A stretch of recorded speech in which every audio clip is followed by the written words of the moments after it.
Always muted. Okay. Hello, VOD watchers. I'm Xenon Lemon, and today I'm playing Voice of Cards. Later, I'll play. I don't know if I'll play anything later. That was my reflex. I was on auto mode. I plan on playing Voice of Cards. If it slows down too much, maybe I'll play Digimon. Uh, that's the plan for today. Later, Soul's playing card game. If you like what you see, drop a follow. If you really like what you see, drop a subscribe. And if you want to stay up to date for when I go live, check out Discord, Twitter, and other social medias for the going live message. Thanks so much for watching, and thank you, Future Psycho. Okay, now I gotta do all the prep stuff. Like, fix my tags. Hello, Jezza. Hello.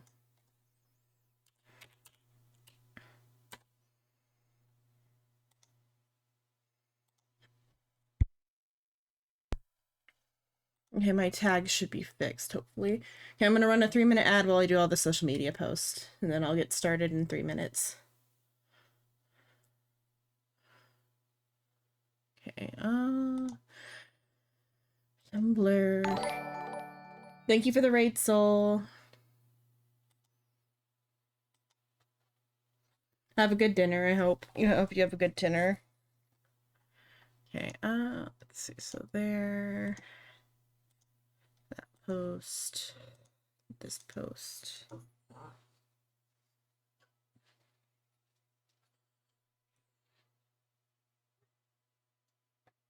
Okay. Let's see.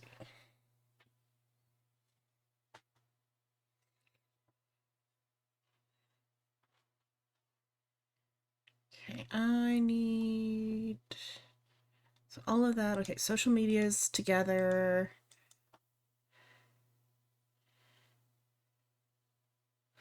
Hello, Samurai.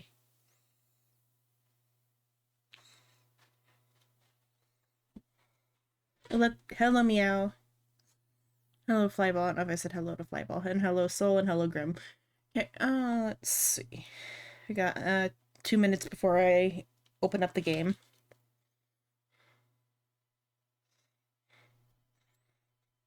So I'm doing voice of cards today. Hello, Cat. Voice of cards. So it's by the same writer as Neir.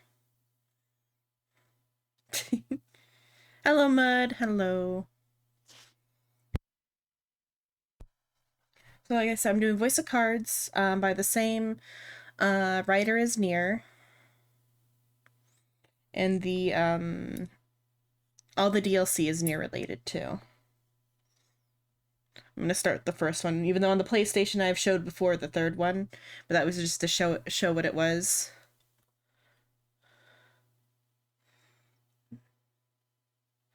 There are some assets in voice of cards specifically because there's a Kaine skin for one of the girl character. Is it for the girl character? There's a Kaine skin. So there will be assets if once I switch to Kaine skin, but we're gonna start with their default skins just while we meet the characters, and then after a while I'll switch to the Neir skins. Her default skin, she's got a full cover jacket on, but her Neir skin, she's got Kaine's outfit. And then the guy's got Neir's outfit. Oh yes, they're very drippy. Oh, are you asking about what Kaine's outfit is like? Kaine has like a bikini top, but with the very bottom is like there's a slit open in the bottom of the bikini top. You do like Near replicant Kaine. You'll see her outfit. Okay. Okay, the ad is over. Let me open the game. So Voice of Cards is presented in a card game style. It auto yeah, okay, it auto captured earlier, now I'll capture it this time. I mean, Kaine is an extreme service character, yes. Oh, we might actually get to see the Kaine outfit through here while opening all the DLC. Okay, so I get a Emil avatar. So your avatar in the game is like a chess piece. Emil pattern cards, Grimoire Weiss board, library desk, Emil dice. Okay, here's where it shows Kaine here. So or Kaine's outfit. Very briefly, right here, this blue outfit is the DLC outfit. And then the guy's got Neir or adult Neir's outfit. No, adult, but like older teen Neir's outfit.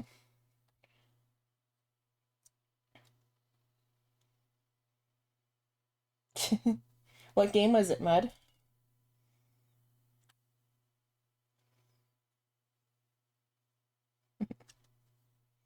Brother Neir. Oh yeah, it's Brother Neir is his name. I was trying to remember his name. Well, cause like his name is just Neir. Dad Neir is not canon.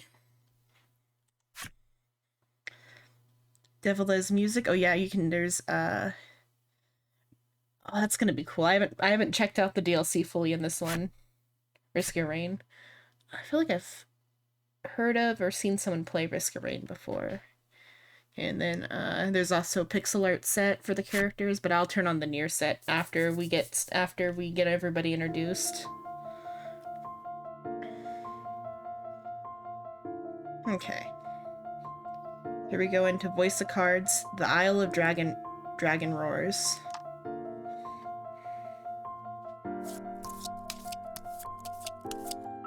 Mouse over. I do have the controller turned on for comfort's sake, so I can lean back. Though I think I could probably operate everything via mouse. Or should I say evening? Morning. Morning? At any rate, I am the Game Master. Pleased to make your acquaintance. Before we begin, there is something I must tell you. You see, my job is to draw you into this world with my voice and cards, which is why I believe it best for you to play with the sound on. In fact, I insist on it. However, as you can see, my voice is subtitled, so you can always read along as well. What game is it? That the Near games, you mean, or Voice of Cards? This is Voice of Cards. Or this is hello Michifu, hello. Are you asking about Risk of Rain or about this game that I'm playing or about Near? Because 3 games have been brought up. I'll repeat it again. This is Voice of Cards, The Isle of Dragon Roars, by the same author as Near, and there's a lot of Near related stuff in it. And Near is like an oldish game that was like very popular and a very good game. I would say Near Automata is one of the best games ever, in my opinion. And Near Replicant is really good too. Near Replicant has a better story, but Near Automata has the better gameplay.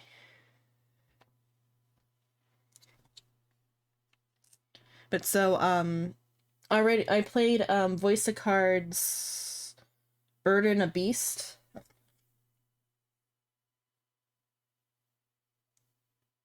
Yeah. Gameplay in Near Automata is really good because they teamed up with Platinum Games. And so it's like perfect gameplay, perfect story type of stuff. Or as perfect as you can get with the games. And in the time, because it's a little old now, but I think it still holds up. I haven't played it in a few years. Automata anyway. I played Replicant last year. But Automata I feel like probably still holds up. And Replicant even still holds up, but that's because it's the remake. Or the remaster or whatever. But I played Voice of Cards Burden of Beast on the PlayStation privately on my own. And so it's the 3rd game in this series that I played first. Because I didn't know there was like prequels until later. So already there's a difference. It's a different narrator. So the narrator in Beast of Burden,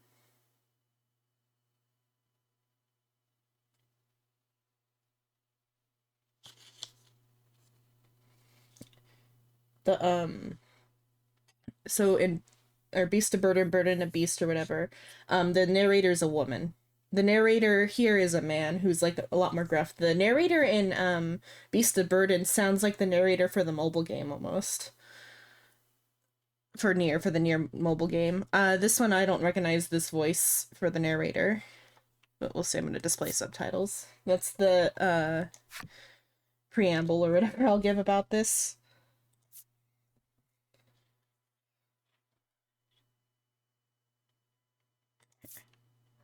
Subtitles will, oh, next. Subtitles will display. Okay.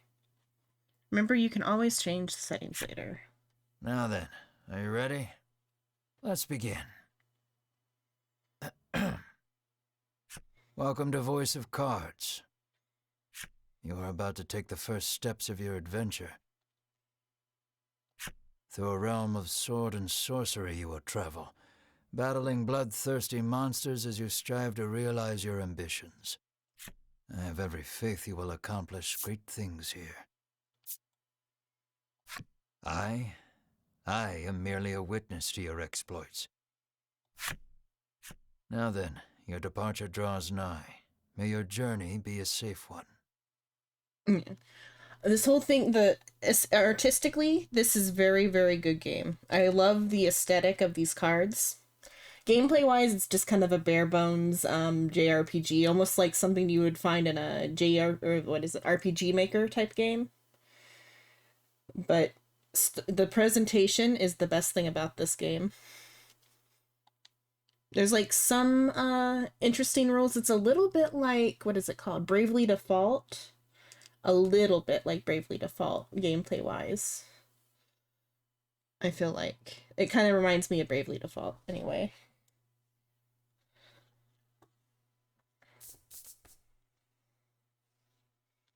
Except, you'll see the map. The map is very interesting.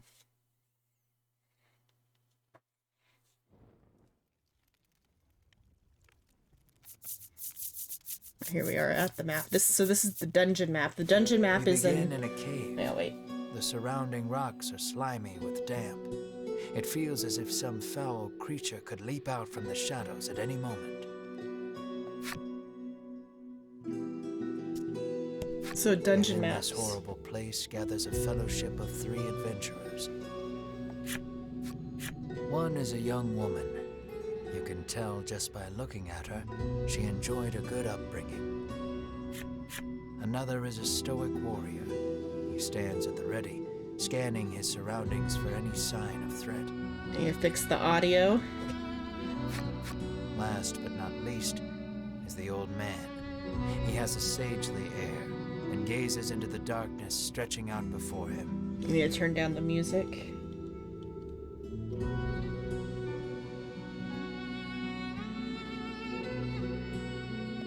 These adventurers seek a certain treasure hidden in this cave. Okay. Move further into the cave. Okay, so dungeon layouts are like this, with the cards side by side like this. We'll see in the overworld later, the cards are in a slightly different organization on the overworld than from the dungeon. It's very neat. Okay, your piece is in the middle of the screen, left stick to move it the direction you want. I don't know why. I don't have the menu yet, I can't fix the sound. And so you move like this through the thing. You can also, like, click anywhere to get places, but if you want to click, like, the rocks, you can't walk through the rocks. Okay. An iron Does that door have a towers controller? before you. It has rather conspicuous handles.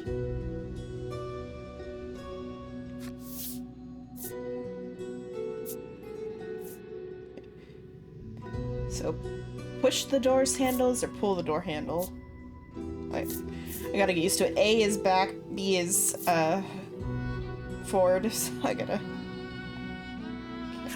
The stoic man takes hold of the handles and pulls as hard as he can, but the door doesn't so much as budge. The stoic man winds his leg back and lets fly a powerful kick into the door. As his foot connects, the door trundles to the side. So it was one of those sliding contraptions. Is it a pull or push door? No, it was a sliding door.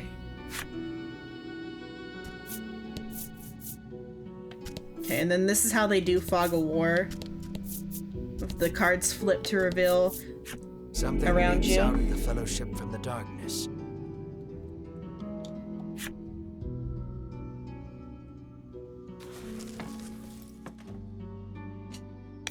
Why do you feel cheated? What part is cheated filling? The sliding door?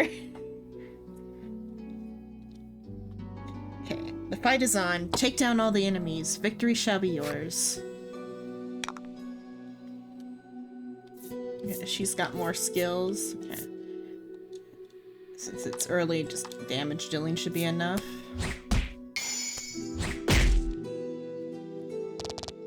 That was lucky. Okay, so the HP is the red circle, attack and defense.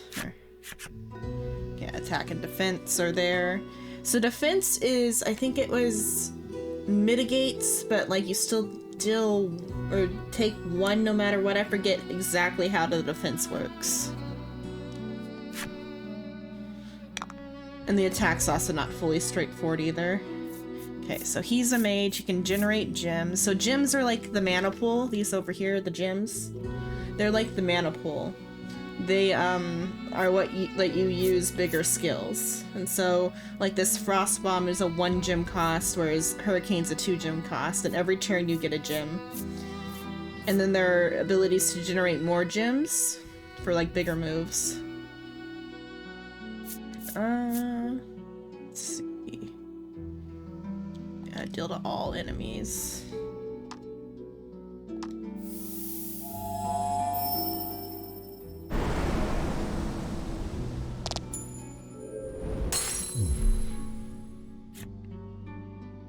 That does it for battle basics. The rest is up to you. Play your hand wisely. Okay, let's see. So he can add defense. Just might as well make sure I kill that skeleton.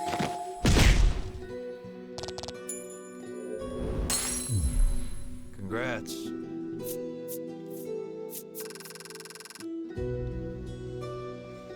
But you can see it's just an RPG dressed up as a card game, but aesthetically I love it. These adventurers have seen their fair share of battle and defeat their attackers with ease.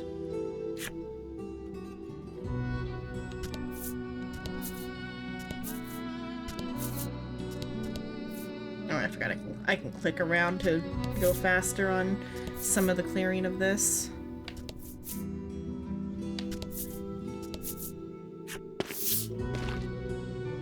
As the trio approaches the treasure chest, an awful rumbling resounds deep in the cave. "You shall not have it," a voice growls. Before the wary trio appear creatures the likes of which they've never seen.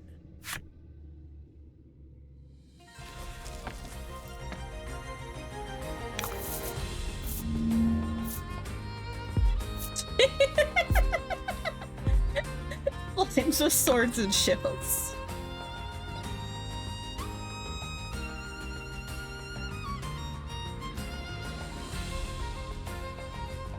Okay, let's see.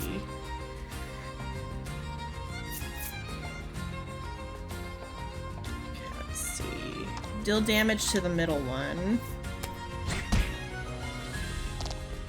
Then because he's got his wind attack, that can deal damage to all.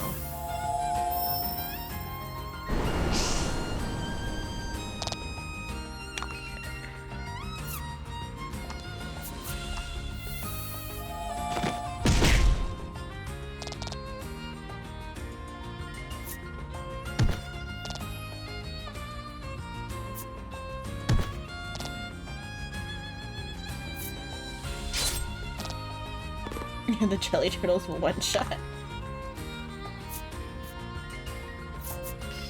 let's see.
The young woman edges around the monster's bulk to stand before the treasure chest.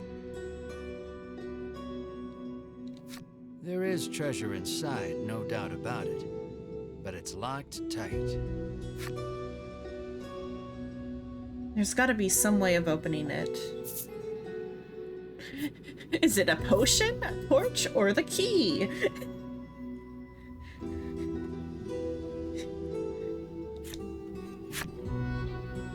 The woman slides the simple key into the lock. The chest clicks open.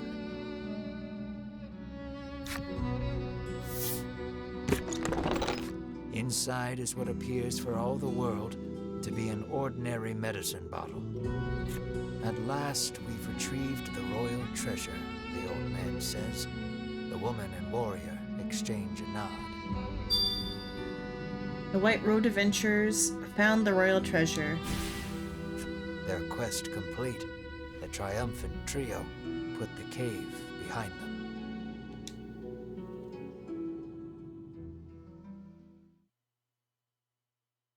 Yeah. That's out of the way. Long, long ago, people lived in peace. But then the dragon appeared, sowing terror throughout the land. Vitality, the kingdom. It's too fast, I won't read. Get gravely wounded, the dragon fell and fled. Then, after the years passed, people again knew peace. Until the dragon returned.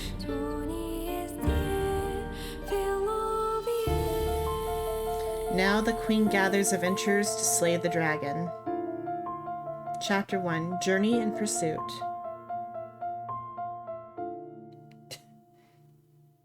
Yeah, the music is very Neir.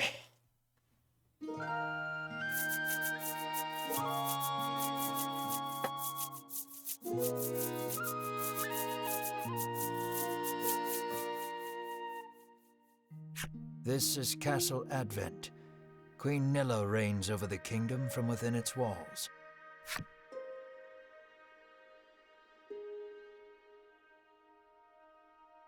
In the crowded audience chamber jostle all manner of knights, adventurers, and bounty hunters.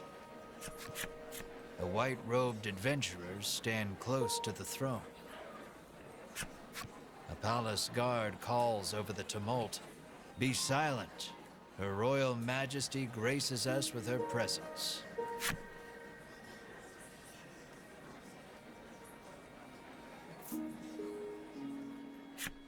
The cacophony ceases the moment Queen Nilla enters the chamber.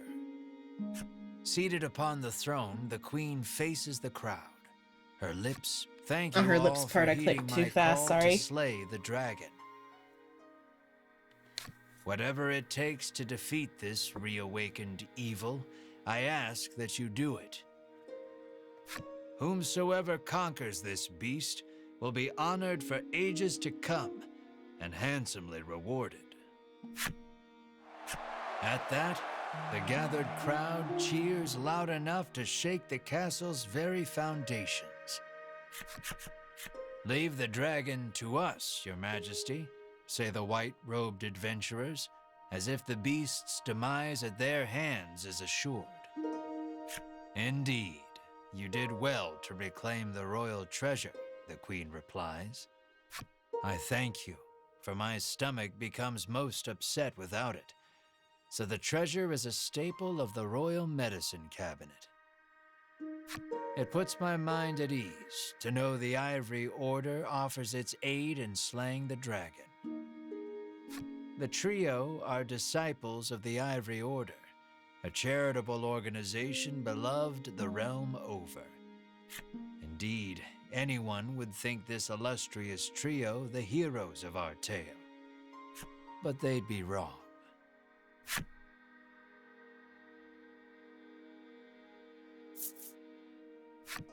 So we just gotta slay the dragon and we'll be drowning in gold. The man trails off, drooling over unknowable fantasies. Beside him, a strange creature lets out a chirping coo. Pay attention, because this is important. There he is, or there you are, I should say, the hero of our tale. A humble bounty hunter. You love little in this realm more than coin. A seemingly tedious fellow who doesn't hesitate to claim the title of hero for yourself. When you heard about the quest to slay the dragon, it was the promise of reward that lured you to the castle. Now then, if you wish to officially register for the hunt, see me so I can get your signature. You wonder why you need to sign anything, but head for the guard anyway.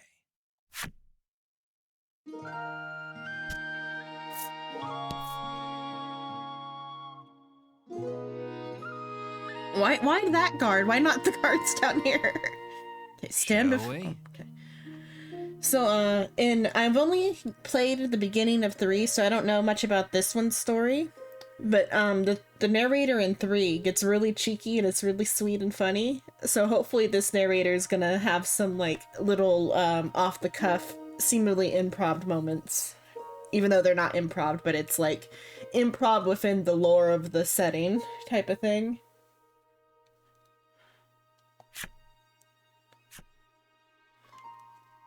As you continue on your journey, your objective will change. Press the Y button whenever you need a reminder of what to do next. You will see cards glowing with glowing edges on your adventure. Step onto one to trigger an event. That will move the story along. Okay, now I can get to the menu. We can fix... Even though the music's nice, it's a little too loud during some of the parts. So let's see, where do I go for that? I have to, well, I'll save for sure. Oh, I gotta remember it's the, what are they called? Japanese controls.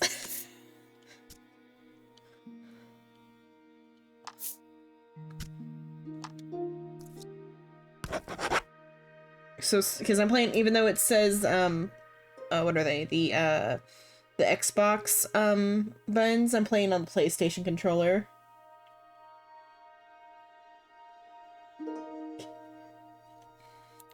Yeah, options. Okay, that's not the options button. Oh, share the options button?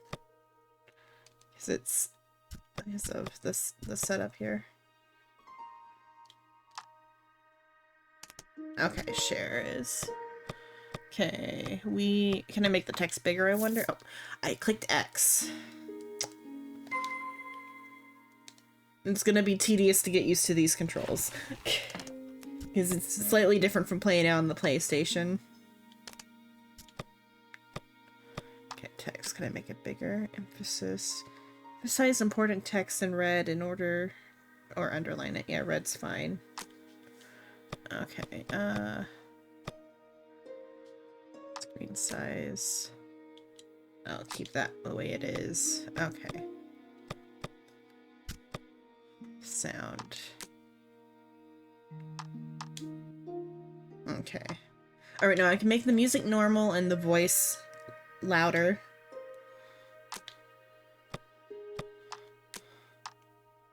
Welcome to Voice of Cards. Yeah, that'll be good.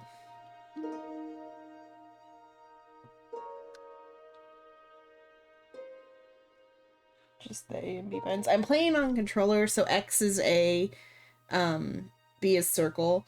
But yeah, it is kind of like just the A and B buttons that are messed up, but like that in itself is always hard to get used to for A to be back and B to be select. Or in this case, it's X is back, circle is select, which is the Japanese like way of having the controller set. Because like, what is it in Genshin? If you play with a PlayStation controller, it's that way too. And once in a while, there are other games that have it like Japanese style controls that they don't like flip for the Westerners. Oh wait, Almost skipped talking to them. The Ivory Order trio stands before you. They seem not the most approachable of parties, but...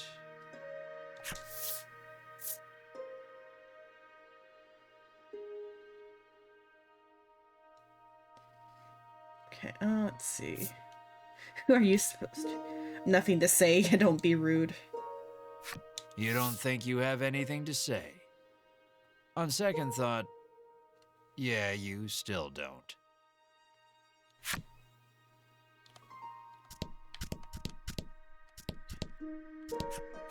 Have you registered yet? Says the guard. Scared of the dragon? Scoffs the guard.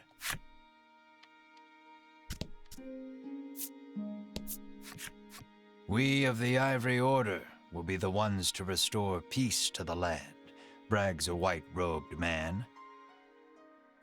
My colleague made me come along, but he didn't mention we were going on a quest to slay the dragon, she says, trembling.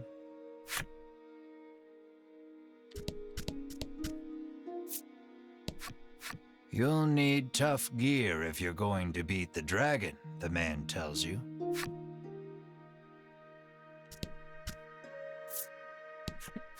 Keep your ears Thank you for the head perked. pats, Jezza. You never know what you might hear that'll lead you in the right direction, the man says. You think. Just use the mouse. That reward for slaying the dragon is as good as mine, barks the man.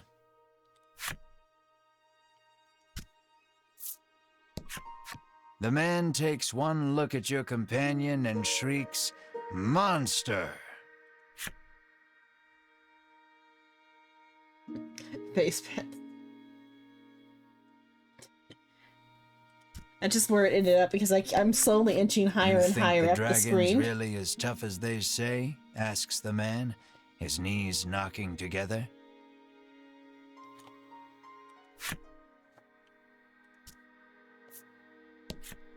If the heroes of the Ivory Order are hunting the dragon, he's as good as dead, says the man, relief spreading across his face. Okay, you can drag like that because I knew there was a way you could like free roam the camera. You drag. Okay. Sign here, says the guard, handing you a pen and paper.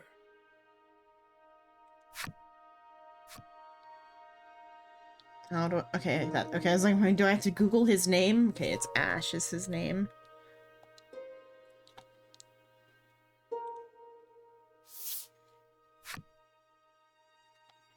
Have you gotten that rundown? Alright. That's right. You sign your name. A fine name.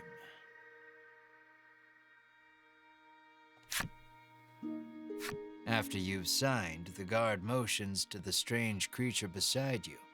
The monster, too. You sign your companion's name as well. Mar. Mar, your friend and sometimes traveling companion. Though he can't speak the human tongue, he seems to understand it well enough. Thank you. Now we'll know what to have engraved on your tombstones.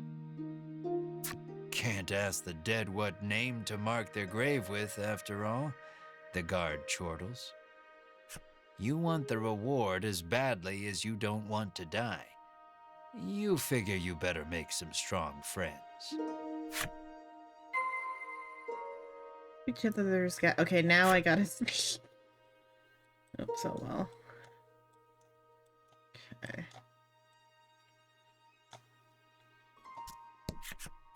Let us depart. We have a realm to save. He grabs his less than enthused colleague by the wrist and drags her off. You catch a glimpse of the terrified look on her face, and then the two disappear out of the audience chamber. Okay, it's a good thing I did speak to them before though, because that gives context to You'll everything. need tough gear, the man says, wandering off. just this guy sitting in the corner. You'll need tough gear. You'll need tough gear every time you talk to him. Probably the one with the robe, assumably, is what's implied. Though it'd be funny if, though, like, a skinny robed man dragged off a buff, warrior chick in armor trembling. Never know what you might hear that'll lead you in the right direction. The man wanders off somewhere, muttering to himself.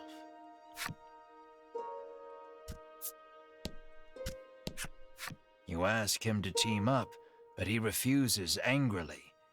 I ain't splitting the reward with nobody. You weren't planning on sharing either, so you don't try to change his mind.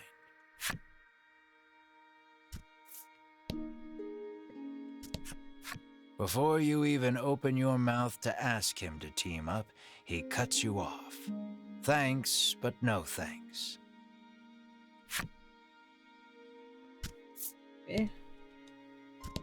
My wrist is hurting, so I'm gonna use the controller. No way am I adventuring with anyone who keeps that sort of creepy company, he says. I think, so the way to, like, lift the piece up is... What is it? There's a way to lift the piece up. Okay, you can just do this, though. Maybe it's pressing... Oh, it's that, okay. You can lift the piece up and then... I think... Oh, that's just to interact again. You just move the cursor like that. I'll let the order handle this. Me, I'm heading home.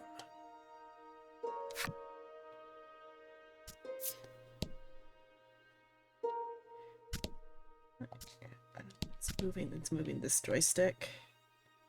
Okay. Offer to join forces with the Ivory Order trio? How about we do this together? We select few are sufficient to defeat the dragon. We require no additional aid. And we certainly don't require the aid of a no-name wastrel. Wastrel. With that, Wastrel. The trio takes their leave of the castle. Wastrel. I thought that word was wastrel, not wastrel. Like rascal, but wascal. Wastrel. Wastrel.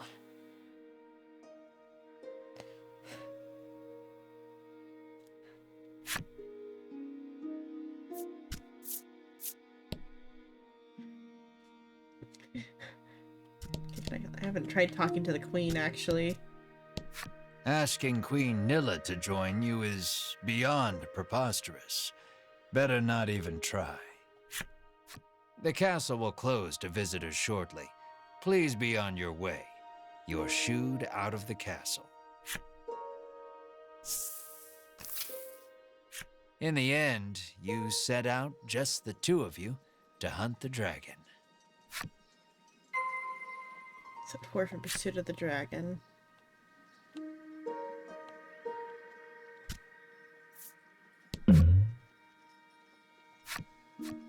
A weapons merchant accosts you in the street, despite your best efforts to mind your own business. He speaks to you in a voice barely above a whisper. You want the most powerful weapon there ever was? He conspicuously checks his surroundings before revealing this weapon of apparent renown to you. To hear him tell it, this is a legendary weapon, and one of its kind at that. It can be yours for 20,000 gold pieces, he says. You can smell the scam a mile away, and yet the aura of this weapon does have something of the legendary about it.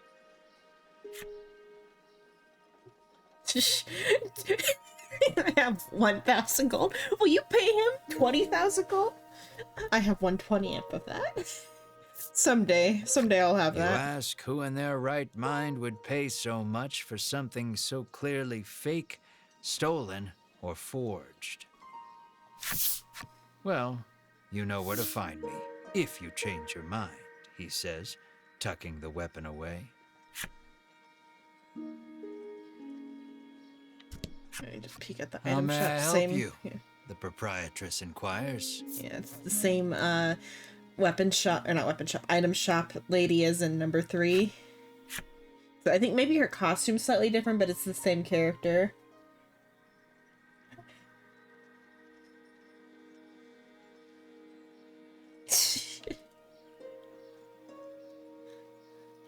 I'm surprised he didn't, like, tell me to go away after that. The old man kindly warned you of the dangerous monsters outside of town. Let's see real quick. Check. Can I do my DLC from here?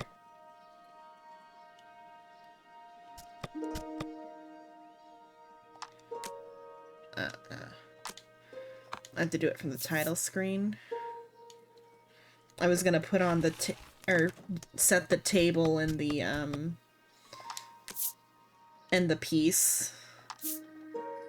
Let's save again. I'll set the table and the piece, but not the music or the character card ones. Because the piece I have to move is kind of boring. I want the mill piece.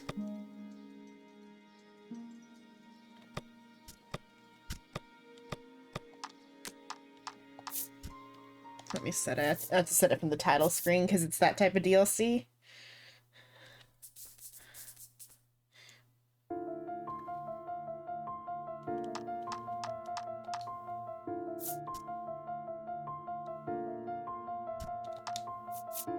Okay, the options then.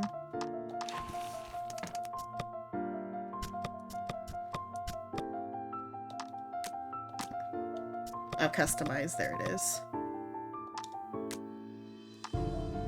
Oh, you can get a Mar piece. Did the email piece, though.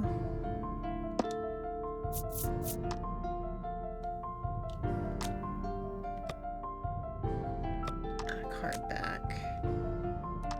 And chip mural pattern. And I'll do the email pattern cards.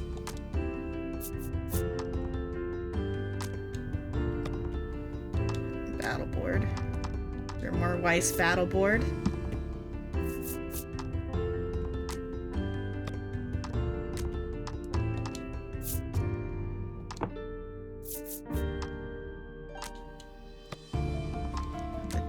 Emil dice, yeah.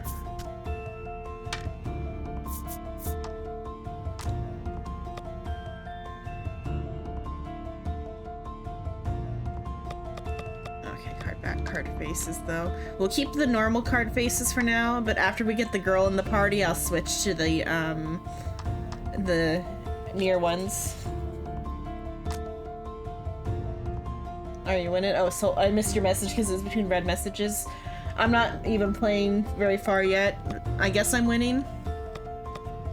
Okay, table dice. Okay. And then we'll switch the background music a bit later, too. Oh, I read it now. It was because I was focused on the thing.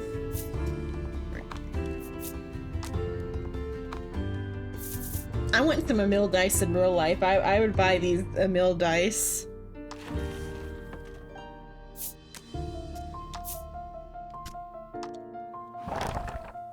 Yeah, there's Neir background music. I'll put it on later once we get used. Once this background music's a little bit past.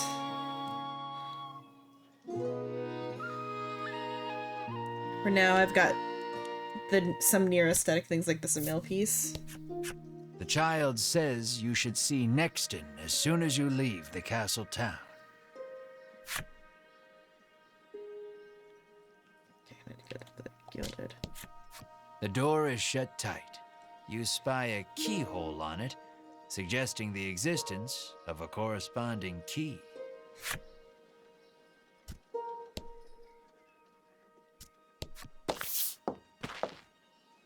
Before you stands a sign calling for people to join the hunt for the dragon. Earlier, you saw the bit about the handsome reward for whoever slays the dragon and hightailed it to the castle. A woman stares at the sign, transfixed.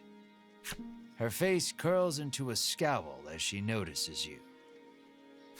"Monster!" the woman cries, and flings magic at Mar.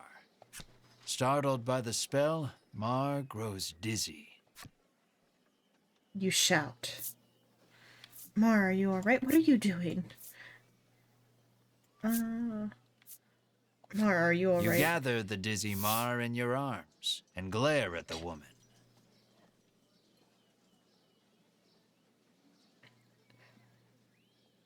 For her or for the guy?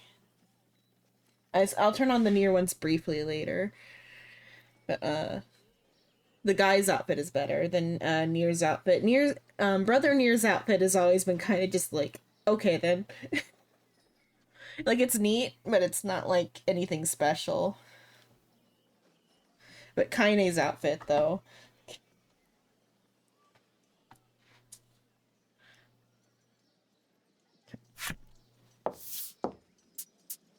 This ain't a monster, you growl, as the woman snarls over you. I hate monsters. The two of you bicker for quite a while.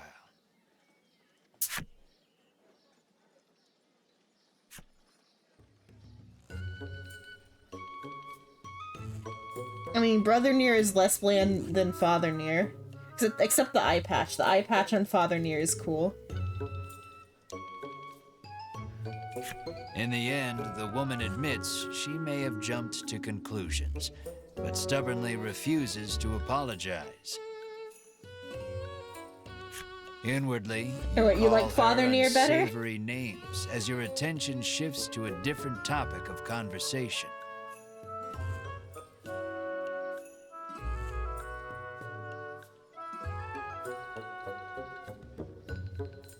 And so I was saying the most interesting thing about Father Neir is the eye patch.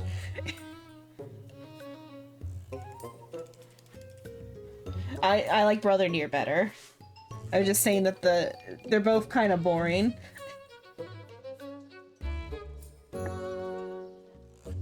Turns out she really hates the dragon and would love to take him down with her own two hands.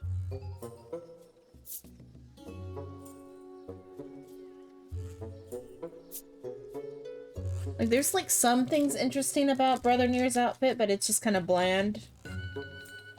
But she knows she's no match for him alone, so she's at a loss for what to do. I kind of liked the Brother Neir in, what was it, in, 9S's outfit. Intrigued about that. When you tell her you're after the same thing, she squints down her nose at you. Fine, she You don't says. like him in the I shorts? can help you. It's more the eye patch, or not eye patch, the eye mask, because I like the, Automata eye mask.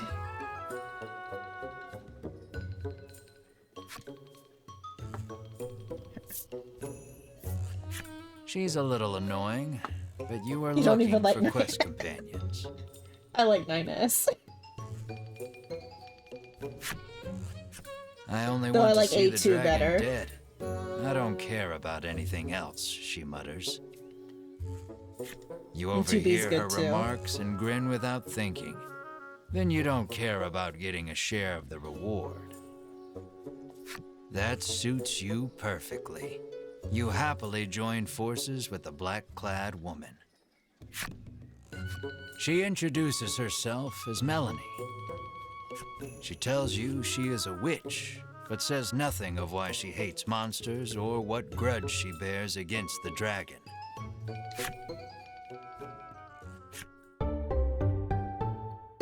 Oh, for the Near anime? You watched them all except for 9S? I haven't watched the trailers yet.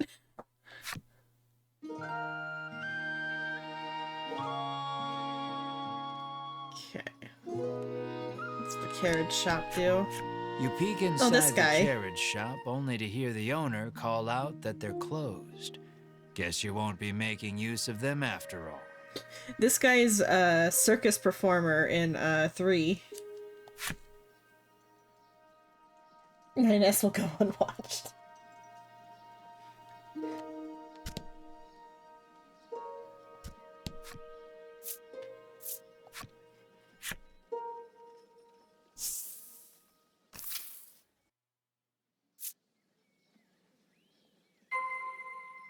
Make your way to Nexton, south of Advent. Press the menu button to open the menu. There you can perform various actions such as saving and changing skills or equipment. The cards you encounter on your journey will be added to your collection found within the menu. Admire your cards, illustrations, or replay movies you've unlocked. Okay, what was it that? Okay, so this is the overworld now. Yeah, the carriage shop doesn't make it, I guess. I don't know. They didn't even like say anything about the carriage shop before. Assumably maybe it's like fast travel.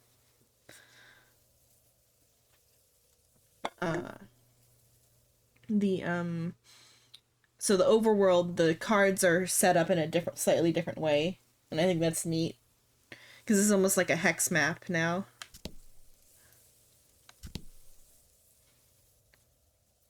But like I can't cross the ocean yet.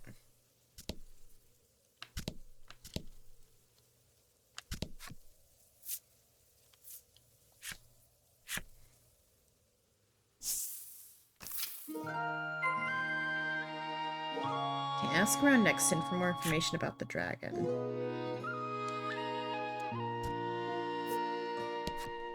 Welcome to Nexton, hails a man.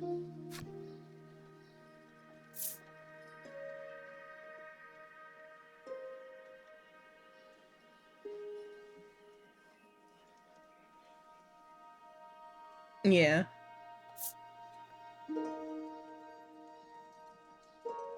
Let's see. Ask about the dragon. You try asking the man if he knows anything about the dragon. The man's eyes widen. He leans close, cupping his hand to his mouth. Welcome to Nexton, he whispers in your ear.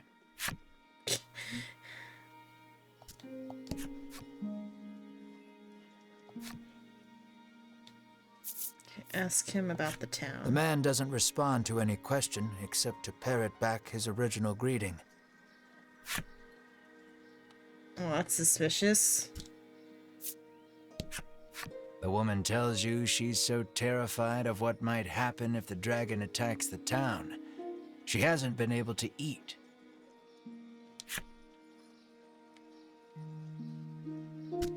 Yeah, that one spoke more. Okay, so it's not quite The as man weird. helpfully advises you take the opportunity to purchase equipment and curatives while you are in town.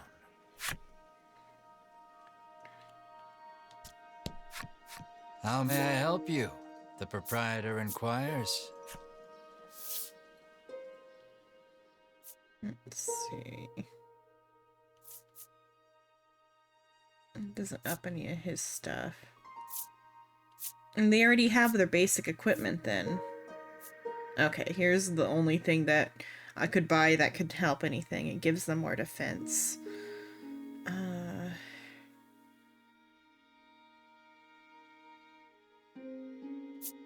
Because they already have everything they need.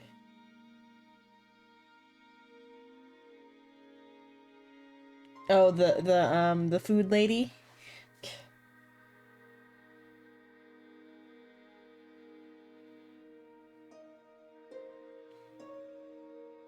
Let's see. I can only afford 2 of these. I'll buy and equip it to him, I guess. Give it to Ash. Will that be all? The proprietor asks.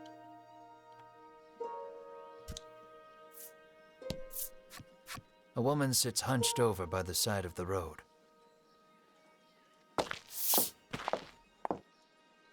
Upon catching sight of you, she calls out for your aid.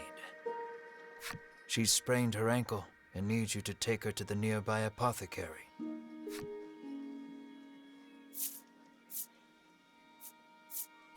You try to lift the woman into your arms, but the weight's too much for you to bear. Don't help her. It's a trap. Look at that creepy smile. You lay the woman back down where you found her and mutter a quiet farewell before turning to leave. Upon seeing that, Melanie snaps. What kind of person are you? I tried.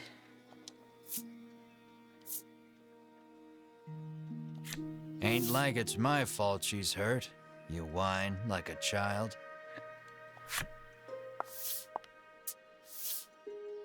Ignoring you, Melanie gingerly helps the woman up. Did Ash even try?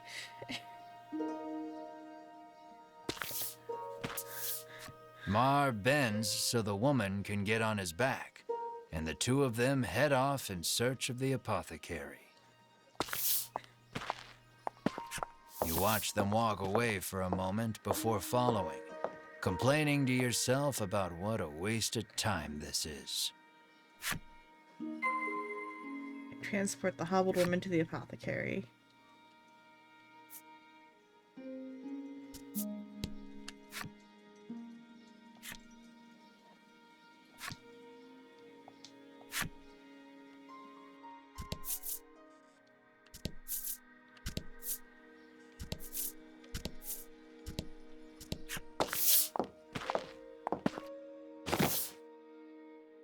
You arrive at the apothecary.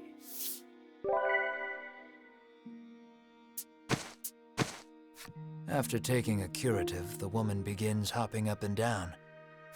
Nothing holds a candle to Ivory Order medicine, she beams. She thanks you and pulls something from her breast pocket.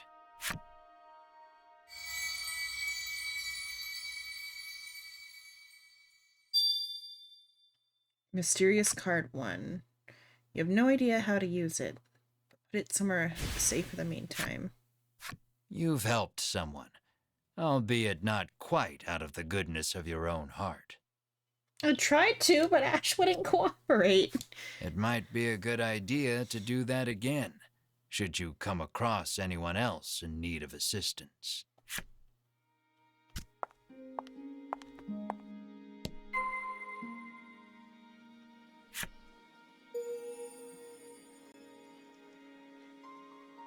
I got Mature Woman's Flip Side Story. You can read the special stories about the characters and enemies among your collected cards, progress through the adventure, and defeat a myriad of enemies in your path to collect every special story. View your collection. Yeah.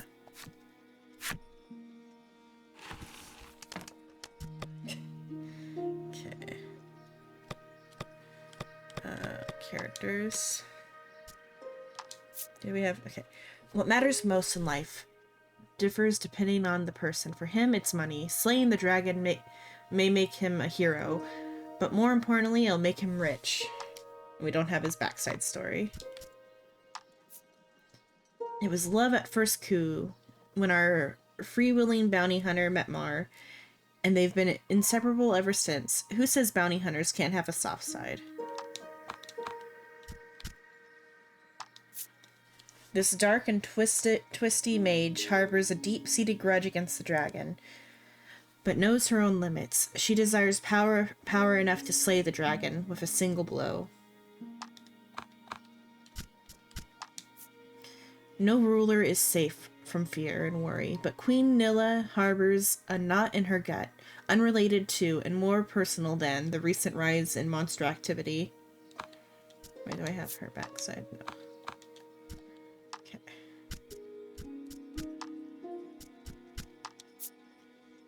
Every morning she wakes up early to get breakfast ready, and every morning she has to take her husband's abuse. There's only so much a woman can stomach. The mornings are quiet now. Oh God. Save for the soft sounds of chopping. Her husband vanished some days ago, and ever since, meat's been on the menu for more often than not. Oh God.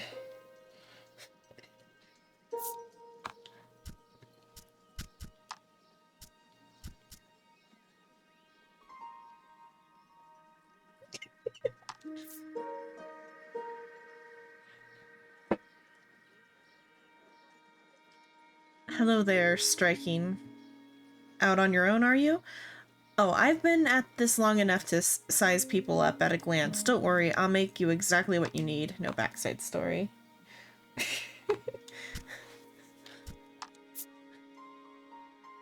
She was a quick hire. Her gentle disposition was sure to attract a few more customers, they figured. No one was prepared for the crush of the customers that ensued. At first, it has 4 legs, then 2, then 3. In the end, it has 10 legs. What is it? I don't know. It's like typically at first 4 legs, then 2, then 3 is like man, but then what's 10 legs? It's a play on that one. Oh, wait, are there... Okay, there's just 38 cards and 4 pages of cards.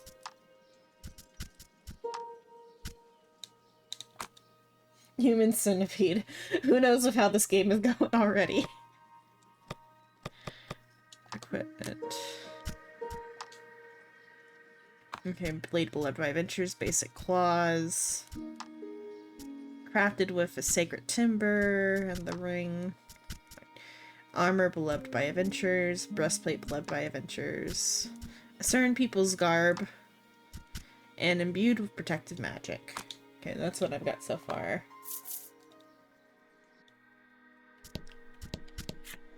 The girl says if you follow this road northwest for a bit, you'll come to Thriston. Advent, Nexton, Triston.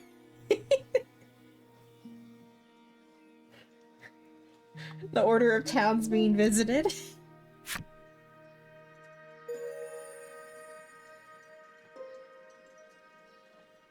That's all you need for her flipside story? What dark circuit, or not circuits, dark secrets shall we learn now? What dark secrets does this girl have? Rain patterns the window. A picture book lies open. Paper and paint perfume. Tiny fingers turn the page.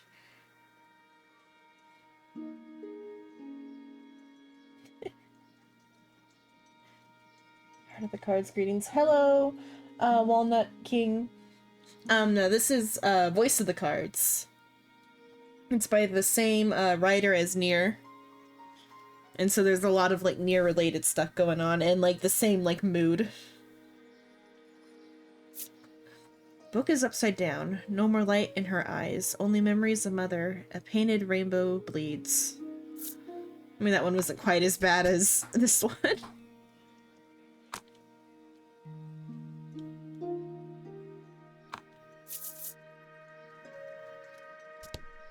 Okay, item shop. That may help you. But I guess buy a potion just in case, but oh, she doesn't even have potions. I guess the apothecary has potions.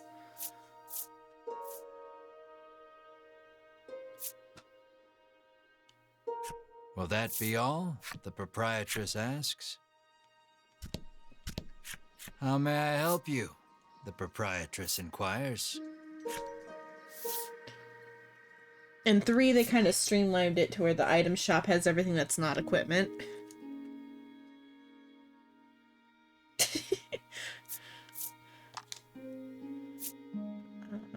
Just buy a potion to have. Will that be all? The proprietress asks. And 3 potions drop really like often. Okay, did I talk to this guy?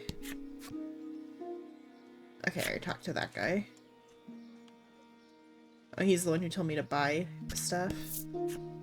Apparently a monster researcher lives in Thriston and might know something about the dragon. This is the good doctor in Triston. The inn. It seems the majority of the world's medicine is made by the Ivory Order. Many people depend on it. That's probably part of the reason the Order has so many ardent supporters. It seems you've learned all you can here. Time to move on.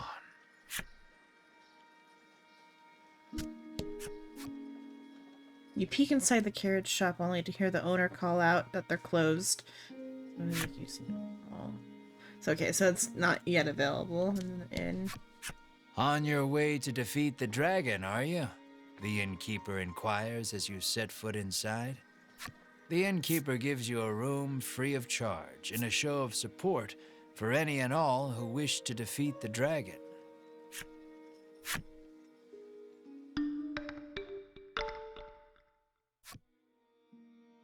The party leaves the inn feeling rested.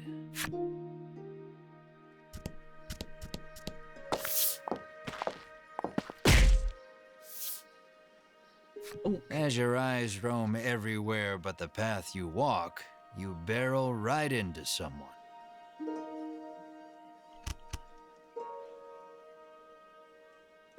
When you turn to see who it is, you see the Ivory Order trio from the castle.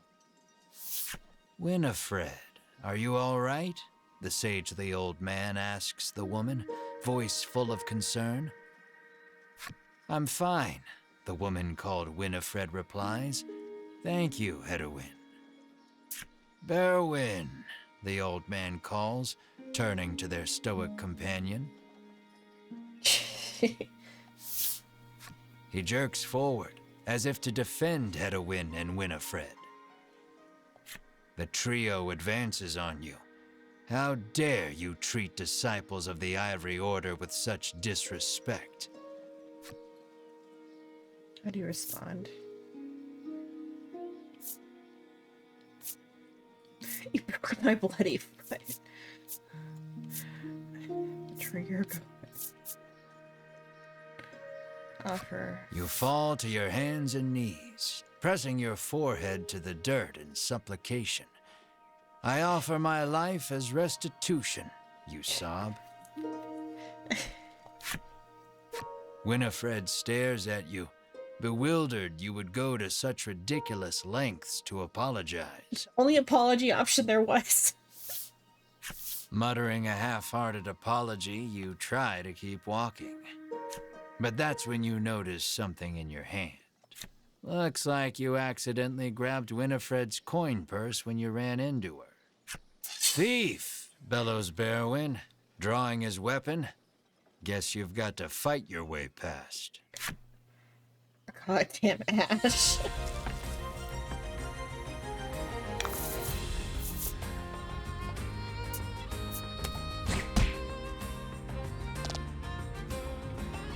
I don't even think we have a healer. Oh, and she's down. Don't worry, the coffin cart is down, but they're still alive.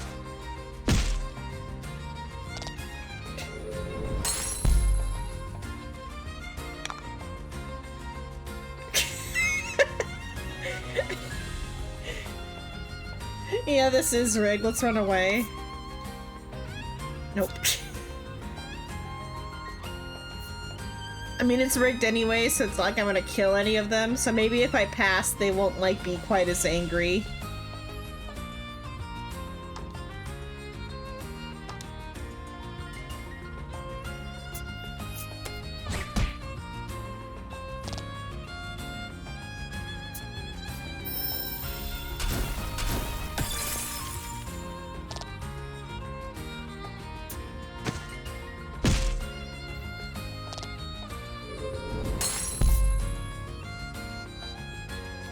HP in a dream, yeah.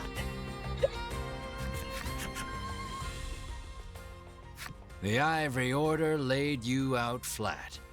The Ivory Order trio looks at you like they can't believe such a weakling would even try to hunt down the dragon. Taking pity on your ineptitude, the Ivory Order trio uses their magic to heal your wounds. We mustn't tarry any longer. To the monster researcher of Thriston with us, Hedwin urges his companions and the trio depart.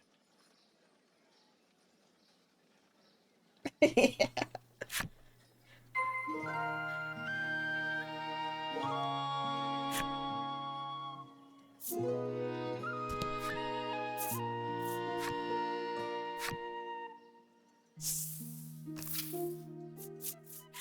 Aimless wandering can be fun, but if you want purpose and direction, I'd suggest sticking to the path.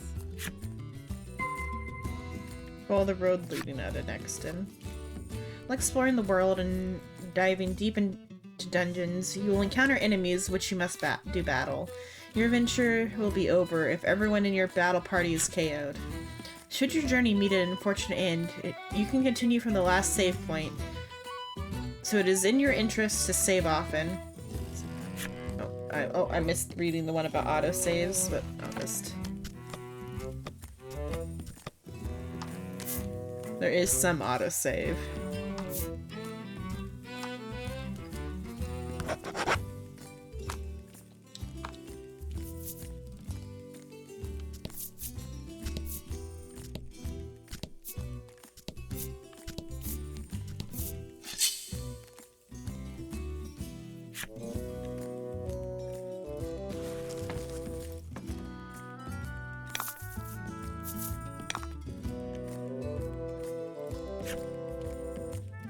Explaining how gyms work, so they're the MP, it's a shared MP pool that you gain more of over time. Oh, I like that the card the symbol changes depending on what your skin is for your gyms. Because right now I have the Emil gym, so it changed to an Emil face.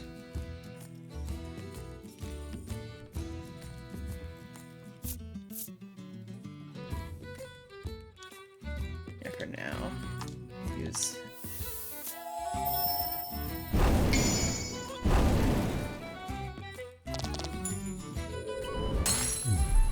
Fortune favors the bold.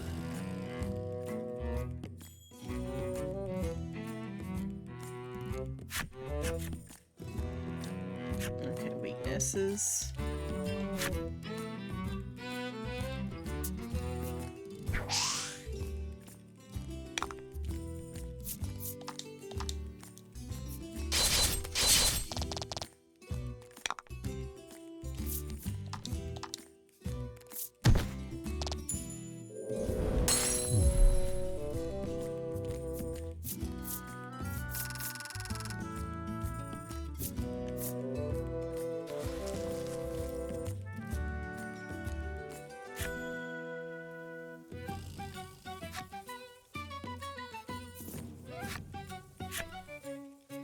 Okay.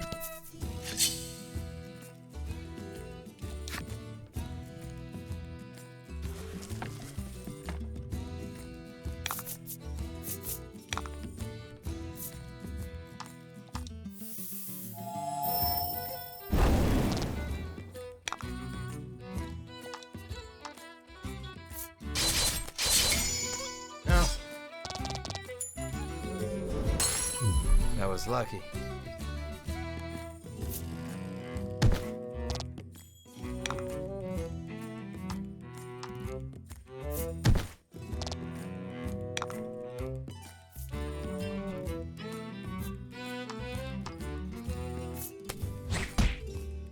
Oh, she only dealt one. Okay, I guess these things don't have enough speed to do anything, though.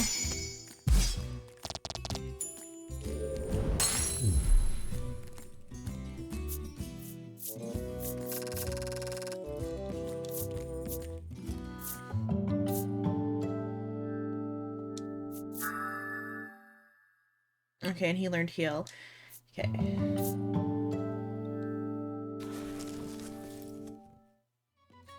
Why did Ash learn heal, though? That's strange. Oh, my controller died. Let me get the other controller.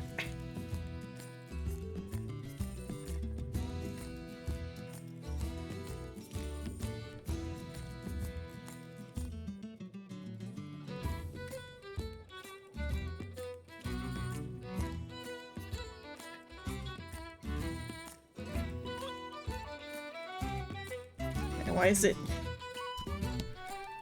Oh, it switched to using the computer controls, though.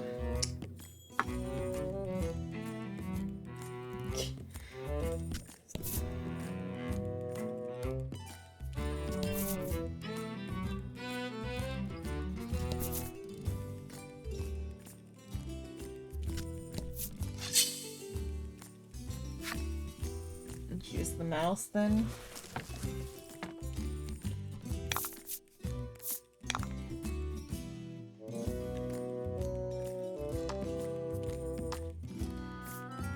that. Okay.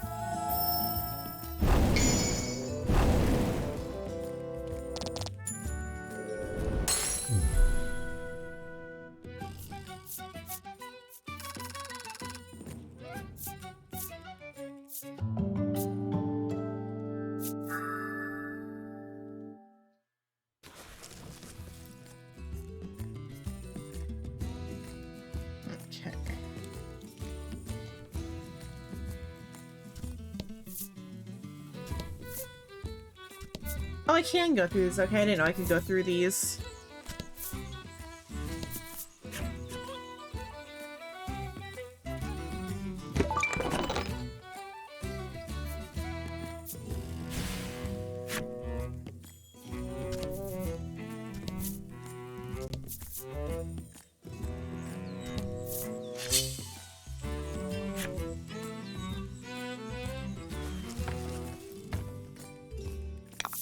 Hopefully it won't be too terrible. Okay, it's not too terrible, because I was concerned.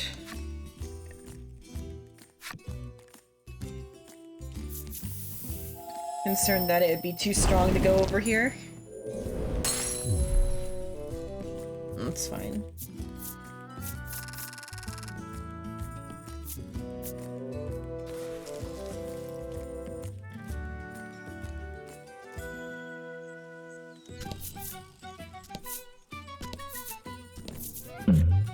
Okay, event. You come across two men sitting on a rock. They take no notice of you or the party, but you can hear their fervent discussion. You listen in and deduce that they are a pair of thieves. You lean in, trying to hear what else the thieves are talking about. You catch pieces of the conversation here and there. I hid the goods. Head south just before the bridge. No, whatever ye do, don't go into the bewildering wood. It sounds like they've just told you where to find their stolen loot. You hastily grab a scrap of paper, write down what you've heard, and quietly sneak away. So, just before the bridge, but not to the woods.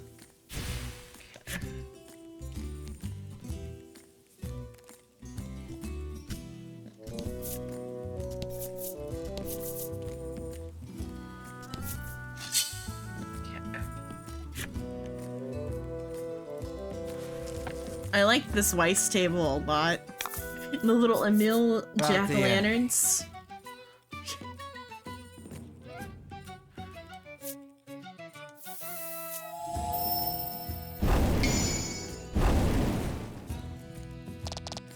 Excellent.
So because the gems are like an infinite resource, healing isn't like punishing to do.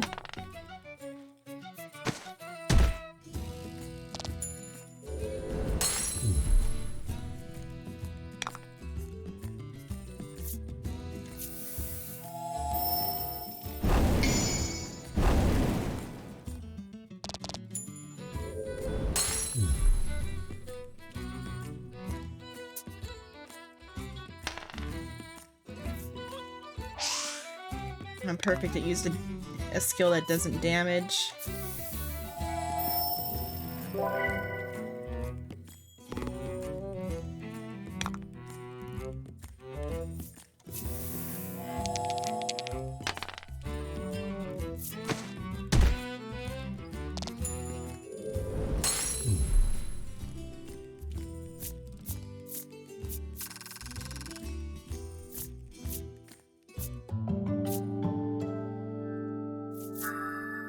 he learned add value of a roll to attack and deal bolt damage. Add value of roll to attack and deal wind damage. Number 3 had a monster taming thing going on, but that one was called Beast of Burden, so that might have been like unique to number 3. Because in number 3, the amount of skill gain wasn't this fast. Like at the beginning, like you didn't get skills quite as easily. You pick up a scrap of paper dropped by some manner of monster. It has a message scrawled on it in crude lettering.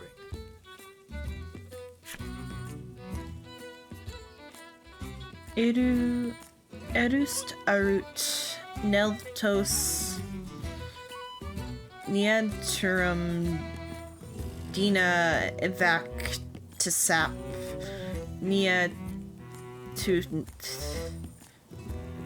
rayan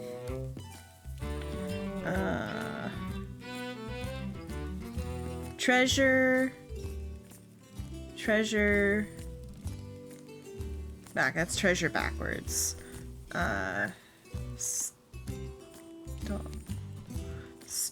Stolen. Oh, near fountain. Past. What's that word?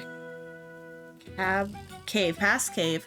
Near cavern, past cave, and mountain. Stolen treasure. The capital letters made it kind of hard. Well, it's just hard in general because it's backwards. So near fountain, past cave, and mountains, stolen treasure. I think that says fountain. Fountain, yeah. Clearly, whoever dropped this message did not want to forget where the stolen treasure is hidden. Oh, you gonna read it to me? You stash the scrap of Okay. paper in your pack and resolve to keep an eye out for the treasure on your travels.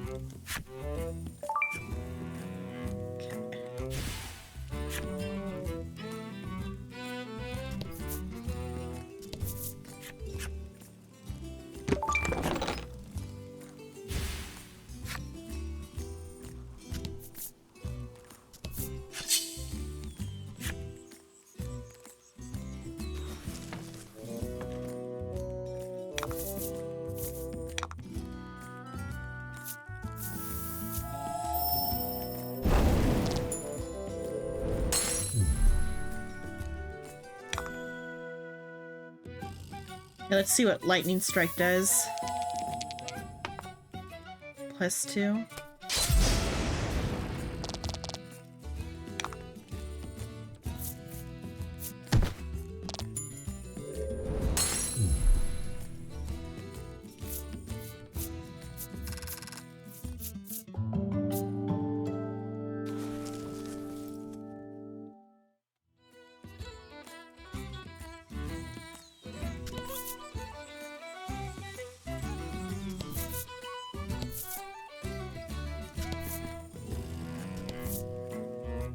Oh, there's the bewildering wood.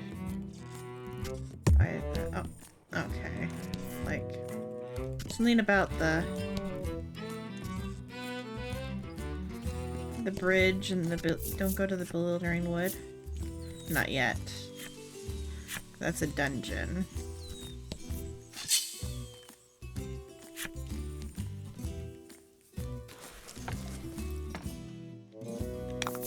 I'll look at the hint in a bit.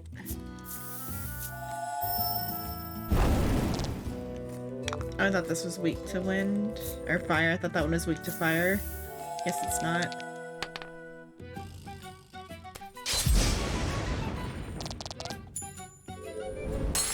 I'll try wind on it next.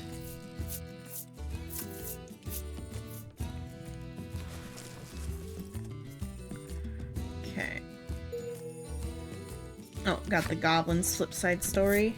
Choo choo. Hello, darling. Leave it.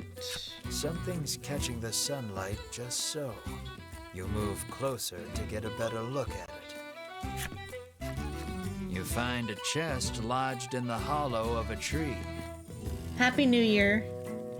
Something about this feels familiar. You fish a note out of sure enough. Out of your pack, This is oops, the I clicked too location fast. those thieves mentioned when you were eavesdropping. Quite convinced you've found their stash, you open the chest with a self-satisfied smirk on your face. Yeah, steel breastplate. Okay. Let's equip it right away.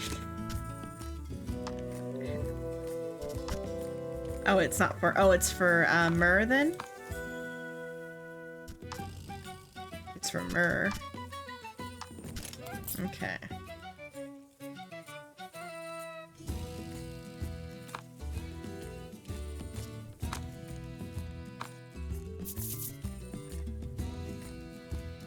Okay, let's clear all the cards up here now.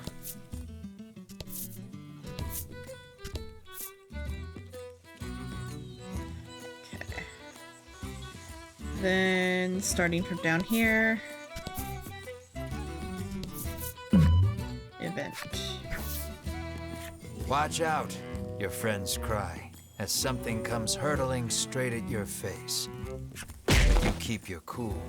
Your friends gasp as you catch whatever it is before it clobbers you.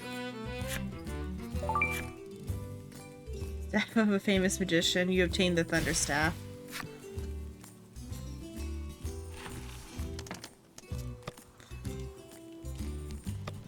Equipment.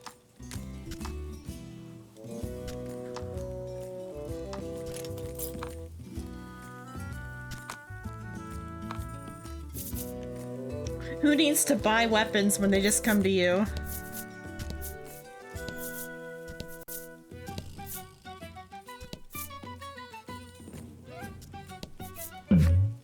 Okay.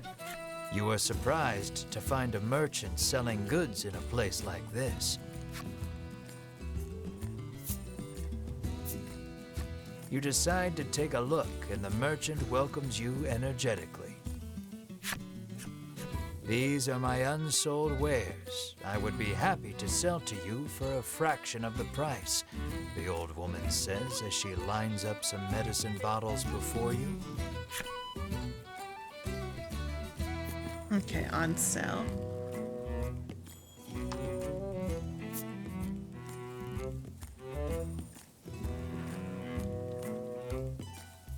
Let's buy 4 of them.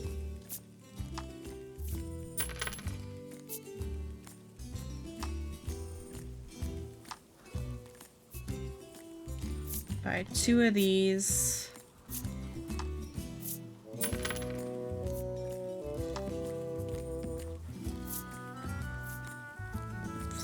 How many revives do I have? 2? They're too expensive.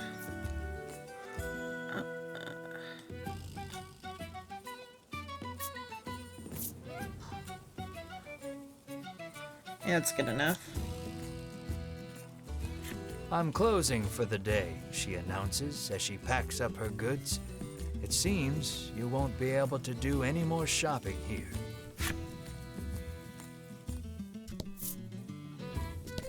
Back to here. They're up here first. Okay. You kick a found rock Tristan. down the road, muttering about what jerks those 3 from the Ivory Order are. Cut it out, chides Melanie. She warns you your anger will only come back to bite you in the rear. You grumble, but your sulking is cut short when out of the thicket leaps a monster. It's got a weird belly. The rock you kicked must have hit it because it is really mad. Brace yourself for battle. It's like a mix of a kobold and an orc.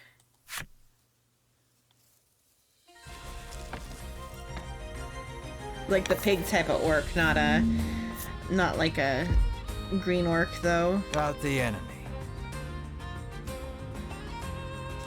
Okay, let's see what it thinks of fire. Okay, what of lightning?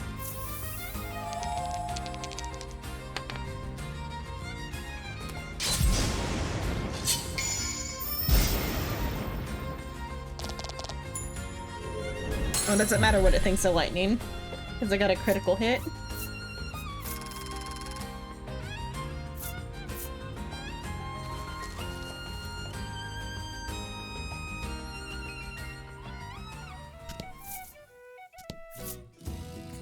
Oh wait, there was only path.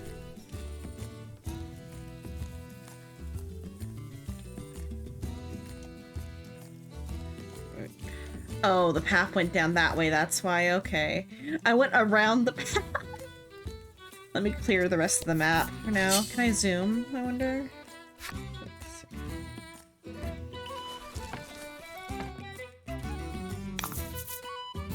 Let's do this. Oh wait, no, they're not weak to fire. Let's try wind.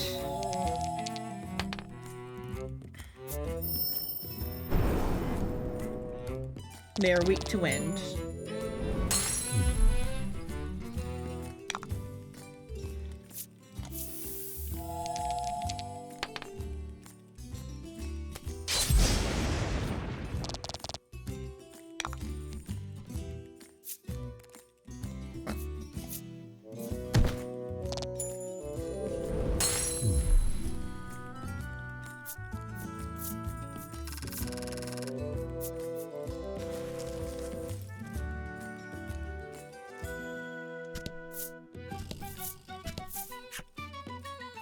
This way to Tristan.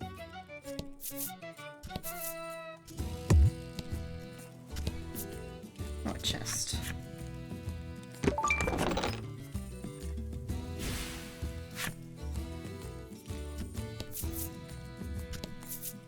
Let's clear around the edge.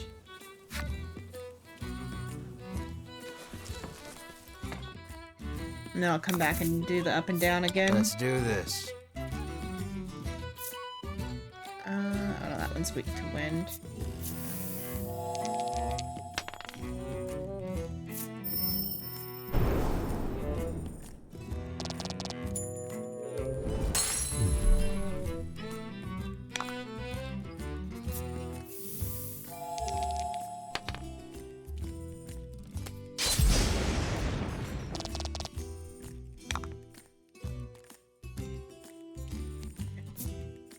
I'll do the harder attack just to...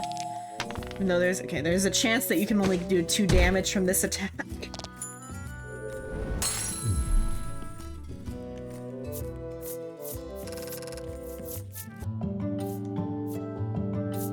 Okay, level ups, no new skills.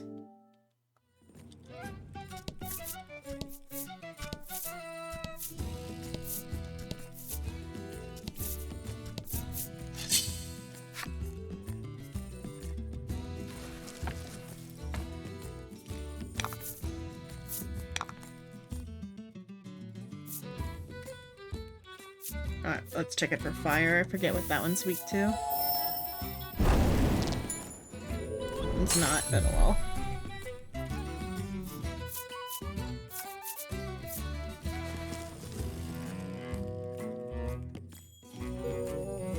Okay, oh. Got the Orc Child enemy story.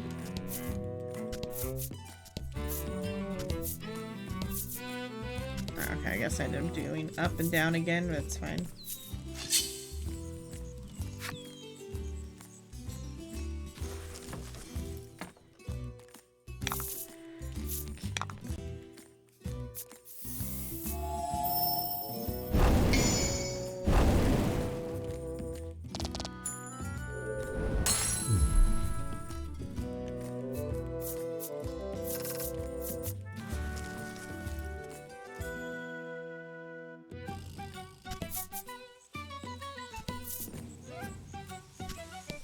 Mountain side thingy.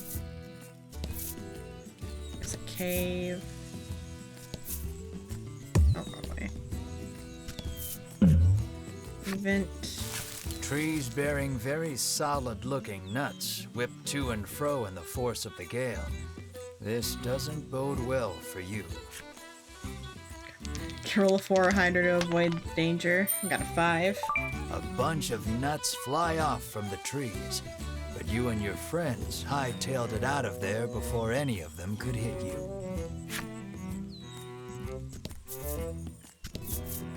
Okay, I gotta finish this side of the...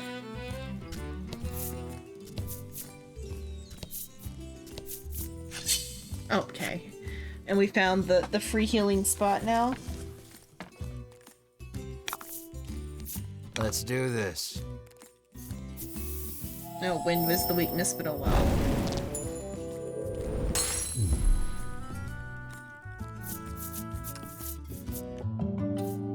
Mara leveled up.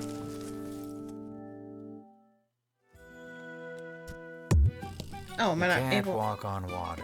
Oh, okay, it's not a free healing spot. It's some ocean thingy. In the other game, in number 3, there's a spot that looks like that. That's a oasis in the desert that is like free healing. And because on the big map you can like drag over and like teleport anywhere once you've unlocked it. It's like insanely like easy to get free healing while you're on the map.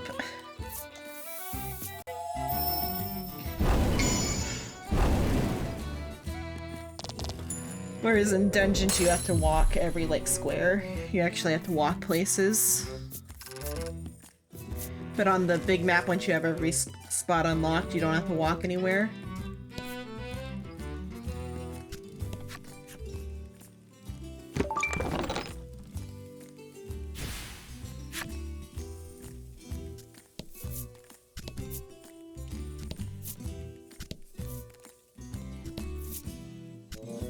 Oh, wait, that's a... Okay, enemy appears. Almost cleared the entire overworld.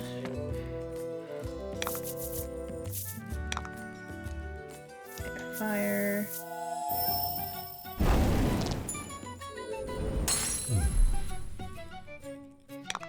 Okay, the Yeti.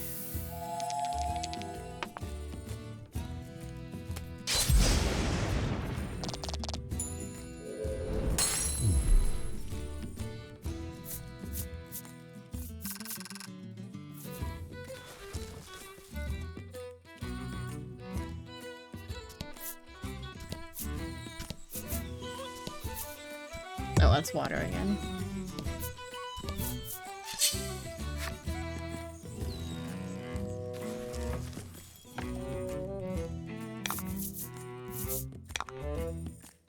Fire. Which is Slime's weakness. Lightning.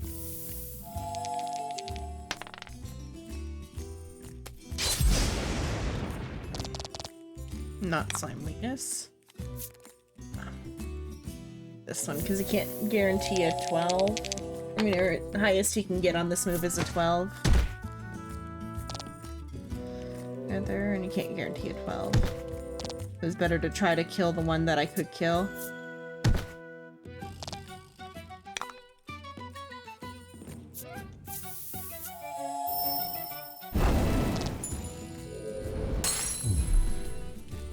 Okay, heal her.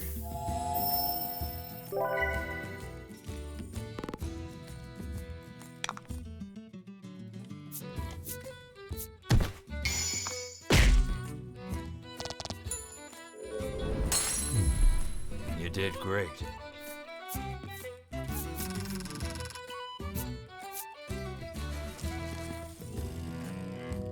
Okay, let's clear over here.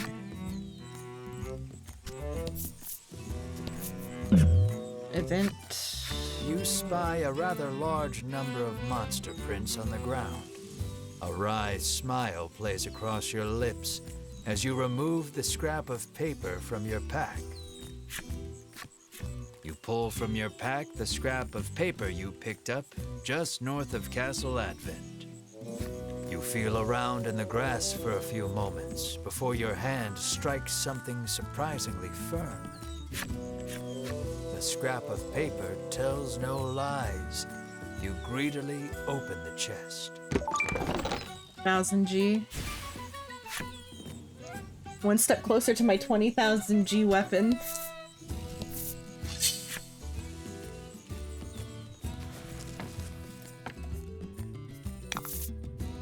About the enemy.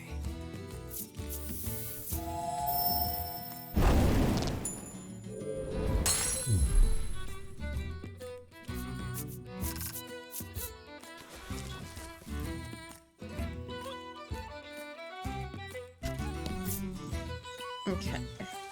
That the whole thing? That's the whole thing. Okay. It's all been cleared, I think. Unless I missed one lower. Can I? Oh, I can zoom out, but only a little bit. Okay, that's the whole map. Okay, let's go to Tristan.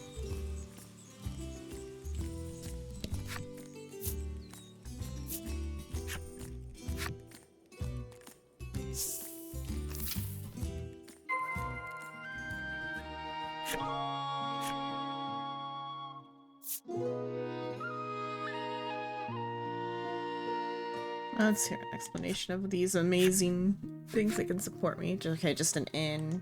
Let you recover HP. Buy potions at the apothecary. Armor for armor and weapons. Item shop for handy items to use on your journey. Game parlor to play some card games. Need a break from your travels. Carriage shop for a nominal fee. Driver will take you to any town you've already visited. That sums it up. Okay. And I wouldn't pay the fast travel fee because it's free to teleport anywhere on the map. unless maybe we switch like overworld maps.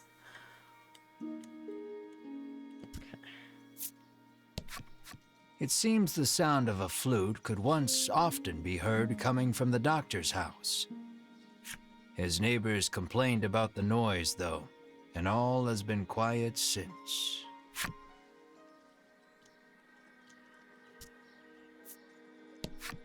The man says you'll need a torch to explore caves, and he adds, it just so happens you can buy them at the item shop. You get the feeling he probably works for said shop. Get some torches then.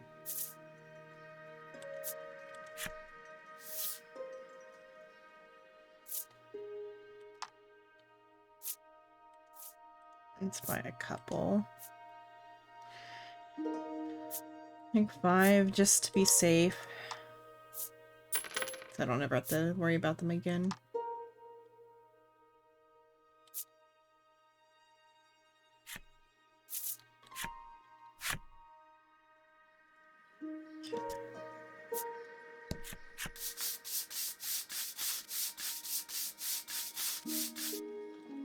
The man scours his skin with a washcloth, trying to rid himself of all odor. Apparently, he blames his natural musk for his unlucky love life. You catch a whiff of scent wafting off him. It is rather pungent. An idea strikes you. Maybe getting rid of the toxins within the body would get rid of the odor without, too. If I have one. You fish around in your bag, but can't seem to find an antidote anywhere. There's the apothecary. There.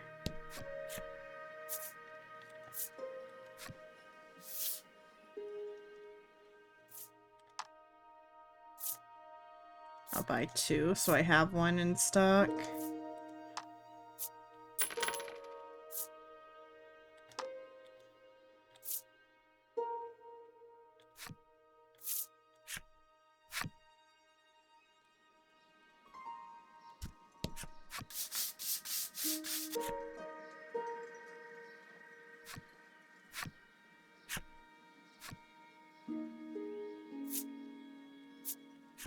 You hand him an antidote and he chugs it down.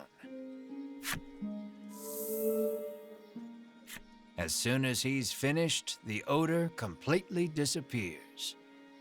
Overjoyed, the man resolves to tell the person he likes how he feels. From his breast pocket, the man pulls out something to give you in thanks.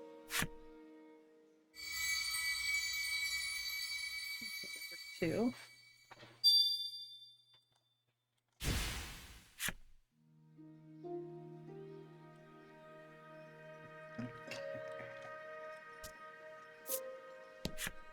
Apparently, monsters have been mugging people along this stretch of road lately.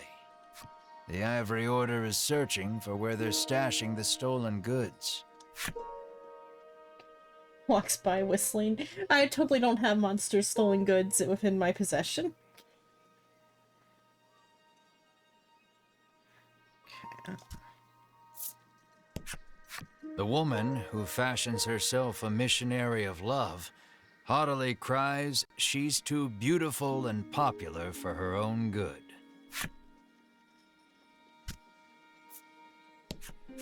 The woman tells you a monster stole something very valuable from her. If only someone could get it back for me, she sighs. What did it steal, you ask? Medicine, says the woman, to give my skin a lustrous glow.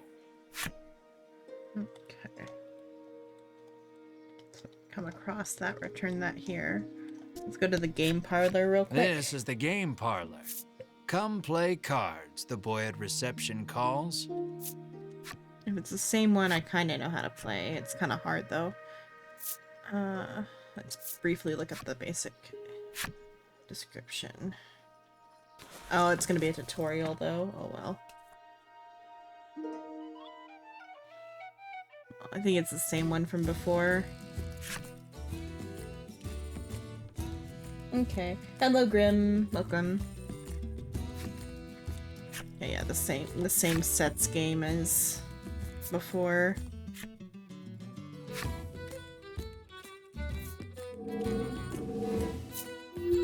Ash's turn. It's kind of a little bit like Mahjong, but like slightly different.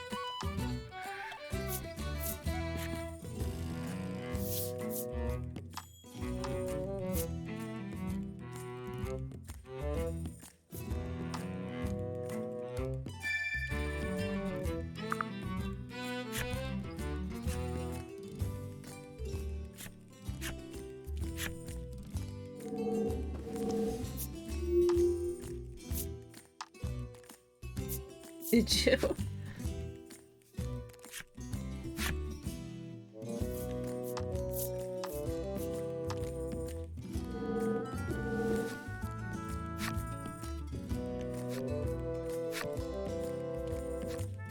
Okay, so I shouldn't have asked for an explanation because it's the same game as before.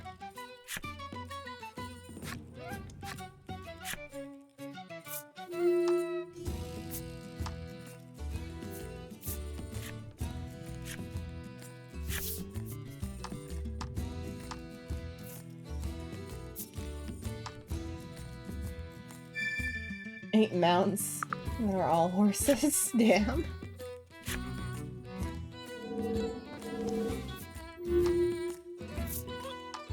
Playing music from the boss fight while you ride them.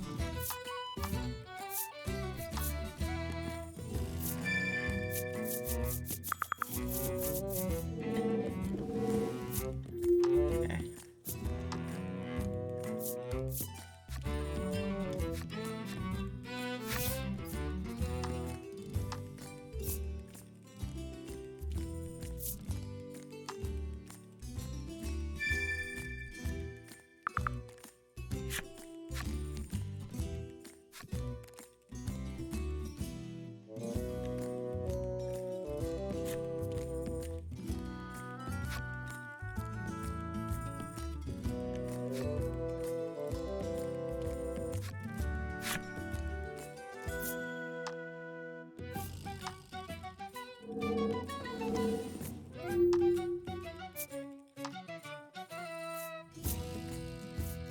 Or I should have discarded the 4.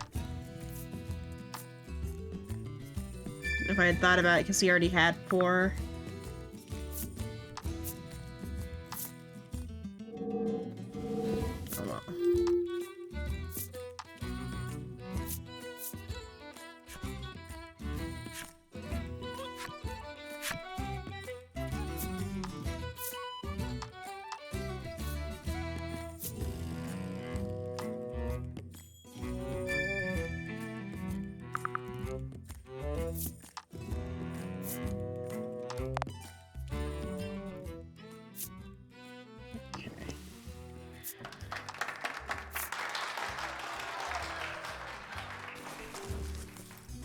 Okay, let's play a proper round now.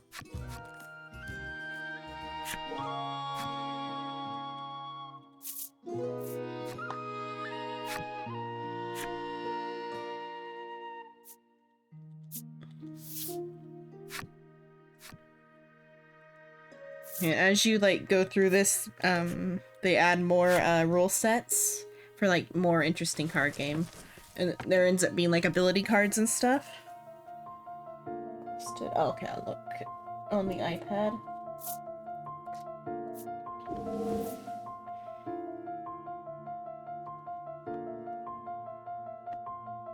Okay, let's see who'll go first.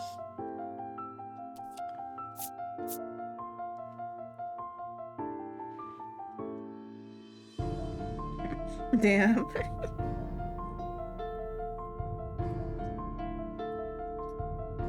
Script update to general.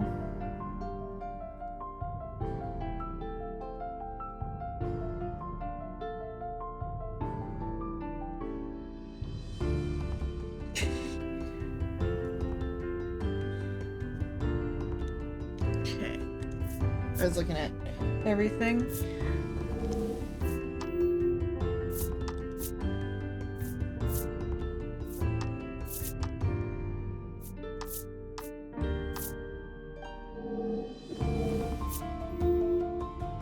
Yeah.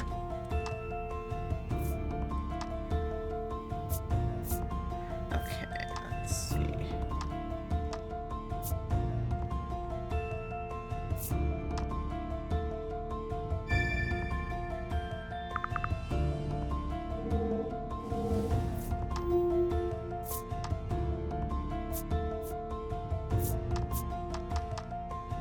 Oh, you got a set.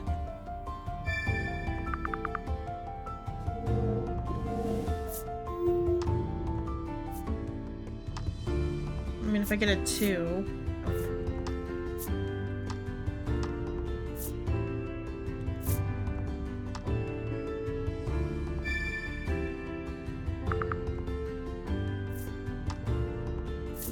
Ace.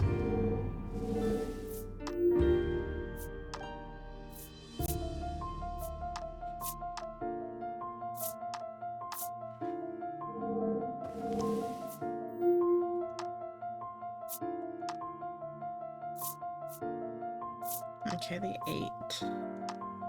Oh, I can do 6, 7, 8 though.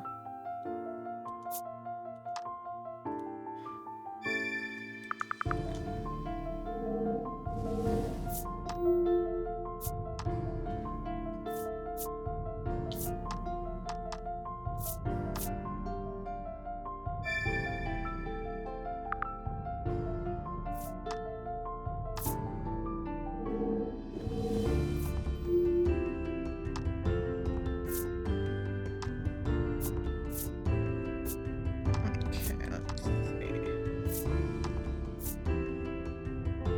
Go the 3 away. Yeah, because if I'd thrown away 7, you would have been able to do a long chain.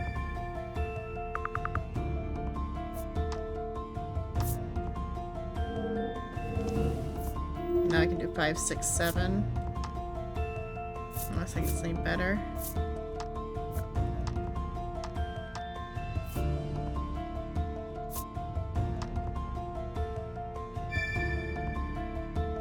Okay, get rid of my 3s.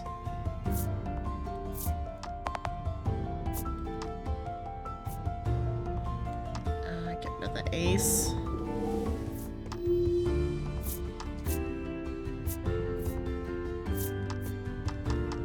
I actually did 3 aces.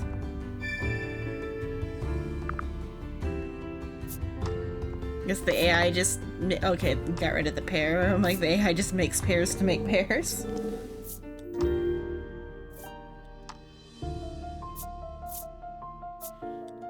Six, 7, 8 again.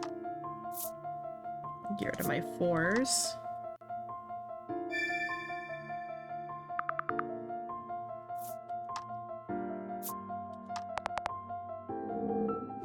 $60 points.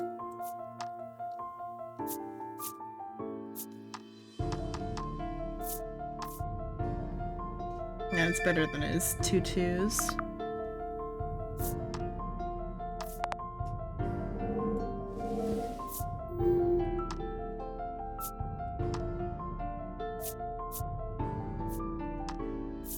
Four, five, six. 4, 5, 6. 2 points. Okay, I don't think that's better than anything I've got, though. Yeah, so get rid of that one.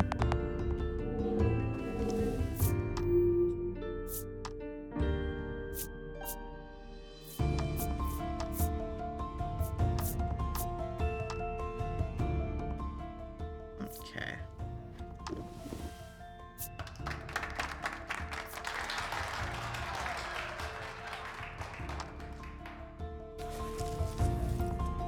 And that's how that mini game works. Good job.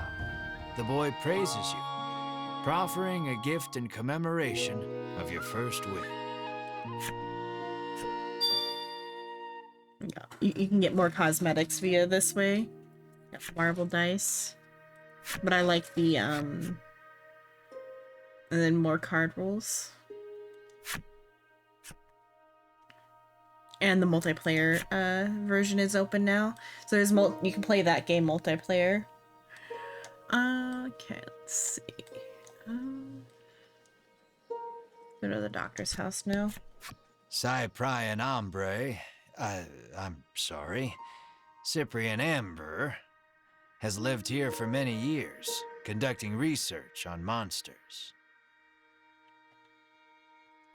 All the townsfolk affectionately call him Cypri. If anyone knows anything about the dragon, it's him. He's a veritable monster expert. The narrator just made a mistake and it was funny, but the cards didn't reflect it. You ask Cypri if he knows anything about the dragon. He says he'll tell you if you do him a favor. The monsters stole a precious treasure from him. If you reclaim the treasure, Cypri promises to tell you all he knows about the dragon. It seems the treasure-thieving monster makes its hideout in the western cave. That's where you'll want to head.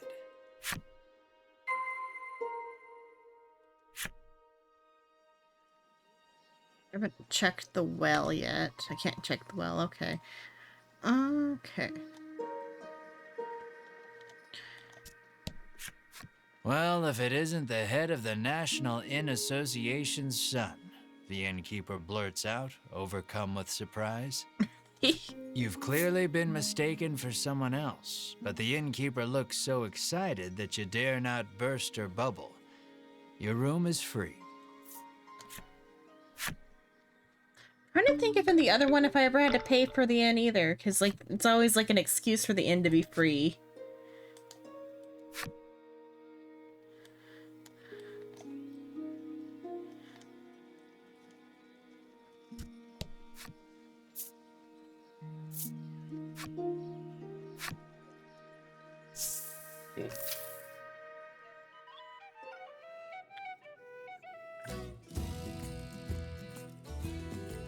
Let me think what I want to do.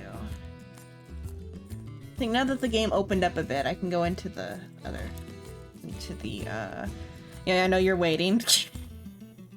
Hello. Hello. Because the game had so much audio, I wasn't in here earlier. But now we're in like a more free area. Gotcha.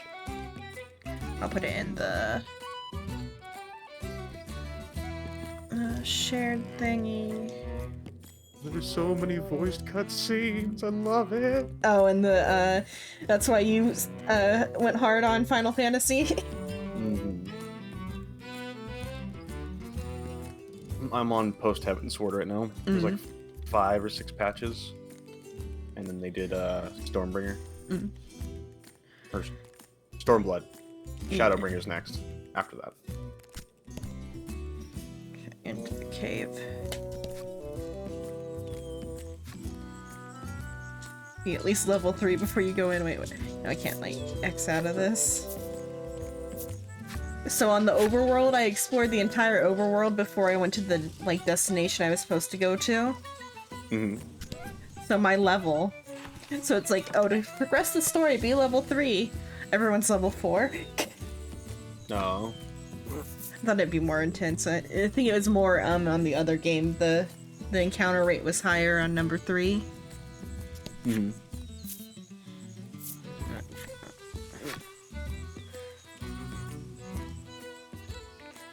Light can't reach the furthest depths of the cave. It may be impossible higher to proceed level without here, a yeah. torch. Got a torch. My buddy was like, hey, let me craft you some gear appropriate to your level. I'm like, okay. He gave me like 100 gear score worth. And it's like, I'm doing like triple damage now? What the fuck?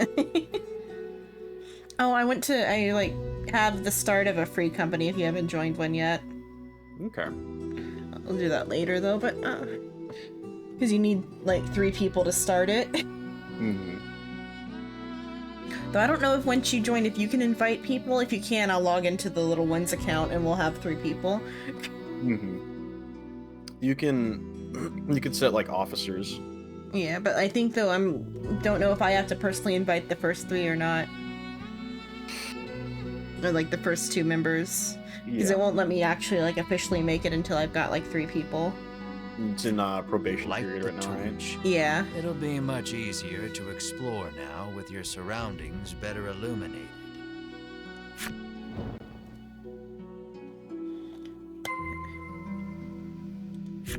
The story is so Though the intricate torch lights too. your immediate I surroundings, love it. you still cannot peer far into the distance.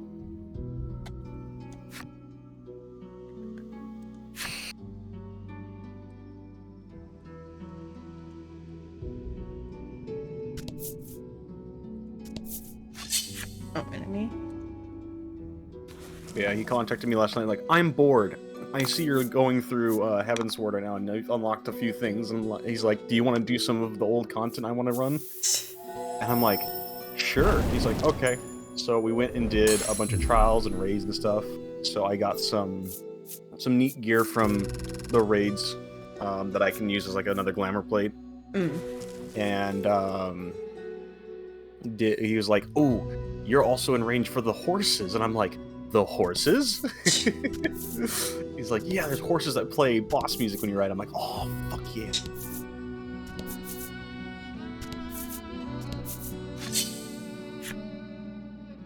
So that'll be fun. Yeah. So you know the Ifrit trial? Yeah. Later on, you can do Ifrit Extreme, which is just a harder Ifrit, level 50. Okay. And one of his drops is a mount. One of the horses. Oh, a horse. And it plays his boss music.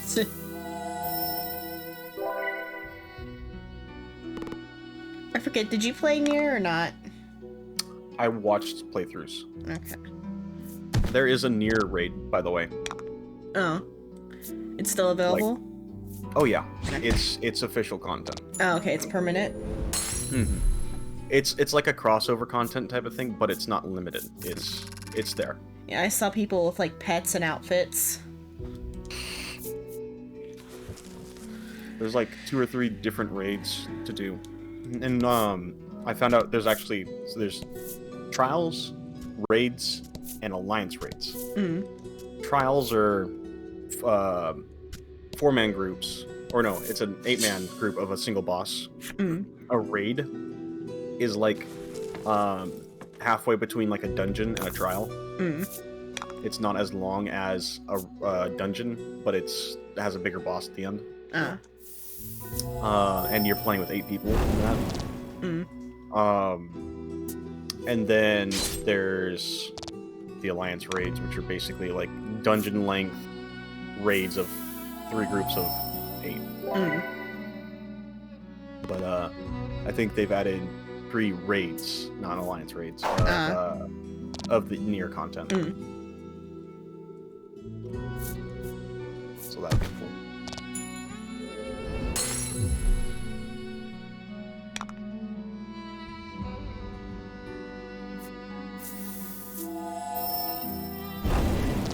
turn down my headphones. Or I'll turn down the in-game audio instead.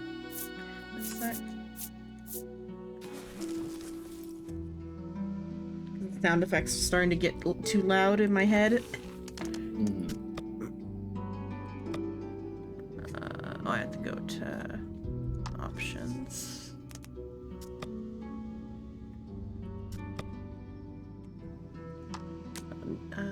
Background music should be quiet. Then sound again. Sound effects should be quiet. Yeah, that's better. And I'm gonna save and change all the stuff to the Neir stuff now that we've like gotten used to looking at the default. Because this game has all the DLC is Neir skins.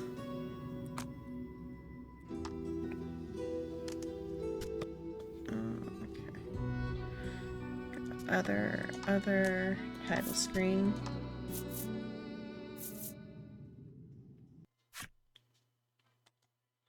And by doing the minigame, I got marble dice, but I'm going to stick with the Emil dice.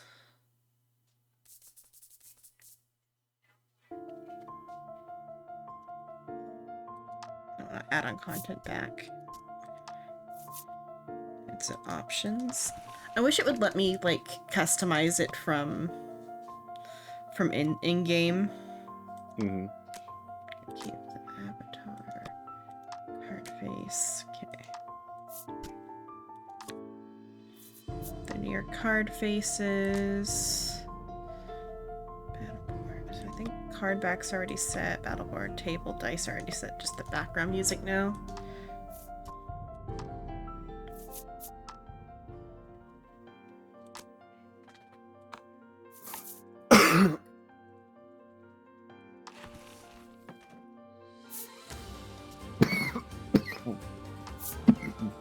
I think it's Devila and Popola's boss music.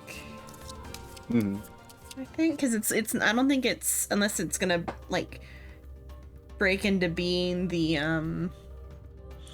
whatchamacallit, the song that they sing at the fountain.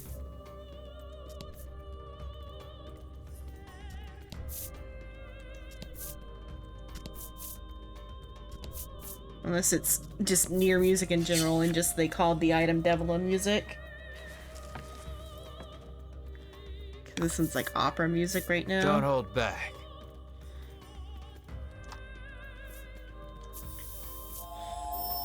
Are you looking at the game I'm playing right now or no? Yeah. Okay. So Kaine's outfit. Oh, it's that one other chick. It's Kaine. Yeah. Game 2 has the automata stuff in this.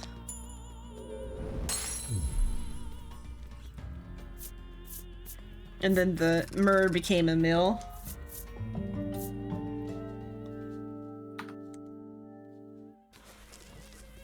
And instead of a big backpack, he's got Weiss. Okay. Have you seen for Replicant or just automata? I've seen a little bit of both. More of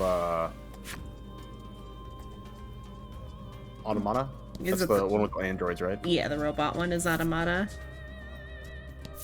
I've seen more of that than. Yeah.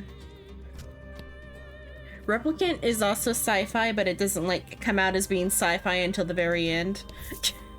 Because it plays up like it's fantasy.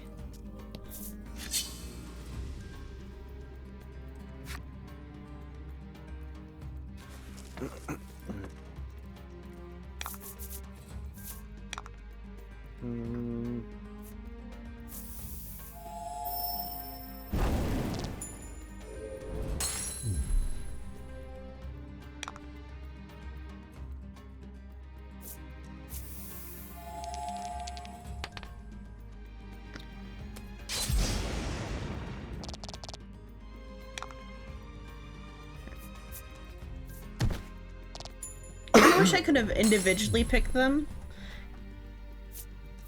So I think I would have just put on the Kaine outfit.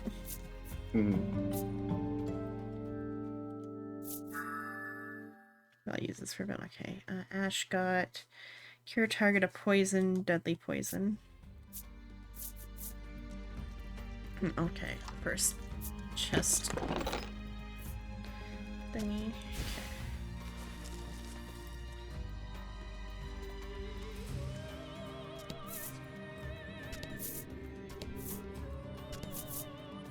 That's a door.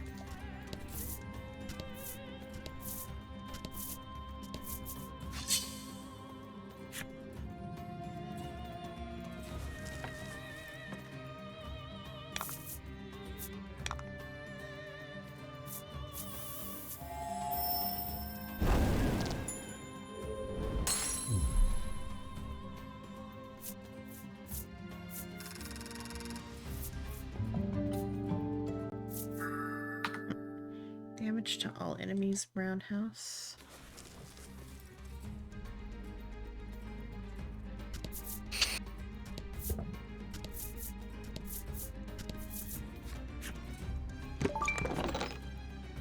Gold.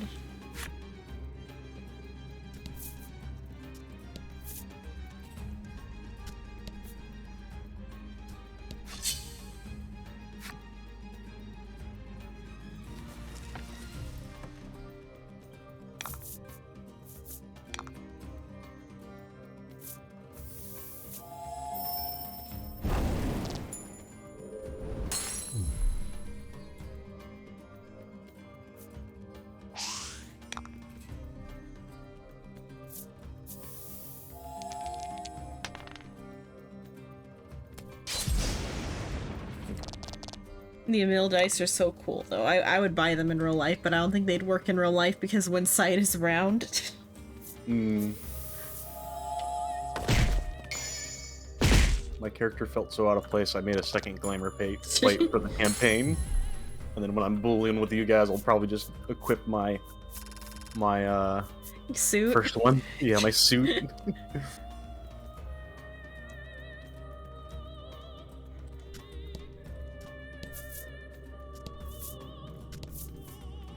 So is it that it costs to like to submit the suit, or is it cost to like equip it? So there's two ways of doing it. You can either cast a glamour from your inventory, and that costs a gem. Or you can go to the inn and go to your glamour drawer, glamour dresser, submit it into there, and then whenever you want out of there, you can then apply it to a glamour plate for free after doing the initial cost. Okay. So it's a one-time thing for the plate. glamour dresser, and if you want to cast it from your inventory, then I think it's then that, or you get refunded your crystal if you dispel it. Okay. Or you do get refunded if you dispel it? I don't know. I haven't messed around with it that much. Although I know the glamour crystals don't cost that much, actually. Yeah. It was just, I was kind of like miffed that it even cost anything. Like, you could purchase it in New Grandania for like, I think 400 gil each. Yeah.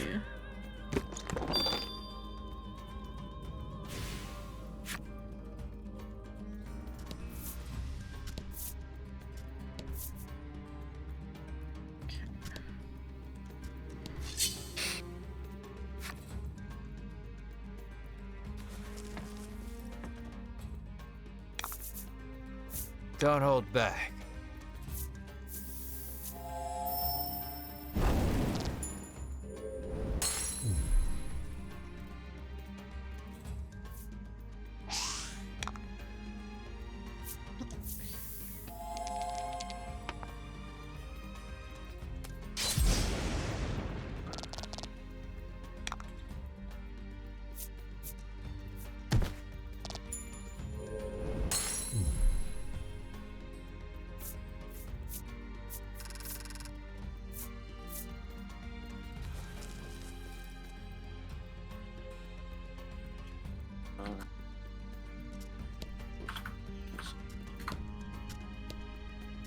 I'm trying to get The to door 70 is because shut I tight. found out that you It seems some strange don't need to force be keeps in it barred. Endwalker to get Reaper and Sage. You just need to go to the location after reaching level 70. So I'm hoping to kind of rush there. Upon closer examination of the door, you spot a cavity that looks like some sort of sphere should go there. You put the magic sphere into the cavity, and the door opens.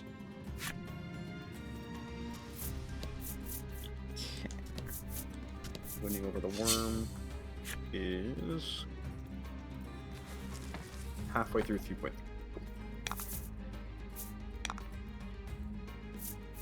I have like 23 more quests till Stormblood. Congrats.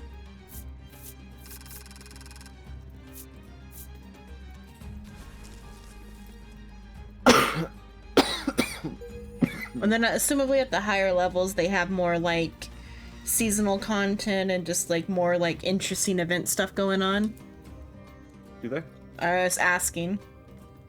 Oh. Assumably, because there's like something All about seasonal stuff can be accessed throughout the game. okay.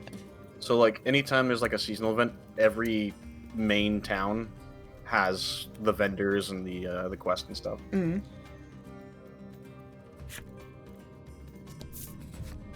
Or if not, it's going to be posted in one of the 3 starting cities. Yeah. But I meant, like, I felt like there was like some like additional stuff for higher level characters though too. In what regard?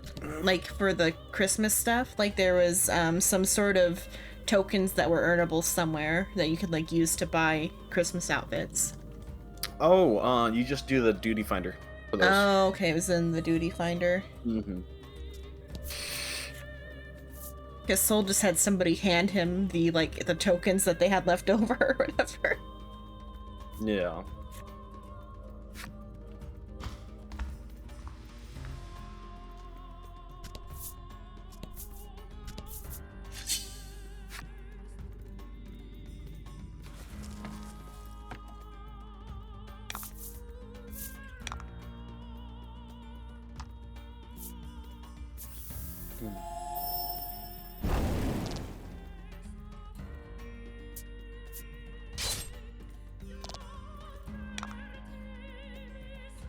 Let's see. Yeah. But yeah, you have like 800 slots for what's it called? For why can't I think of anything?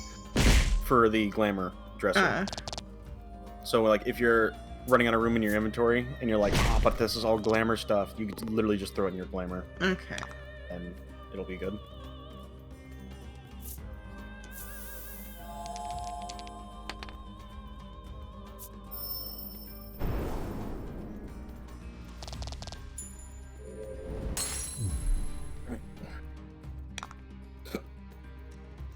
Oh, I just noticed that the blocks for Neir replicants block puzzles are to the side. Mm-hmm. Because I'd seen that the jack-o'-lanterns are like a male jack-o'-lanterns. But I saw the blocks, but I didn't think of what they were until just now. Nice work.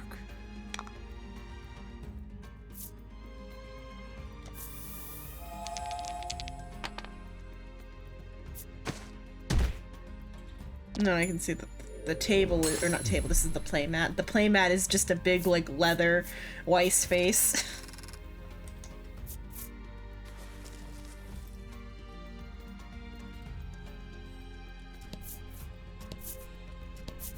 And I think these card patterns are like the carpet at a Mill's house or something. A claret trail leads you deeper into the cave. Claret? Was the walking wounded a monster or a human?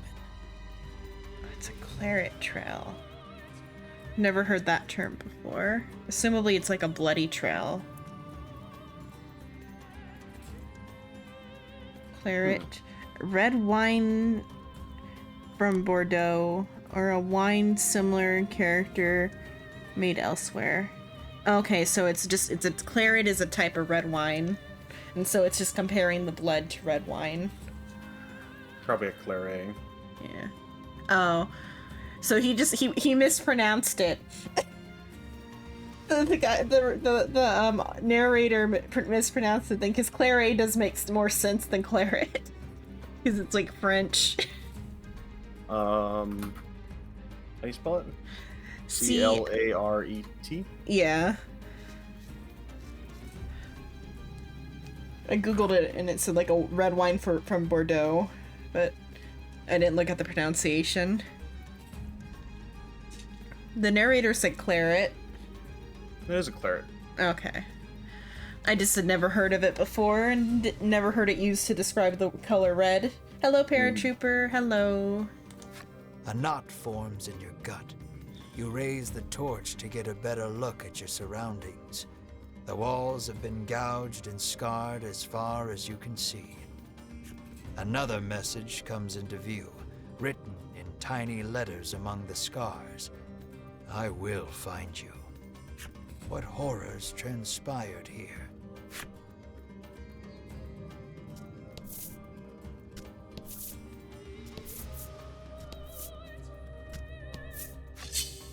Enemy appears.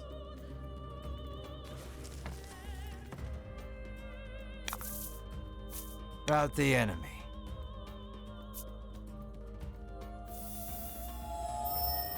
I think I still like number 3's narrator better.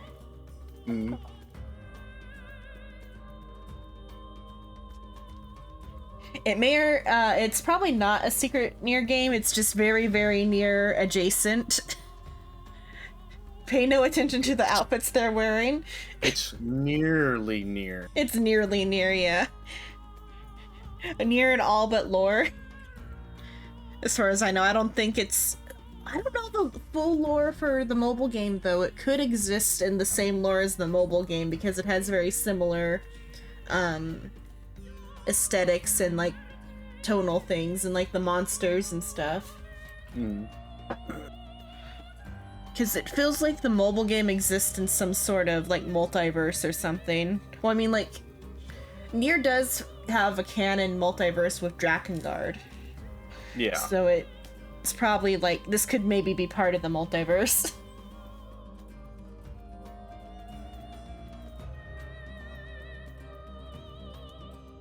The mobile Neir game is called Neir Reincarnation.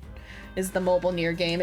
It's a auto battler character collection game, but it has a good story. The story is like very good.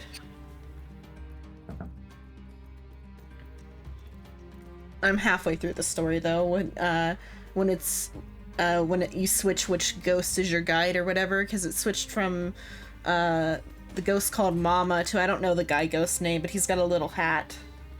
He's got a little hat. But I like Mama better, and the narrator in the third Voice of Cards game, Voice of Cards Burden of Beast, has a very similar sound to Mama, and that all the DLC stuff involves Mama. I feel like it might be Mama. But this guy, I haven't actually heard what Dad Neir sounds like. This could be Dad Neir. I don't remember Dad Neir's voice. I'm gonna Google that. It'd be interesting if this is Dad Neir. Let's see. I'll keep the game going though. But...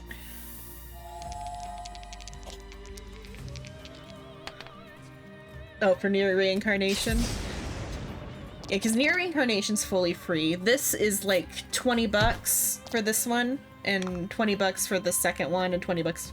The third one, I don't know if the third one's on sale right now. I got it on sale for Black Friday, the third one, and that's when I like discovered this franchise. And then for the for the winter sale, the 2 first games were on sale on Steam.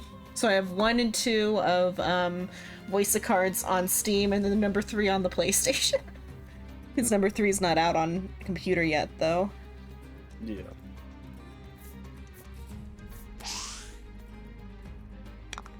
And I figured I'd have better resolution playing on computer anyway.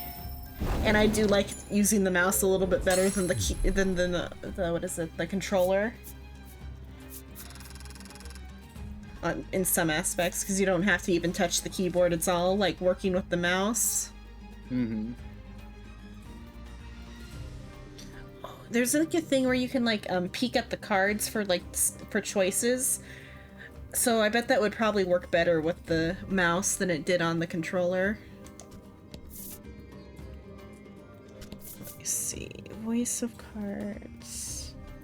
This one's the Isle of Dragons one.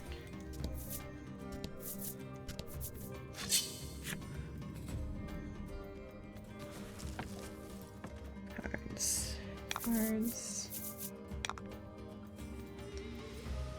Oh, right. I need to do my job class quest because I'm actually losing out on damage. Because, Ruin 1 goes to Broil. Like, it gets upgraded to Broil when you get it. And Broil's like 220 potency, and Ruin 1 is 150. Which So Final that's Fantasy mobile? Sorry. I know you're describing your damage. Mhm. But I'm asking Paratrooper, which Final Fantasy mobile? Because there's a bunch of Final Fantasy mobiles. God, there's so many Final Fantasy mobiles.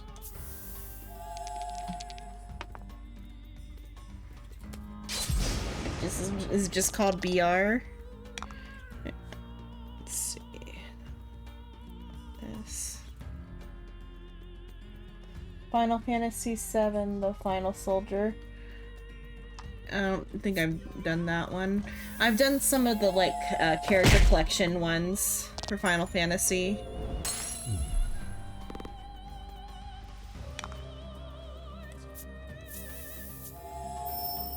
I think I played one of the Final Fantasy idle games. With, like, collection stuff to it. Yeah. There was, like, some sort of weird, like... It wasn't hexagonal. I think it was Idle too. Like the one where you have like an army of like the Final Fantasy 1 characters or something. Mm-hmm. Yeah, I think I played that one. Let's get all of my slots here. My most effective move for single target is actually my AoE at the moment. Kind of ironic. Are you at the point where mana matters? Don't hold back. Oh, well, for healers, yeah. Okay. And casters, mana matters at like 50. Okay. When you start getting a good rotation of stuff. But what about your AoE attack that you're doing? It's the same or it's only 100 more than my my Ruin. Technically, if I wanted to do a ranged attack, I'd do Ruin 2 because it has 10 more potency. Or didn't you're still Scholar? Yeah. My main class for progressing is Scholar because it's 2 classes in one. It's very easy to learn new content because it's the more forgiving healing classes because you have a passive healer. So at least like half of your healing is kind of automatic. Yeah. Or like on a 60-second cooldown that does automatic stuff. So that's kind of nice. And then I'm also leveling Summoner along with it, which is actually also a very easy DPS class.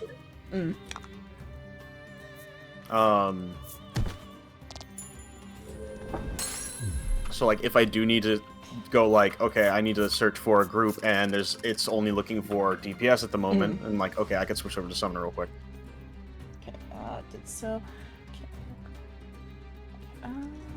You're be absolute soon because on the little photo for it, it says final season. But on the Final Fantasy one, is gonna be obsolete soon, or the Neir one. I'm trying to figure out what you'd want to do when you start 14. I just crit a healing spell. Yeah, you can crit healing spells. I've critted a couple. Ash keeps critting healing spells even though he's a swordsman. There's actually a combo for Scholar. Later on, Press you get deeper into the a cave. passive that Light if your floods into the healing chamber, spell crits, the illuminating Galvanize a gets like scene so triple startling, shields or double shields or you something like nearly drop the torch altogether. that. And there's a way of guaranteeing a crit for that action. So it gets really strong. Just deeper to the cave, light floods into the chamber, illuminating the scene, startling you. Okay. So it's doing some narration, something shocking happened in game. Okay, but the Final Fantasy game's on its final season, the mobile one that Paratrooper found. Okay. Two mummified bodies lie close beside one another, their hands clasped together. Beside them, a message written in blood. We I'm trying to leave unlock together. flying for every zone I'm in right now. Which I need to Perhaps do quests they were and lovers. do some area Whatever the case, exploration. you notice the bellwether nestled in their hands. You There's the gently missing, pry it free, bend a knee, Explorer and say a small Aether prayer current. for the dearly departed.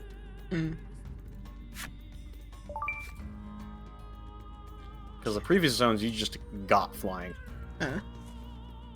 But Heaven Sword zones you need to do the Aether currents.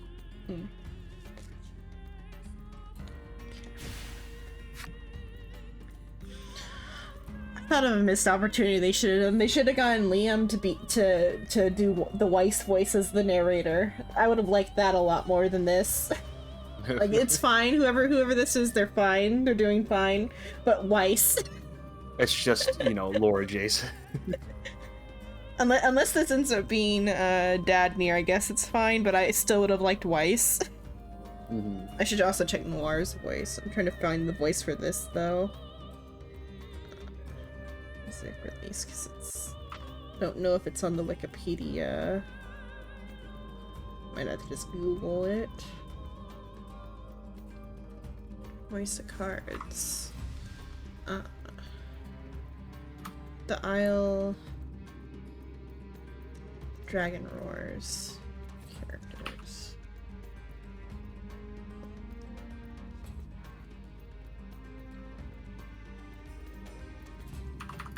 Oh yeah, sorry. I'll give you a link to it right now.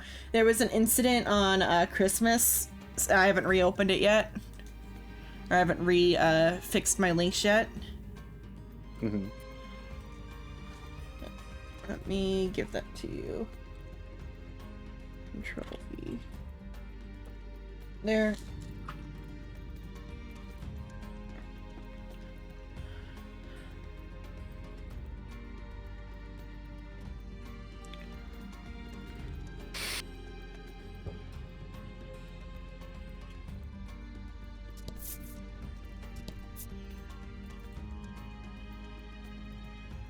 Let's see. Isle of Dragon Roars, VA. Let's see.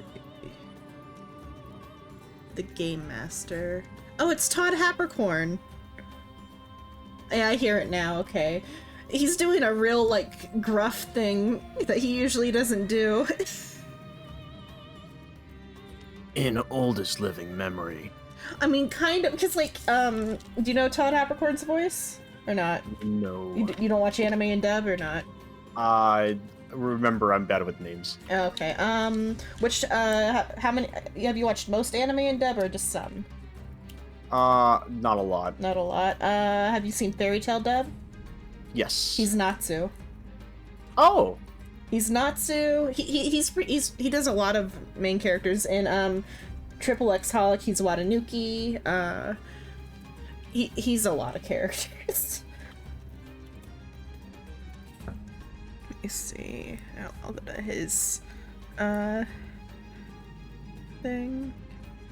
Oh, yeah, he's Ikaku in Bleach, because it's on his recent stuff. Oh, that's new though. He used to not be that. That's a new voice. He's the new voice actor for Ikaku in Bleach, because that used to be Vic, but Vic got canceled.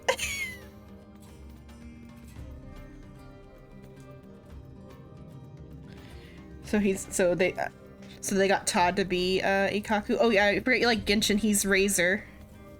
He's Razor. He's Razor. I Is do. Todd. I think I do the. I don't know if I do the English or the Japanese voices. I think I do Japanese voices. Yeah, but have you heard Razor's English though? Yeah. Yeah. I've watched some of your streams. Yeah. I really like what Todd does for Razor. I guess I just didn't recognize him because he's doing some weird gruff shit with it That's here. how you know they're a good voice Yeah. actor. Typically I recognize him, but that's when he plays like the panicky characters though. Because I really liked his voice in Triple X Holic for Watanuki. And Watanuki's just a continuously panicking character. He's more recognizable when he does a more high-pitched voice, I guess is the thing I'm trying to say. Find hiding Moogles. Sure. Mobile Neir. It's dinner time and your mama's calling. I don't know why it's random. I kind of skipped that part. Because it's not important to the MSQ.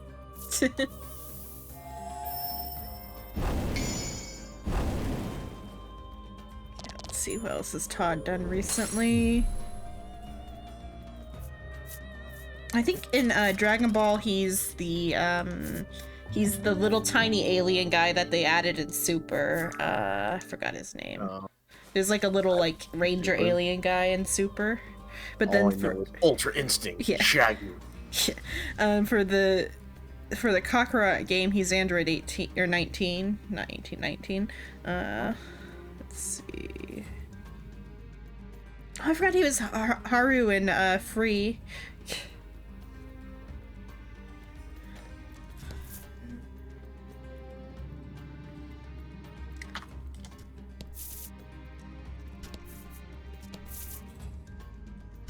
He's a very typical like main character voice actor for English anime. Mm-hmm.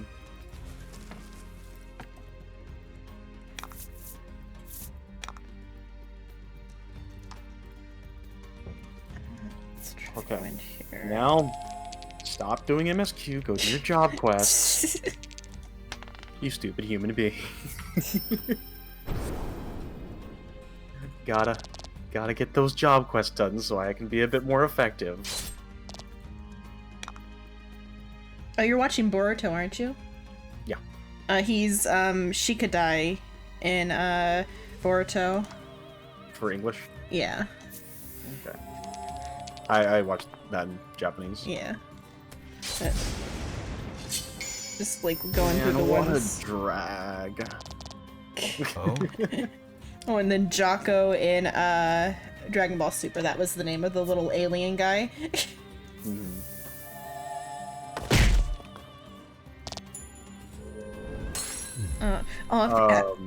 See your part. One of the characters in Boruto, one of the newer characters, he goes, "Man, what a drag!" in front of Shikamaru.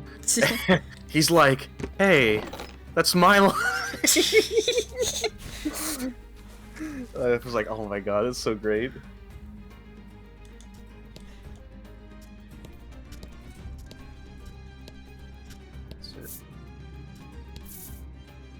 And then I don't know if you've seen Hitalia or not.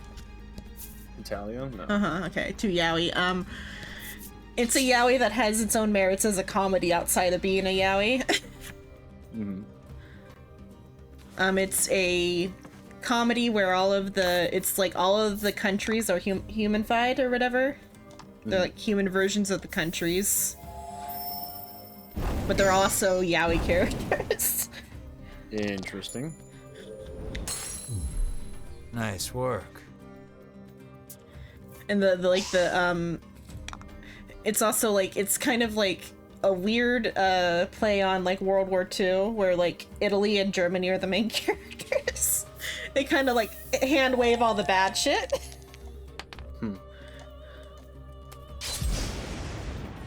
But though like the Germany character he does have like a complaint to his like leaders or whatever over it, but he can't. But he still has to like fight in the war. Mm-hmm. But they like at least do the. Japan is like kind of bad about that type of apologia though too. But outside of that one like oof part about it, it's a very funny yaoi. Where like the main couple is Germany and Italy.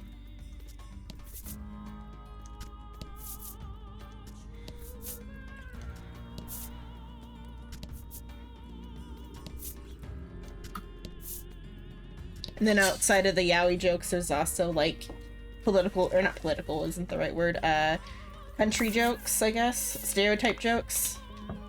Gotcha.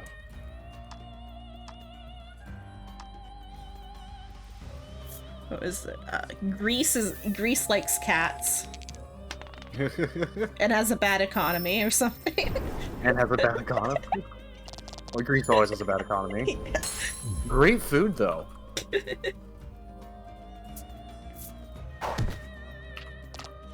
Though, an unrealistic thing is America wants to solve global warming. I mean, besides the whole, we're saying we're gonna solve it, but we're not. Yeah, I mean, I guess that is the joke they go with, because the first joke in the entire thing is they're at like a UN meeting and they're like discussing what to do about global warming, and America's like, okay, here's what we're gonna do. We're gonna make a superhero and he's gonna save us. Superhero. Like the most cartoony stereotypes about countries. Gonna call him Captain Armenia. I don't know, it was, I think, like, something global or something. I think it was, like, Captain Global. Captain Global.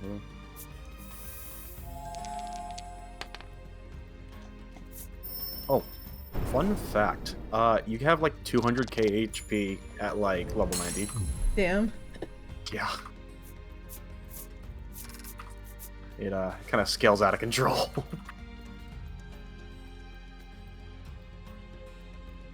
Oh, Todd did a lot of Ben 10 voices. Did he? Mm-hmm. Gray Matter, Slapback, Tetrax, and a whole bunch of just, like, background characters. Funny. Let's see. You make to open the chest, Yeah, but I an hear it now. ominous voice Gotta talk to echoes this around Thornberry. you. I will not relinquish my horde. The next instant, something leaps at you How out far from have you the gotten darkness. the scholar jobs? Scholar. There's multiple jobs in Scholar, or The job quest. oh, the job quest. I don't think I've started it yet. Oh, okay. Because I just kind of got it. I'm still in the 30s. Okay. Oh, wait, so you've gotten the scholar Gym part. thing. I got the gym. Have you met the Tonberries? I didn't pay attention. The guy you get the he's like a little green guy. Yeah, I didn't pay attention.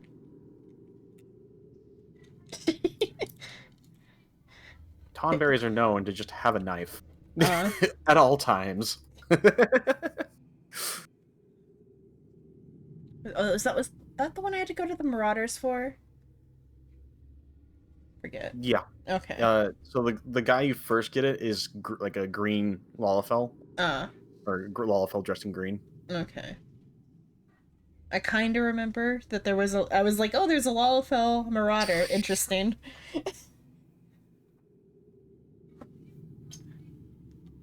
I just assumed that guy was like in charge of the Marauders Guild or something. I'm like, oh, that's interesting that the Lalafell rule the Marauders Guild. Lalafell are greedy little bastards. Yeah.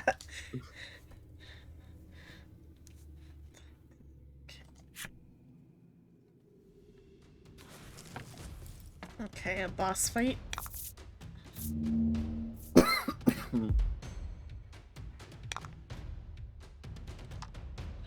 So later on, you start to learn spells called tactics that are like party buffs. And one of them is pretty broken. It increases the crit rate of your whole team by 10%. Or full team or one person? It is. Oh, it's a single person, but still, that's pretty insane. Yeah. Like a full 10% of what their crit rate is, not, 10 points. Yeah. That'll freeze only last a little bit.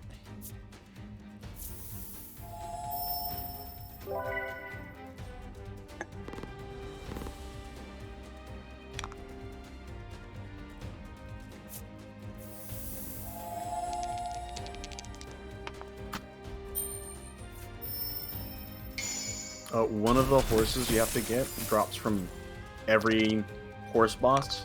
It's like it's a rarer drop. And while we're farming Titan for his horse boss or his horse mount,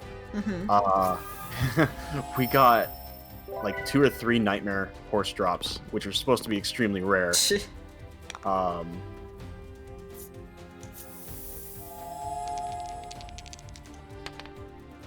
I didn't get a freeze that time. I think I broke the boss with the freeze ability because it didn't like attack me at all.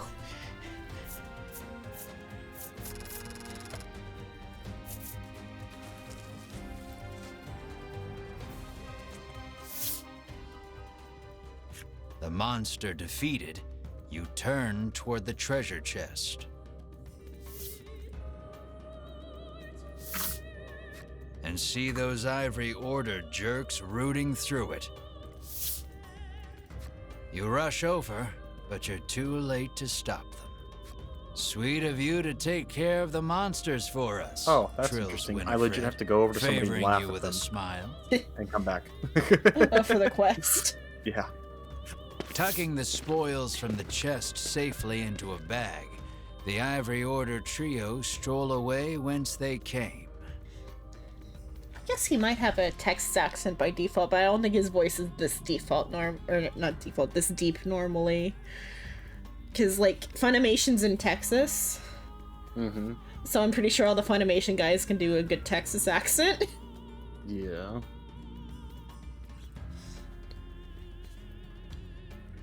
Knowing you couldn't stop them if you tried, you can do nothing but stand slack-jawed and watch them go. The dude was insulted.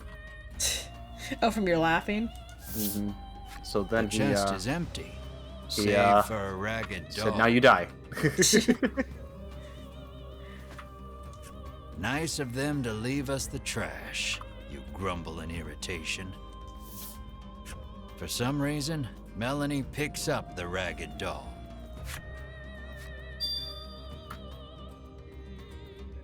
Now I'm riding a very buff doggo with horns in the air. Your shoulders slump. All that effort, and this behemoth. is all The you get to behemoth. show for it? Yeah. You I'm find surprised Soul actually nothing got off else early even tonight. close to treasure. Oh, I'll say it. Hope Cypri is ready for bad news. It's a, well, it's his Tuesday, but it's a Monday our time. He's, gonna play, what's it called? The card game later.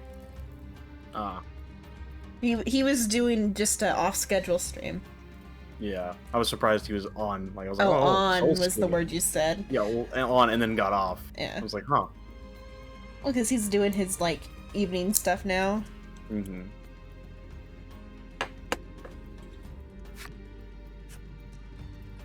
Leave now would be the fastest way out. Did I do everything in this cave? I guess I did everything in the cave. You left the western cave.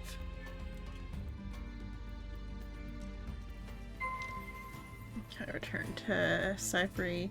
Tell him what you found.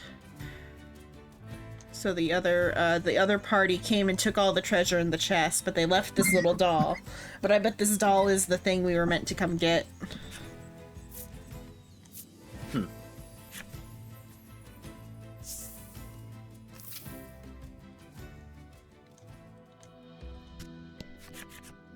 Were you able to find my treasure? Cypri asks. This is all we found. says Melanie, withdrawing the ragged doll. Cypri's eyes widen as soon as he sees the doll, and he reaches out to take it. Without breaking his gaze away from the doll, he begins to speak. Cypri tells you he gifted this doll to his young daughter a long time ago. What happened? I gotta talk to Yayaki. But she fell gravely ill and died. Since then, Cypri has treasured this doll as he treasured his daughter. Then the monsters took it from him. Cypri turns to Melanie, his head bowed deeply in gratitude. So you reclaimed the treasure by complete accident. You step closer to Cypri. You have to say. No, thank you. Now tell us about the dragon. Be happy with coin. Or I'd be happy with coin. Now tell us about the dragon. What do you know about the dragon? You rudely inquire. God, Ash is the worst protagonist. I can't wait to see Cypri the gestures as if to say, for Ash. let's not get ahead of ourselves. What? The Pokemon? Oh no, this is the name of the protagonist, and this is called Ash too. Ah, I wasn't just making a random. I wasn't just making a random Pokemon complaint. I see. He transferred over to this game. Oh, that's what you said. No? I didn't hear what you said before. But No, you okay. heard right. Okay. I thought you were talking about what's it called? Pokemon. You're talking like response to somebody in chat. Oh no. No, the protagonist in this, his name is Ash, and we got this doll back for this guy, and because we want him to tell us about the dragon, and the options of what I could say were like, what? No, thank you. Tell us about the dragon, or some coin would make me pretty happy. So I'm like, okay, tell us about the dragon, and Ash rudely goes to Cypri and says, okay, tell us about the dragon now. We're done with this. Type of thing.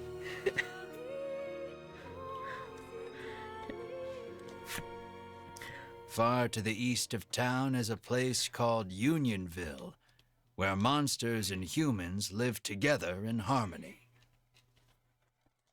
According to Cypri, you might be able to learn something there, as the dragon and monsters are not totally unrelated. I can fly. Upon hearing that, you turn on your heel to leave. Cypri calls out to stop you. Journeying to Unionville entails traversing the dense expanse of the bewildering wood. You'll need this, he says, and holds out something for you. Woodland flute. Play this flute at a specific location in the bewildering woods to see what happens. You won't make it through the bewildering wood without it, Cypri says. Your sights set on the distant Unionville, you resolve to navigate through the bewildering wood. Set up the living world east of Tristan. I also need to do my leveling stuff. Leveling dungeon. Yeah. What time is it now? It's 11:40.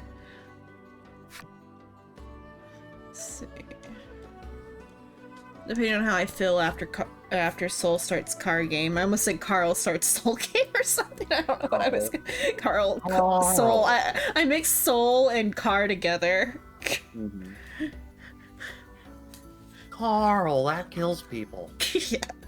When Soul starts car game, I'll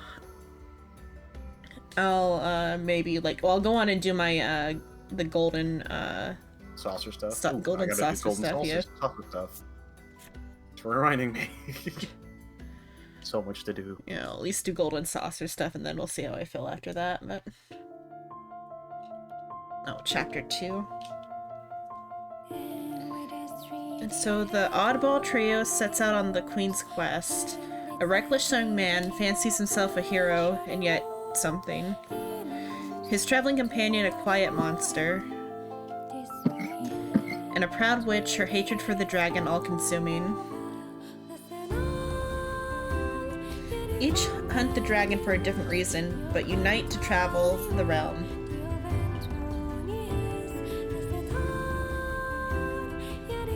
Hampered every step of the way by the horrid Ivory Order disciples. Their search for information about the dragon brings them to the sea of trees known as the Bewildering Woods. There, the would-be heroes meet a strange girl. Chapter 2, Bewildering Woods.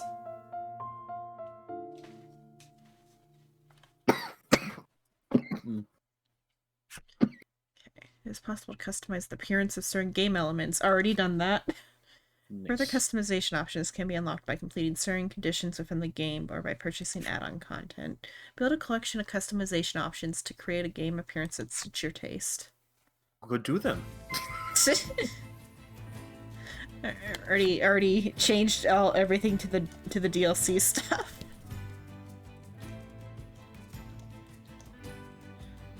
So I just recently put 2 and 2 together why the scholars in the Marauders Guild. It's like a military scholar. So it's like scholar is like the backline tactician. And the Marauders are the front line. Because Marauders go to warriors.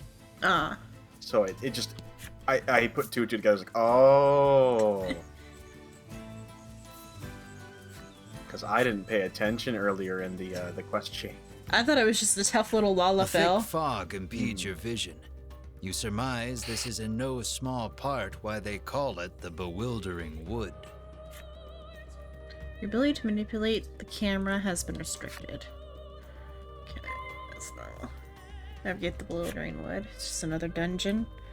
What is it? I was gonna see if Todd was in Neir.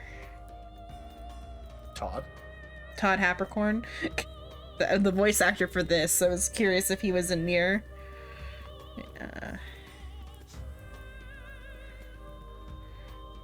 Neir replicant first, because it's the one that happiness.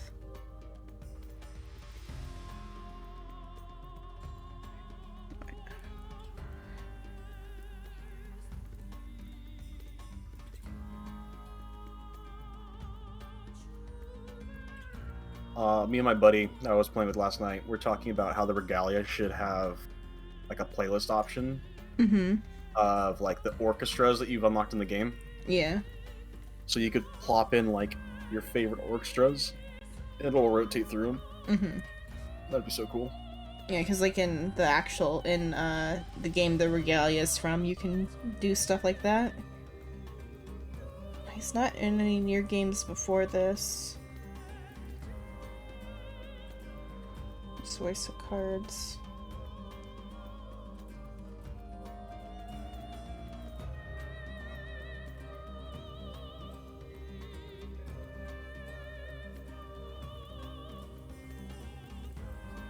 What about the Japanese voice actor for this?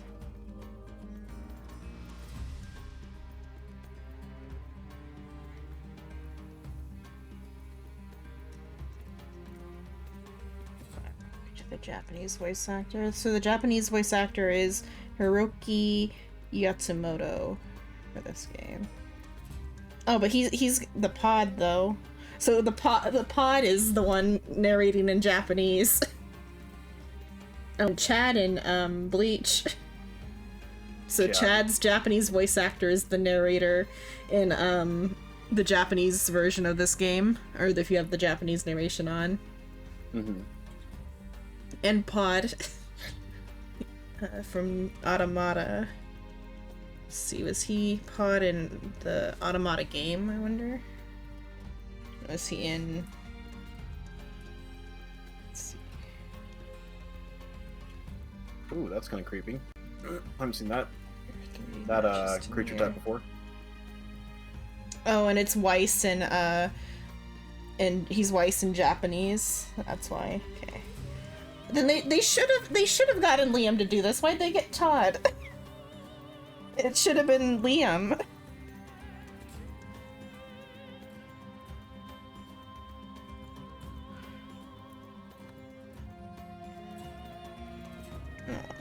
Though it is neat that Weiss and Pod have the same voice actor in Japanese. It makes sense because they have the same like position. Except Pod is like less story integral than Weiss is.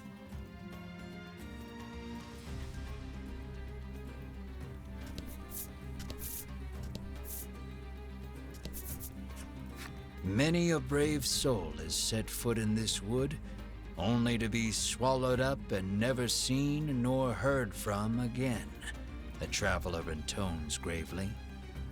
They also tell of a certain tool one needs to get through this place.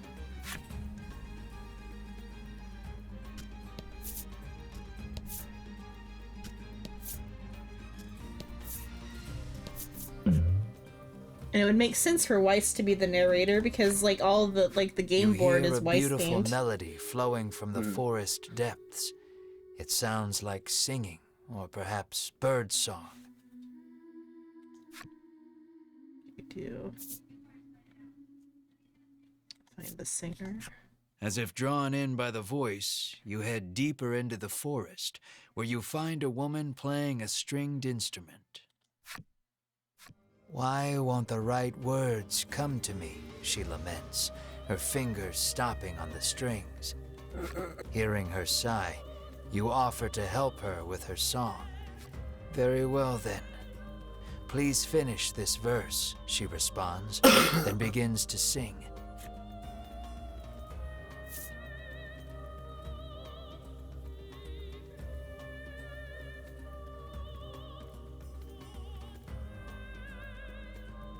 None of these none of these options are good.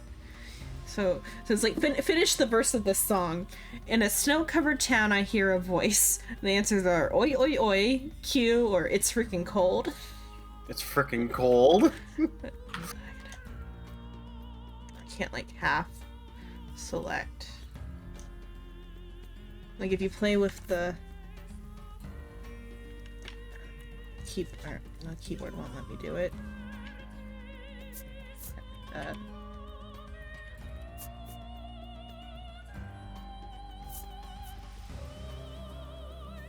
You imitate Mars' mule, but the woman just tilts her head to the side in confusion. Okay. This one was like slightly less rude to say Q. Because Q is like the sound that Mar makes, the like monster companion. You pity the poor soul for not comprehending the sheer cuteness of your dear companion. In the end, you gain nothing from the exchange and leave the woman to her song. Interact with her again? No. Okay. A message is written on the sign.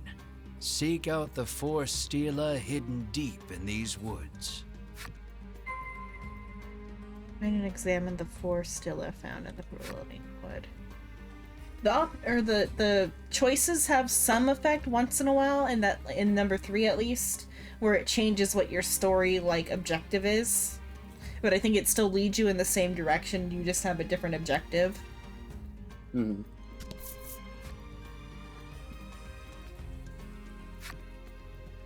Is like you can choose to be or have your main focus be revenge against the monsters or like trying to live a new life and exploring or something, but either way you still go out on the same journey.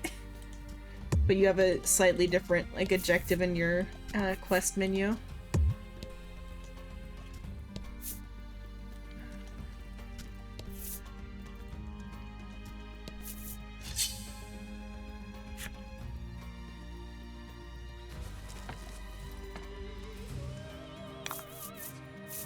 Let's do this.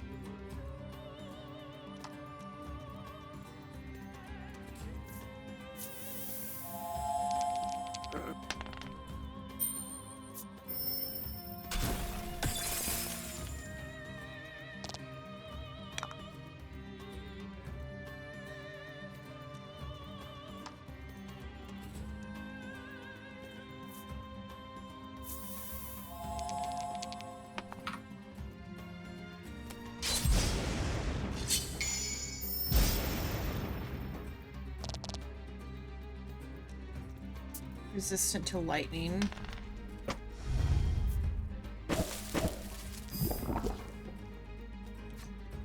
Poisoned.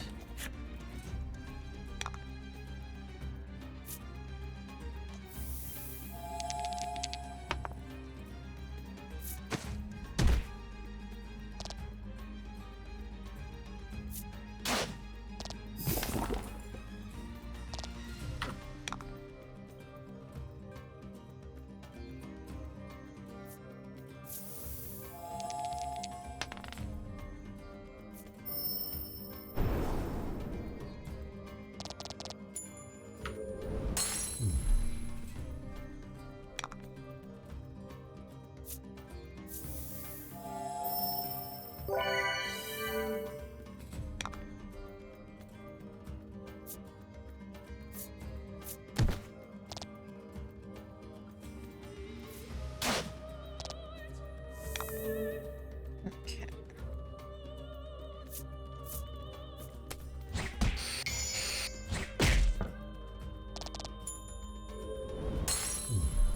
That was lucky. Okay, heal.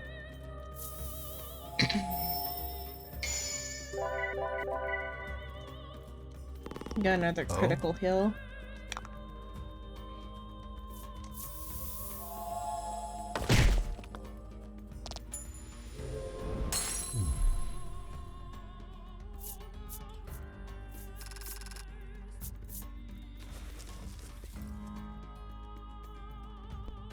Okay.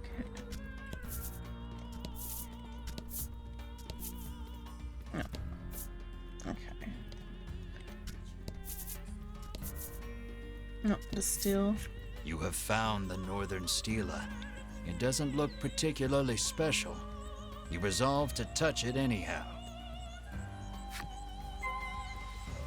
Find and examine the 3 remaining stela in the bewildering wood. Enemy appears.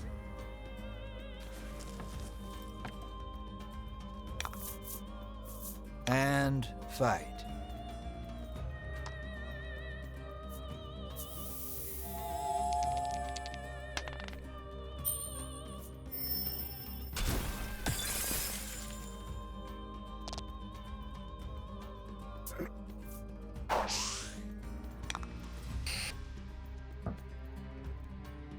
Okay.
I feel like the DLC came out with this game as it released, so they should have, like, I feel like the dubbing team would have known that it was meant to be, like, near adjacent, very much so.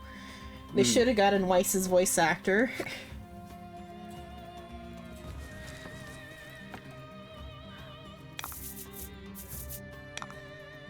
Unless Liam's just too good for voice acting now, I don't know. Probably not, though. I haven't heard anything about him voice acting recently, but I haven't, like, checked either. I should check if he's still doing voice acting or if he's just full-time D&D player now. Yeah.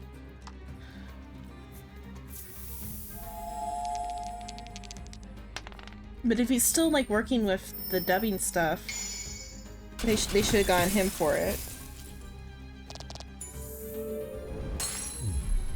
That was lucky.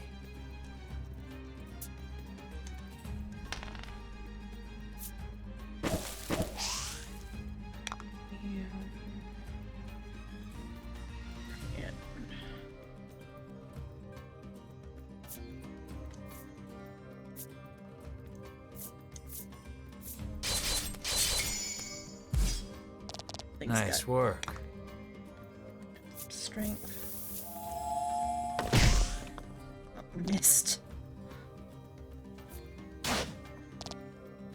Okay, let's see what Liam O'Brien's been doing lately.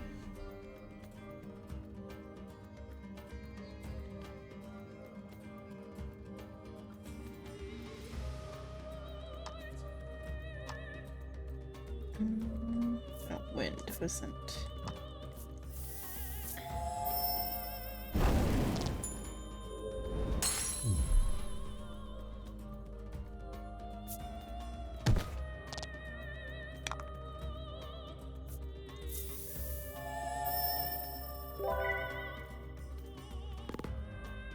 And number 3, because the additional skills come from like monster cards. Mm-hmm. The you can like build the characters kind of how you want to build them. Whereas here they seem like they've got their like roles more set. Except for whatever reason they decided to give Ash have him be the support. Even though his like characters, he's got like a sword. And like the healer, or not healer, the wizard here isn't supposed to have a sword, but like that's because she's got the skin on. But like Ash is supposed to be like a sword wielder. And instead he's I mean, mostly using him as a healer because he's the only one with the heal skill. And then Myrrh is like a heavy physical damage dealer. Tanky boy. Because he's just like a monster.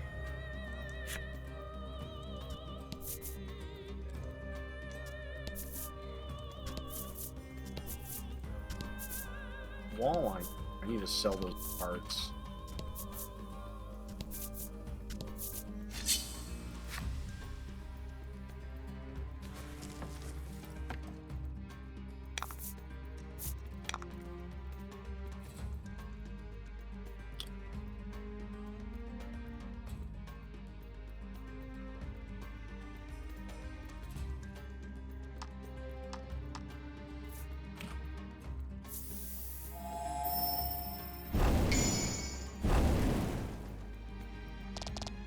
Excellent.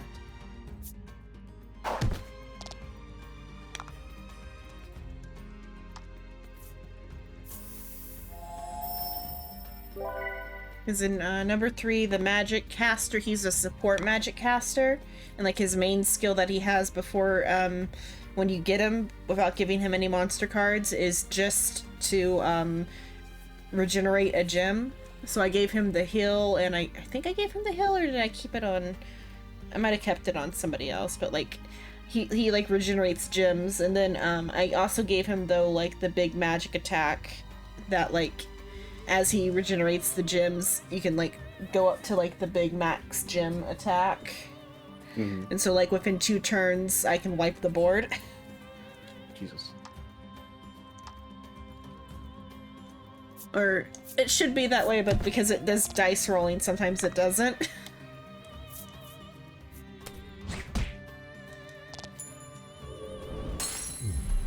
Congrats. Let's see.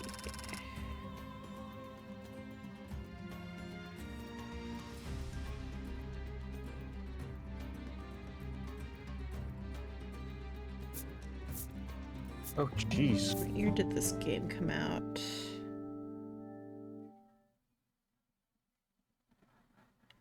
Year 2021.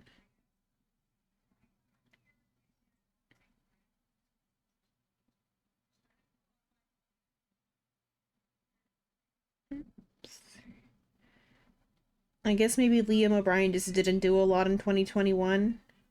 Might be why they didn't get him. Because like, what did he do? Because this came out in 2021. But though no, it takes like time before that to do the voice acting. But like he hasn't done anime since 2022. Or not 2022, 2020. He hasn't done. 2022 was last year, but he hasn't done anime since 2020. That's what I was trying to say. And then animation wise, he did since 2020. He's done Dota, a Star Wars thing. and the like Vox Machina thing. That's like his personal project that he's working on. And then games for 2022 or 2020. He did 3 games, but he didn't do any games in 2021. And then 2022, he did Guild Wars. And then he did a live action thing in 2021. But it seems like he didn't do a lot in 2021, and maybe that's why they didn't get him for the game, but it's still.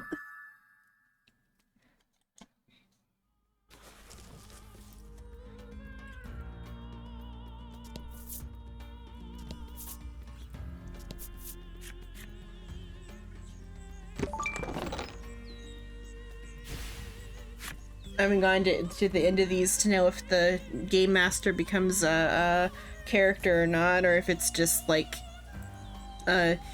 just the narrator. Because I didn't get very far in number 3. You have found the Eastern Stela. You see the words Melody of Fortune chiseled into the corner.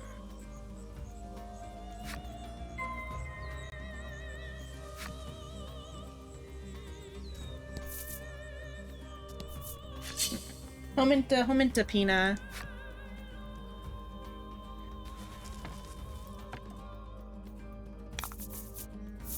Don't hold back. Fire on these guys.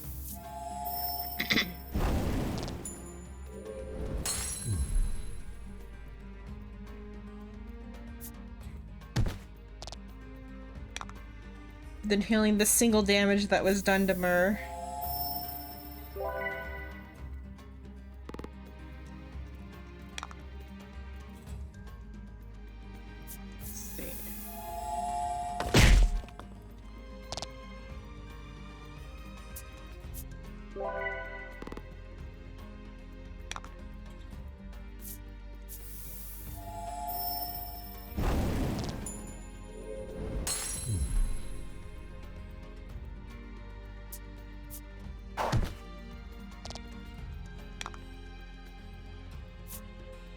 So for most of Ash's turn, I just heal the party because the health is so low that like if you leave it be. Oh, Myrrh got a healing skill too. Periodically restores own HP by 5 for 3 turns. That's interesting.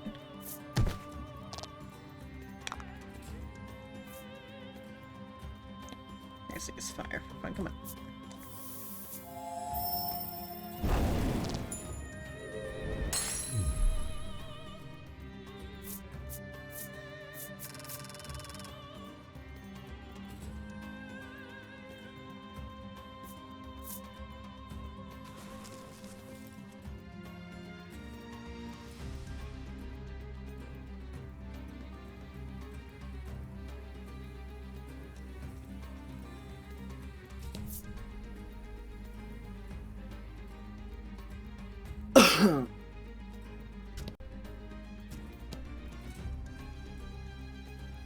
And then in for number 3 for Beast of Burden, the Japanese VA for the narrator is 2B's voice actress.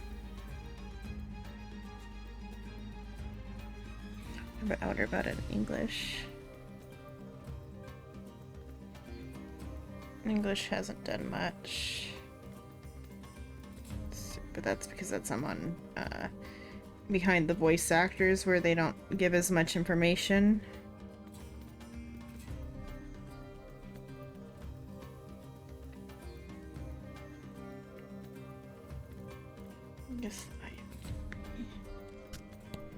Okay, so go this way then now. Oh, there's new characters that weren't here before. I need to hit the Stela every single time I want to go home. Ah, what a pain, the frowning woman sighs.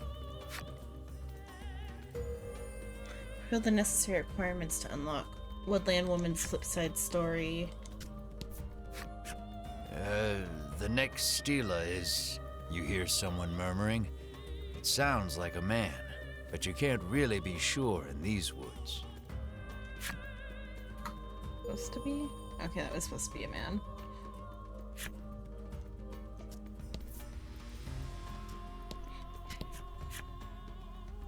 It's art style. So it's an elf man with a boob window. And he's slightly buff, but in a way that kind of makes you like question whether or not this boob window is supposed to be like for like bust boobs or not. It's just supposed to be like a buff chest, but like he's got a boob window and a dress, but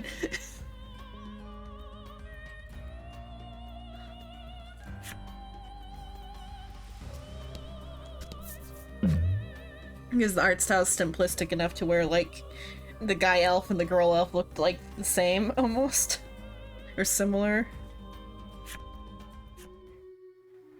A beautiful melody flowing from the forest depths. It sounds like singing or perhaps birdsong. What will you do? Find the singer. You take a peek inside the grass and immediately find the owner of the voice. It's a harpy. It seems like the harpy hasn't yet noticed you. You pick up a rock and throw it at the monster's feet. Like he had the surprise on a harpy, and instead of like doing something proper, he just throws a rock at its feet. A rock at its feet. Startled, the monster flaps its wings and Yeah, flies beat away. up the rocks. Yeah, You that's what find I some almost said. coins scattered about where it stood.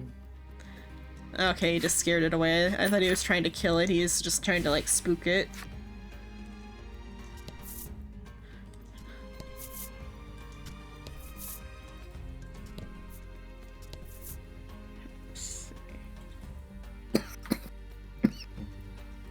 Voice of cards.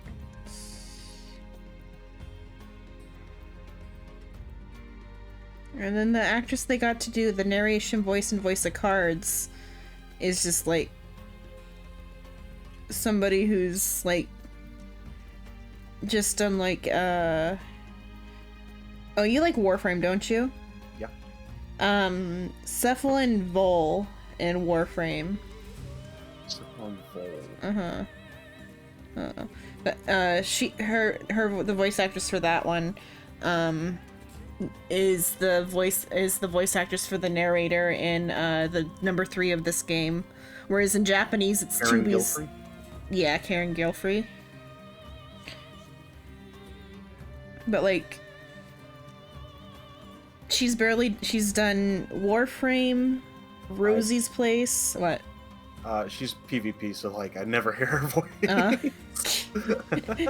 Some place. Passport to the World, a Saints Row voice, and voice of cards. Which it's nice of them to give a good big role to like a little known person or whatever when they went and gave this one to Todd. But but they should have given it to whoever does 2B. Because I feel like they're purposely casting the Neir voice actors in these games in the Japanese version.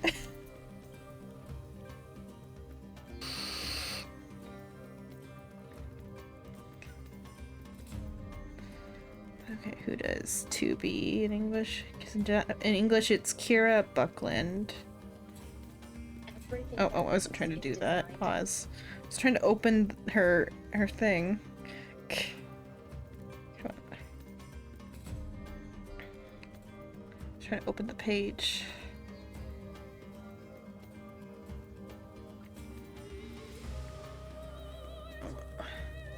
Okay. Oh, alright. I need to go this way. I think. Yeah. Okay, what about for the middle game? And fight.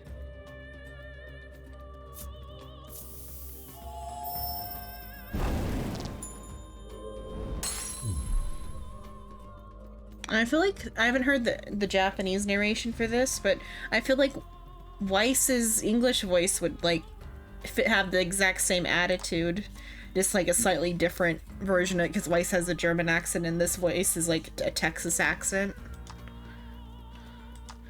Because they got a guy from Texas to do it. I wonder how that works.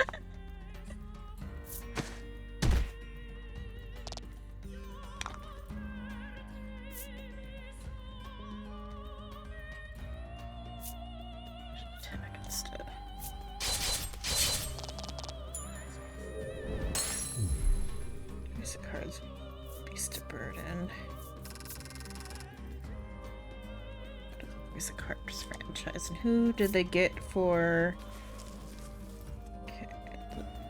the middle game? Let's see.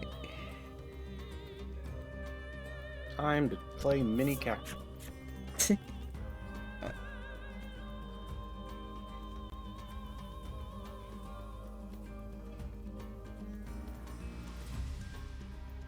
That's just news about that.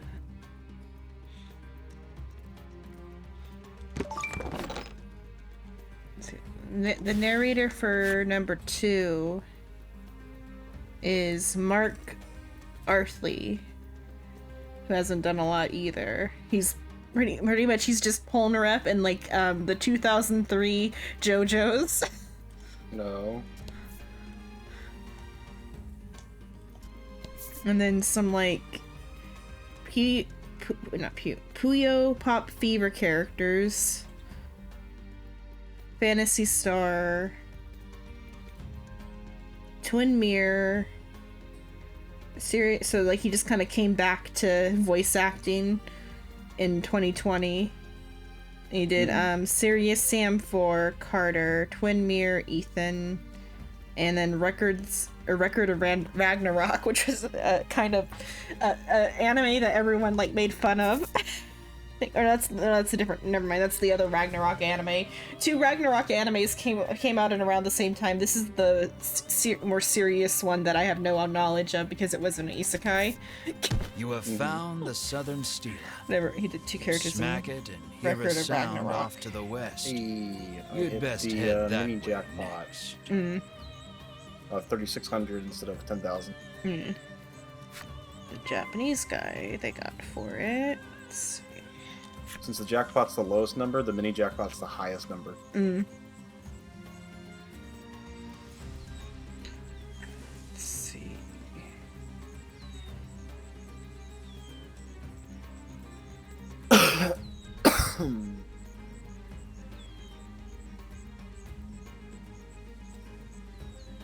This guy didn't do Neir though either, I don't think.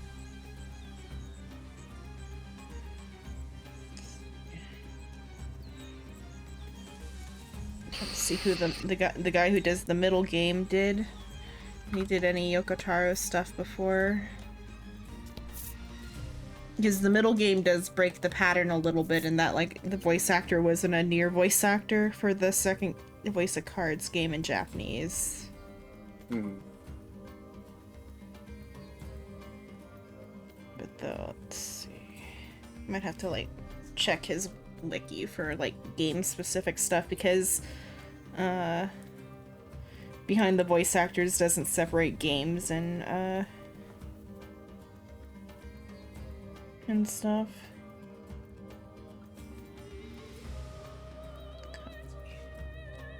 Let's see, where do I need to go from here? Enemy appears.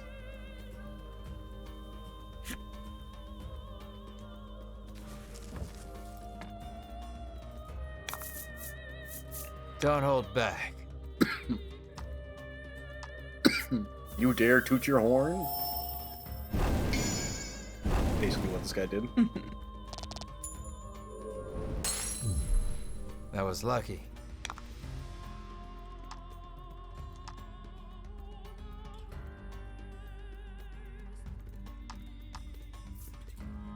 Nobody needs.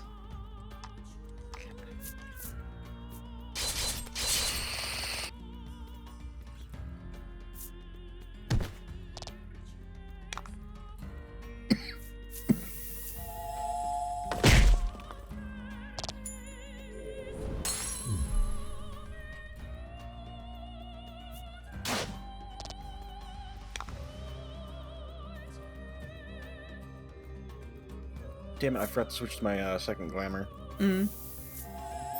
Right now I'm in those isekai clothes, but I guess it's a diplomatic mission right now, so it's fine.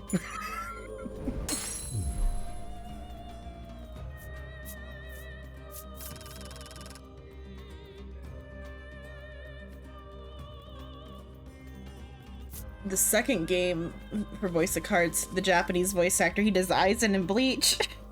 Oh. I found it's like notable, but let's see.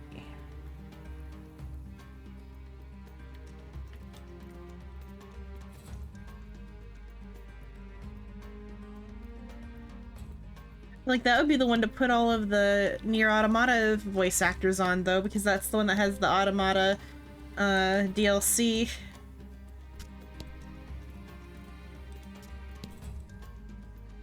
Let's see, where am I supposed to use the flute?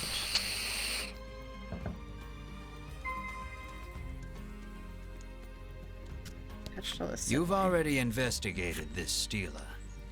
The words Melody of Fortune are rather conspicuously chiseled into the corner.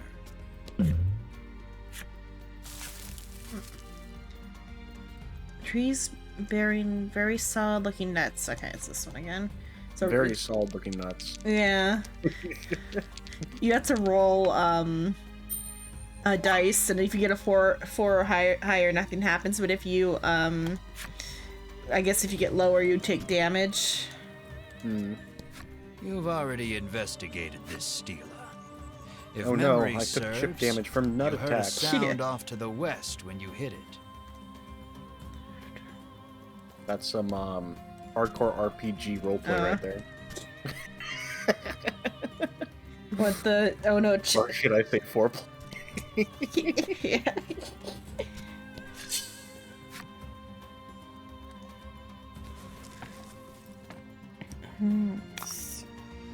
And fight.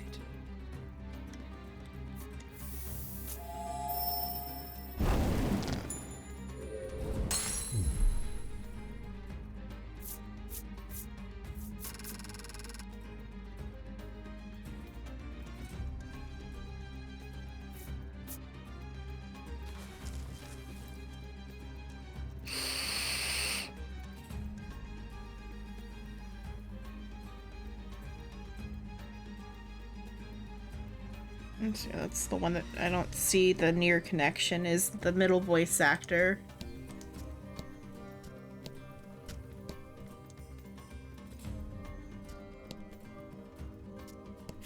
You have found the western stela, Oh. which you swear up and down was not here when you came in. Nevertheless, you give it a smack. You have found all 4 of the stela in the bewildering wood. On a perhaps related note, you hear a sound emanating from the east. Alphanod got so much better. What's out? Is that a story? What's Alphanod? Yeah. Okay. Character. Oh, okay.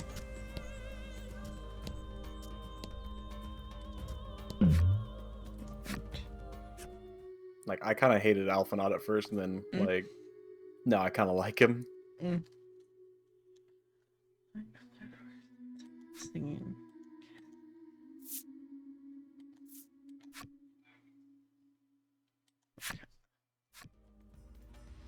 Okay, so the woman who can't find the right words to her song. I got another chance to... So, Q wasn't the right answer. What about oi oi oi? You add a fiery shout to overcome the cold. Taking your words as ridicule, the woman's eyes suddenly grow dark. How dare you insult my song? Uh-oh. You will pay for this atrocity Oh, did you in read blood, the she text? exclaims, then attacks. Oi oi oi was not the correct answer. So, by process of elimination, which one's the right answer? It's freaking cold. It's freaking is really? I guess, or unless Q was the right answer and that you don't have to fight her. Q might be the right answer, and Maybe it's just there's no right answer, and you're Yeah. just it's meant to have a funny yeah. Funny murder, funny murder. and I should heal since I've got a weak enemy. Heal my 2 damage. I mean, yeah, if you're gonna kill her this turn, which is Yeah. at 1, so yeah. Yeah, he can heal himself. But I'll just go down her, and then I'll heal Mur next time. How pitiful I am, brought to my knees in these woods, defeated by savage adventurers. what an epic song that would be. Finding her might be the correct one because she's like, oh, I can write a better song now after being Good work. beat up. Mhm.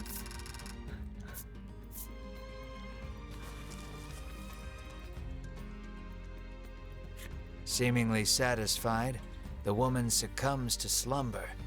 You decide to part ways from this woman, hopefully never to meet again. Seemingly satisfied, the woman succumbs to slumber. She succumbs to slumber, and you hope to never murder Yeah, her. after you murder her. That's the new opened up area. Oh, Hopefully another- to never meet again. The next card. You Hello. examine the steel. Yeah. The message carved into It's the just like, steel hi everybody, my name's reads, Markiplier. Play in tune with the forest. Okay. You hold the woodland flute you received from the good doctor in Thriston. Play the flute.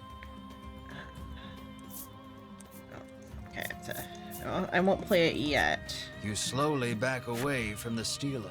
I'm gonna get all the cards here just in case it fast travels me out.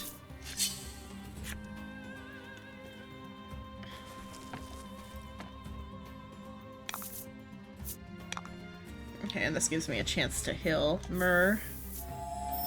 I want to keep on calling him Emil because they didn't even like dress him up in Emil's outfit. He is just Emil now. Mhm. Oh, I didn't damage the fairy. I guess I probably have to like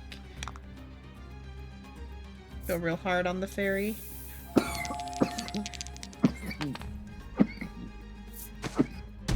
That even crit? Okay, it can't crit, so I should just not use that attack with Myrrh. But I don't Moogle. think. What? Oh, Moogle showed up.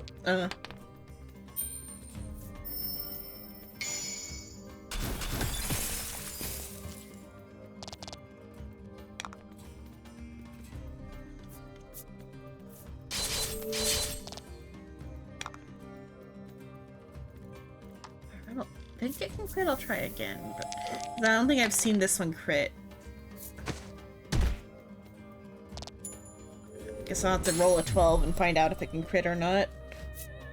Is it Talk just shit, get crit. what? Said talk shit, get crit. Yeah.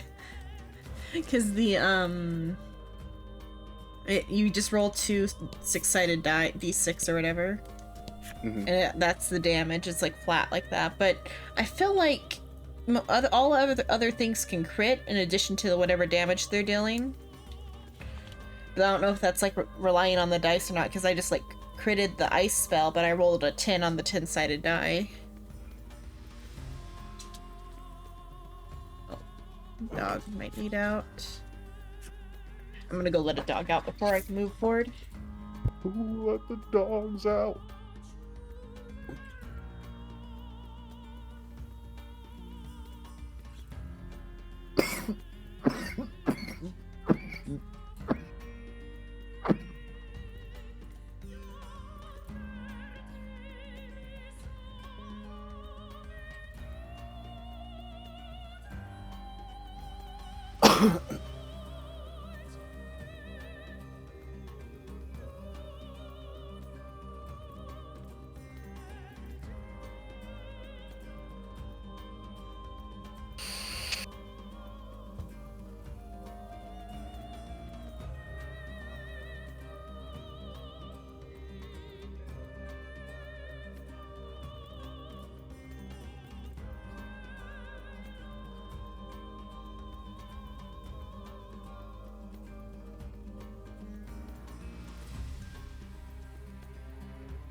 pan back. The dog was throwing up.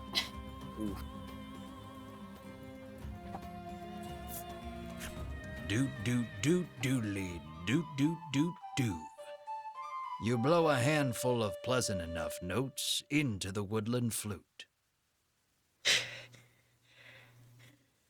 I wish there was a button to replay the sounds, or the voice lines. Look at what the narration says. Oh my god. Now imagine Deep Voice Cowboy. How would a Deep Voice Cowboy deliver that line?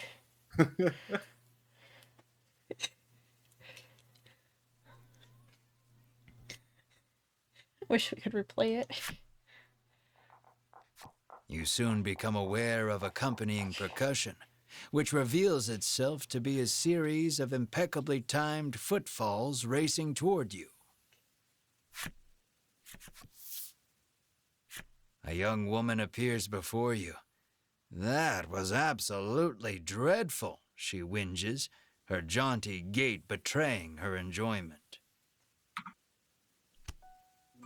She calls herself Riddis and declares herself a woodlander, resident of the bewildering wood. By sheer coincidence, the flute on which you played those notes was one designed to call the woodland people to your side. Stunned by your good fortune, you ask Riddis to lead you eastward out of the forest. What luck! She agrees far more readily than you ever anticipated. But, she continues, extending her hand, you'll have to hand over the woodland flute first. How do you Kupo? What, the thing say Kupo to you? Give it to her. You hand over the flute, firmly restating that she may have it on the condition she leads you out of the bewildering wood. Riddis plucks the woodland flute out of your hands with glee and begins playing it as she skips away. Well, they did a sound effect for that one. Well, For the plane. is a generous term. It sounds as though she may as well be murdering the poor thing. Riddis makes it clear that the fastest way out of the woods is through woodland, where she lives. It's that-a-way, Riddis says gleefully, pointing past the stela before you.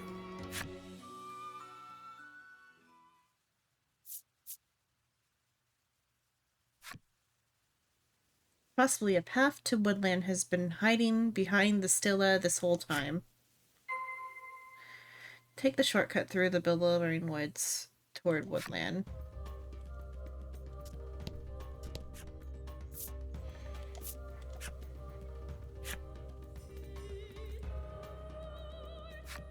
Welcome to Woodland, Riddis says, gesturing out over the village.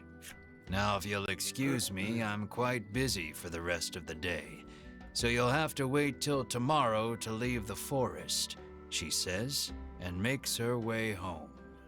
No, excuse me. That girl is in a world of her own. Narrator. The narrator had a comment. What is it? You'll excuse me, I'm quite busy for the rest of the day. She leaves the party. Retire to the Woodland Inn once you've thoroughly explored Woodland.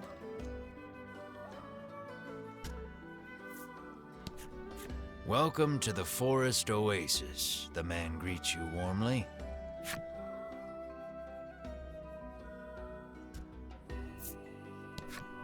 You happen upon a man greedily guzzling well water. Could it truly be that much better than ordinary water? Build necessary requirements to unlock Mature Man's Flipside story. Oh, I don't know if you've seen any of these Flipside stories yet. They're all insanely dark. Let's see, characters. Who do I got new Flipside stories for? Cyperine Amber is a longtime scholar of monsters and monster behavior. Most people in his village just call him Cypri. Oh, yeah, okay, sorry, Ben. Okay. Cypri studies monsters for the sake of his daughter, a daughter whom curiously no one has ever seen. That one's not as bad. Okay, so the new one. He made a promise to the love of his life when they were married. I shall love you till death do us part. 1/2 century later, he has proven to be a man of his word. His wife now lies in bed, illness slowly claiming her. He takes her hand, decades of memories washing over him. Finally, he sighs he'll be through with his promise. He lived in these vast, dense woods for years now. Fruit from the trees feeds him. The river quenches his thirst. He gives all his thanks to the great Mother Earth. He's wandered these deceitful, bewildering woods for ages. He knows he will not find home. No matter how many times he begs or tears he sheds, he is doomed to wander for another day. I know he takes no notice of me. I've made my peace with that. I'll be happy so long as I can watch him from the shadows. This place is a paradise, so many trees from which to gaze upon him. She's very cute. Yeah, she's stalking the other elf. Oh. This place is paradise, so many trees from which to watch, or to which to gaze upon him, from all angles, every day of the year, forever and always. Meanwhile, he's like, I will never leave this deceitful place. I am stuck here forever. And No, I wouldn't mind getting stalked by her. Yeah, but you gotta have a boob window first. Ah, damn. Did I get the... I don't think I have. Yeah, I don't have their backside stories yet for the merchants. Did I get them for these guys? Not yet. Okay.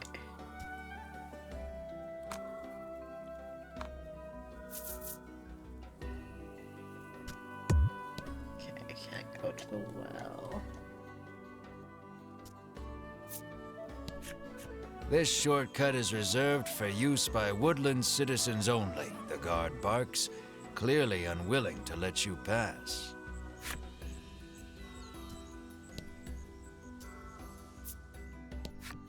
Apparently, she's heard rumors of the dragon destroying another town somewhere. Our village would burn down so easily, she mutters, perhaps a bit more afraid of the symptom than the cause.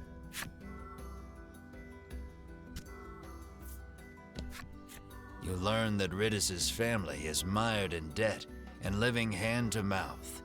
And I know how they got in so much trouble, the rumor mongerer says deliciously. We are not in the business of meddling in the personal affairs of others, Melanie says curtly, cutting her off. Ridis, the elf that like escorted us through the woods, her family's in debt. Oh, fun. So we've gone to her home. Let's see. Ridis pores over a book while practicing on the woodland flute. She remains dreadful at it. The instant you begin speaking, she nearly leaps out of her skin and hides the book. She somehow hadn't noticed you.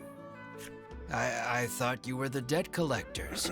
You can't sneak up on me like that, she stammers, struggling to regain her composure. And the party surprised her in her home, and she's like, "Oh, you spooked me. I thought you were debt collectors."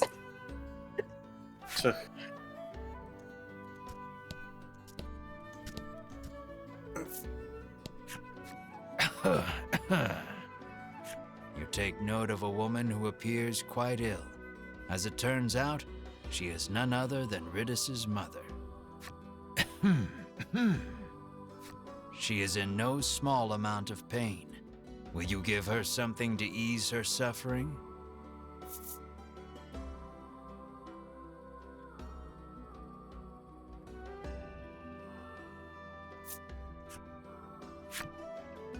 The item you've proffered has no effect on her illness, but I appreciate the thought all the same. she says with a smile. Ridis's mother hands you mysterious card 3 as a token of her gratitude.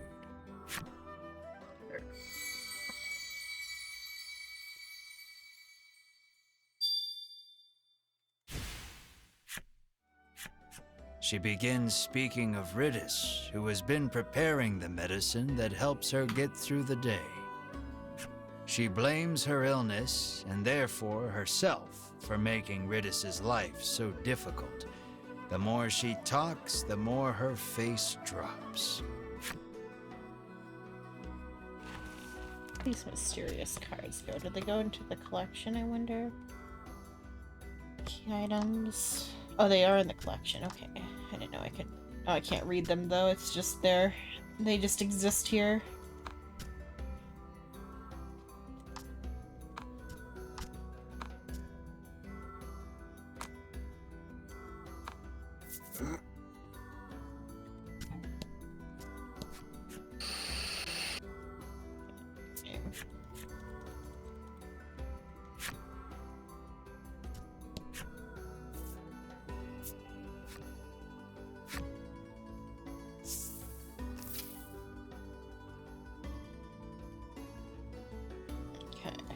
Stay the night at the inn. Been a while since we've had any outsiders, the innkeeper says, beckoning the party inside. It turns out this inn is simply a place where the poor, lost souls trapped in the bewildering wood may recover. You may stay as long as you like, free of charge.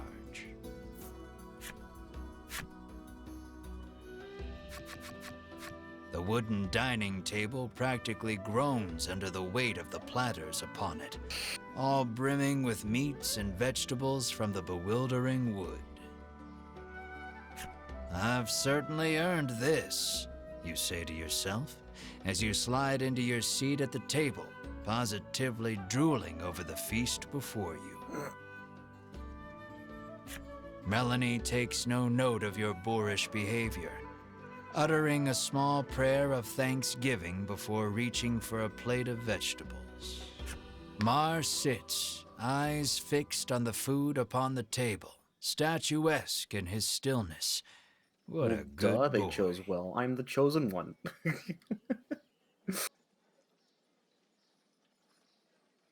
Oh, because they have Mar dressed up as a male.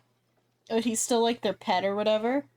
So just like Emil sits like in the with this costume, it'd be that like Emil sitting there staring at the food.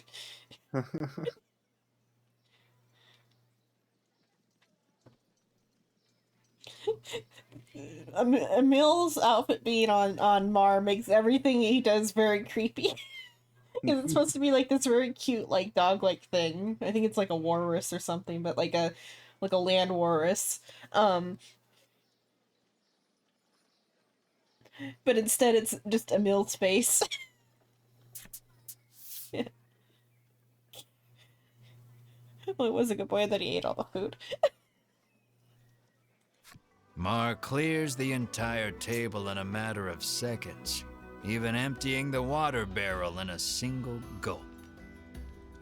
He lets out a self-satisfied burp that sends a small jet of just drank water arcing out onto the floor.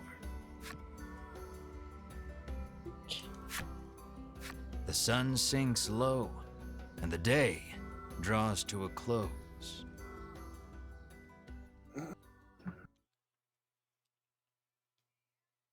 A scream pierces the silence. Fire!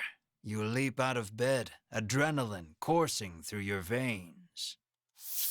The others follow suit, and before long you've burst through the front door and into the street. Ridis's house is ablaze, a nearby villager screams.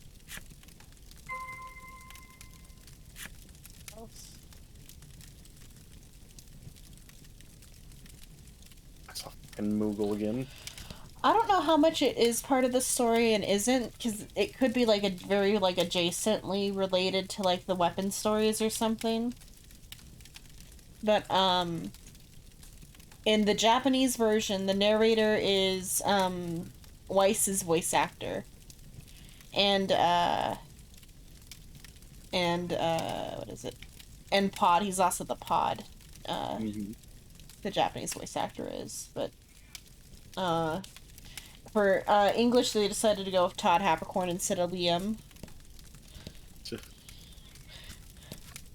My mother is still inside, Riddis shrieks, darting past you to fetch water from the well south of the village.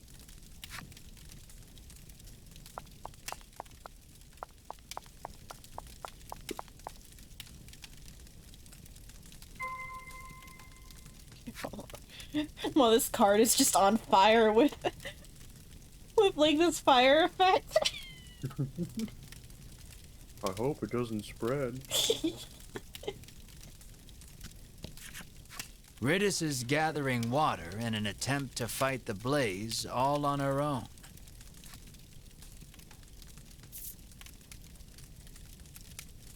Who will help?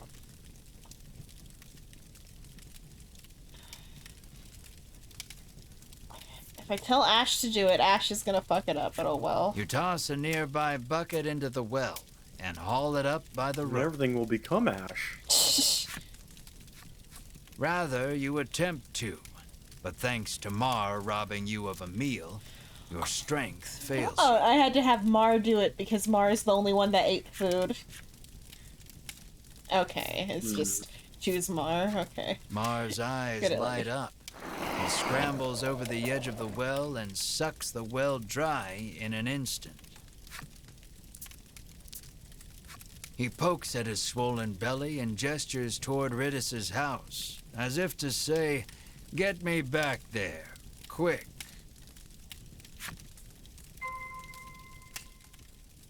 So Mar sucked up all the water, and then now we have to, like, have him spit it out. Mar douses the house with the water he sucked up from the well.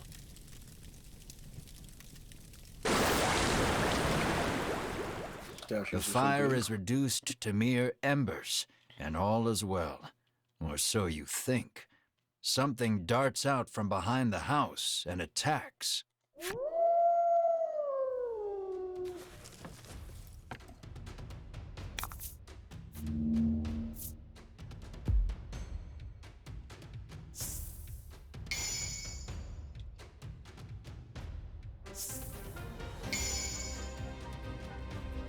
Fire damage dealt by all allies and enemies.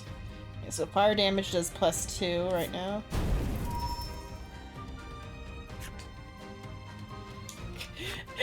The enemy used a skill that gives it +2 HP for 99 turns. It's gonna be a long fight.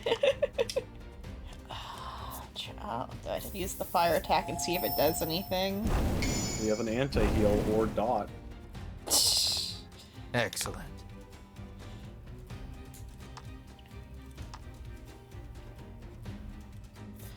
Instead I've got just roll 2 d6s, deal damage, 6 damage. Okay, let's try lightning.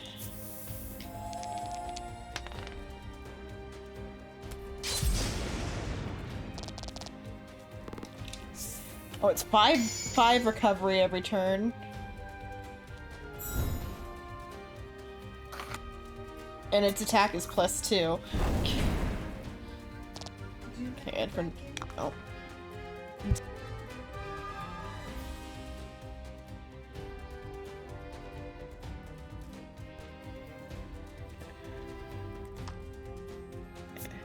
No one. What is it? Ash has to heal every turn. Or I could use Mar's heal, because Mar has restore 5 HP for 3 turns. I'll use Mar's heal for now, and then do another attack with Ash before I start healing with Ash.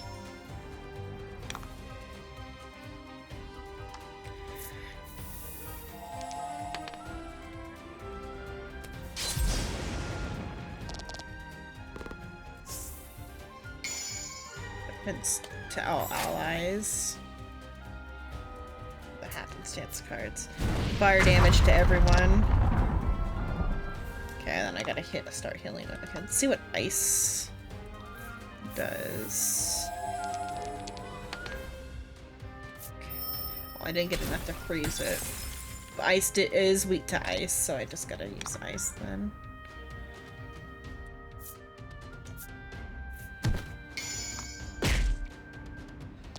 Nice work.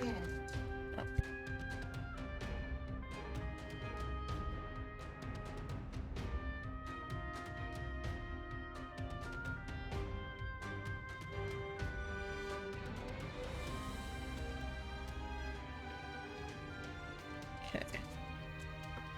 Okay. Oh.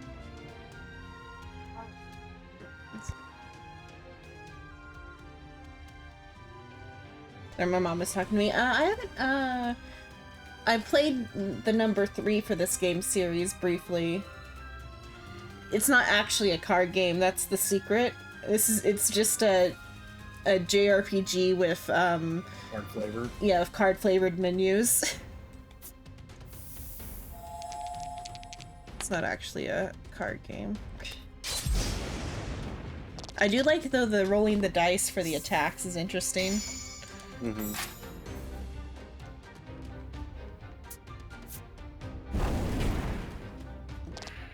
Oh, I forgot to heal with... I think I'll heal next turn.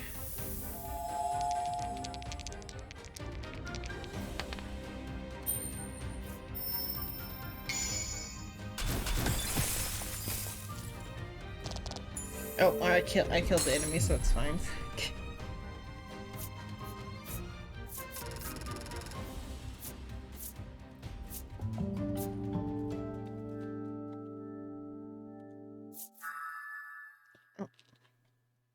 And he got a good ability, which is he recovers 3 HP after combat ends now.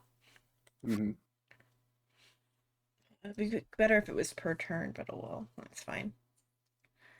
So I don't have to worry about his health, just other people's health.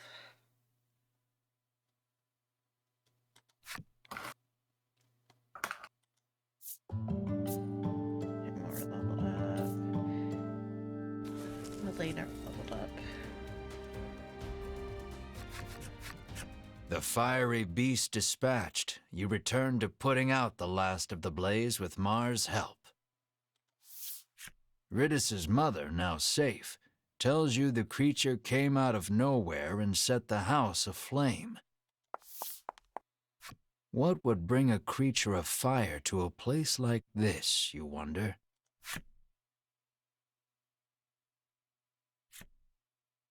Next day.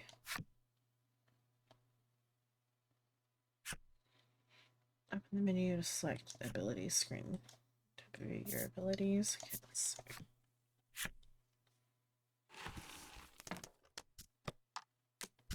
Okay, it just shows like that.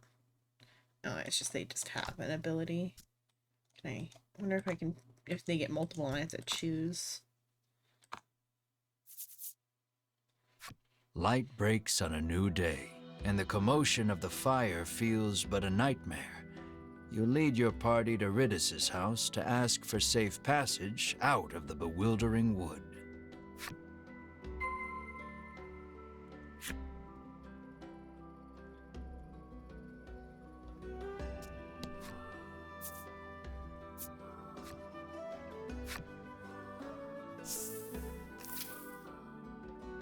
Though spared from complete collapse, Ridis's home has been thoroughly scorched.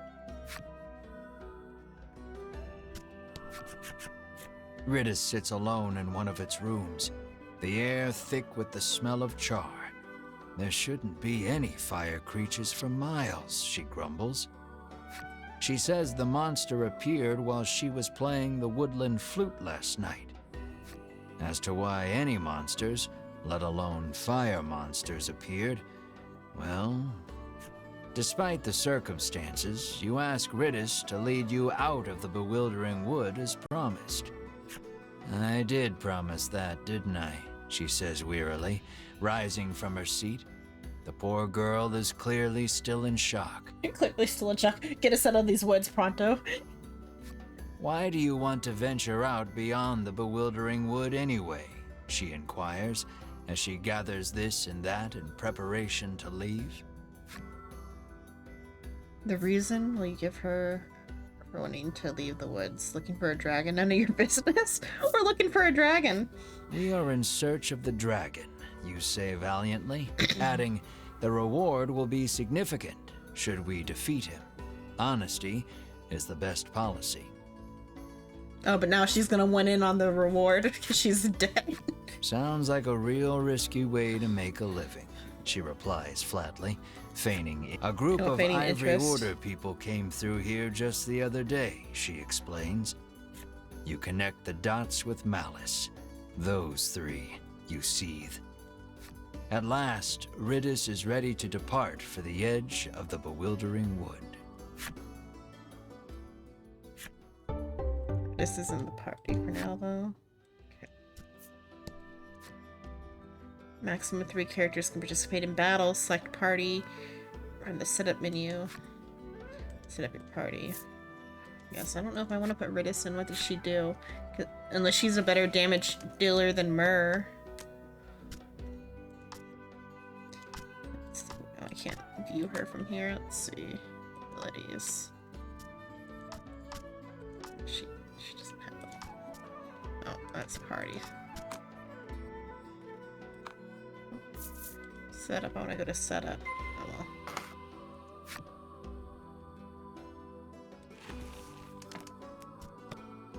Skills. Let's see.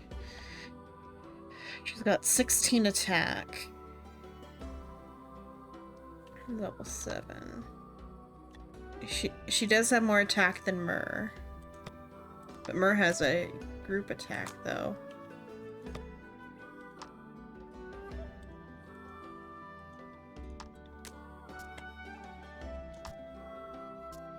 She's got deal damage.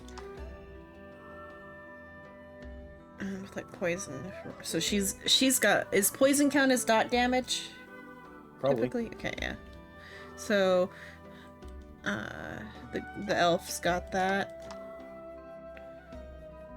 But the Myrrh's got a AoE.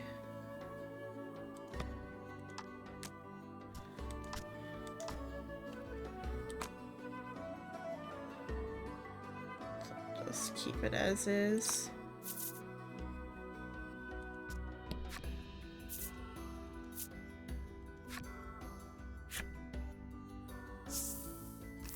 Oh, I was gonna talk to her mother.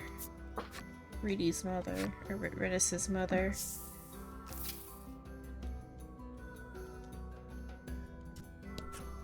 Ridis's mother tells you she was once deceived by a crooked merchant and plunged into debt. Ridis has been working to repay the debt ever since her mother took ill. You lightly press your thumb and forefinger to the corner of each eye, a mixture of sadness and anger swirling within you. Your thumb and forefinger to each eye. I'm trying to think, like, I guess just like holding his face. That's what he's doing. Can't think of what like that position would be. It's just like rubbing his eyes. Yeah, we got her flip side story. What dark secrets does Ridis's mother have?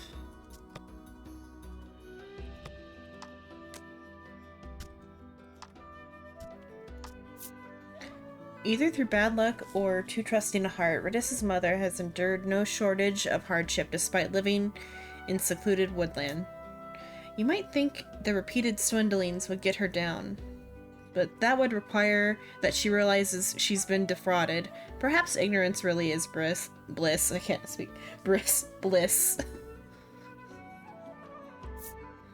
Is because the R in ignorance made my brain do that, because like the R is in the sentence.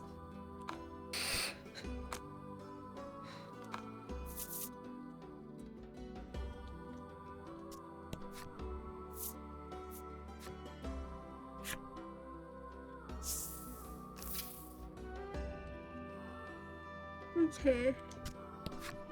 This road takes you to the east side of the bewildering wood. but you'd be hard-pressed to find your way without a woodlander's help, the guard warns. Upon seeing that Ridis is with you, he steps aside and lets you through.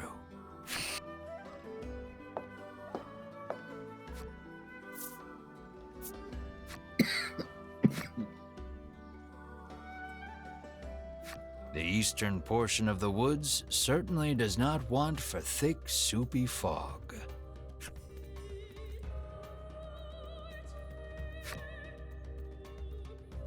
The cards are on like a table that's also, or well, it's near to, it's for the library in Neir.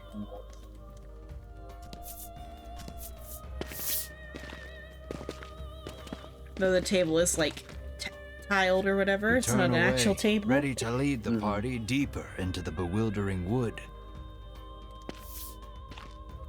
Wait just a moment, you lot, calls the voice of an older man from somewhere behind you. Ridis appears to be familiar with him. She calls him Mr. O. Here you are, young lady, he says, handing her a slip of paper. Invoice for rental property damage and associated repairs totaling 1 million gold. Oh dear. Further, Mr. O explains, Ridis did not have a fire insurance policy at the time of the conflagration, and so she shall have to pay in full. She didn't have insurance, and so she's got to pay the full 1 million gold. I'll thank you kindly to pay by the end of the month. She has 1 Bye month. now, Mr. O says, receding from view as he returns to the forest. I believe she is now in for slaying the dragon. Yep. Hee. Ridis lets out a bemused chuckle, her demeanor remarkably calm for what has just transpired. She pulls the woodland flute from her cloak and begins softly playing.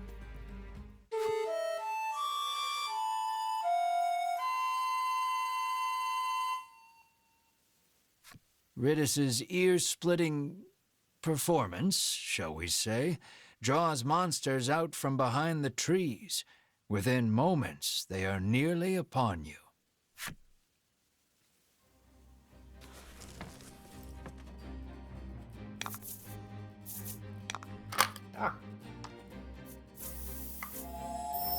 Pushed my headset off me.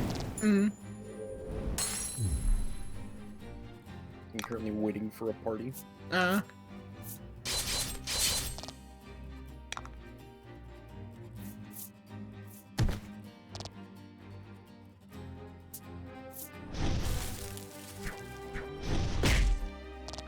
Dealt a lot of damage. That's a lot of damage. Okay, I'm so thirsty. It's a lot of damage. I'll have to heal her after the. Or what did you? The name you said? Phil Swift, Oh no. the creator of Flex Tape. Oh, okay.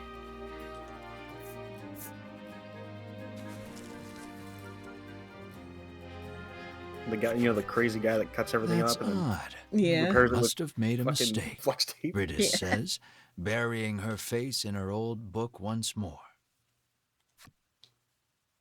Did you ask Ridis? What are you reading? What are you talking about? What are you reading? She opens the book to a particular page and thrusts it in your face. You can't tell anyone in the village I let you see this, okay? It's a page of sheet music with a note scrawled beside it that reads, "Play this lucky tune to reverse your financial fortunes and make money woes a thing of the past."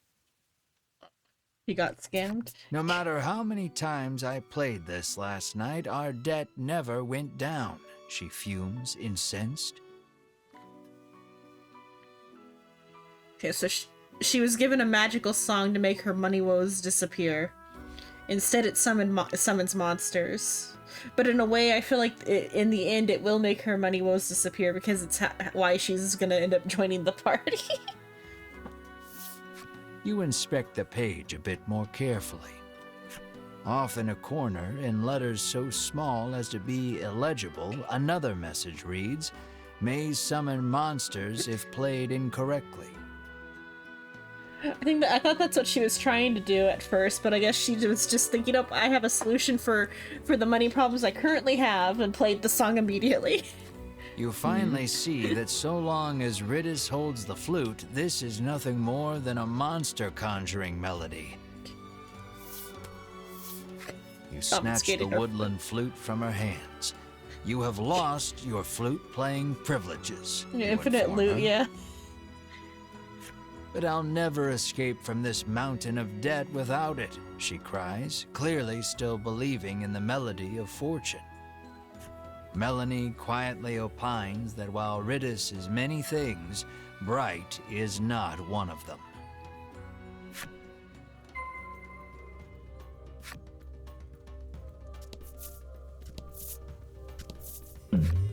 Event.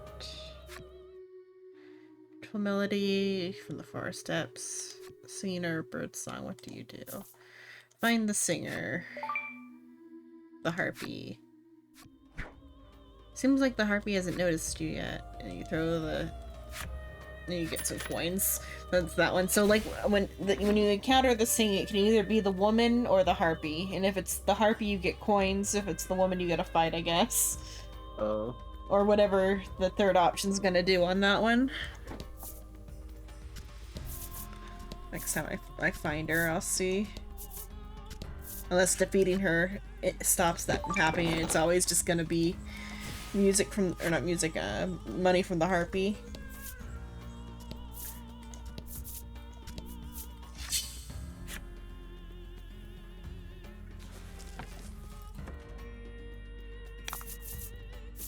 Let's do this.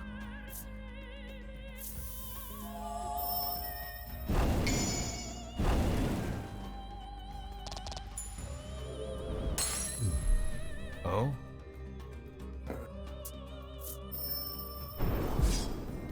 Damn. I'm going back to town. It costs 700 gold for a revive. You're not getting revived on an easy enemy.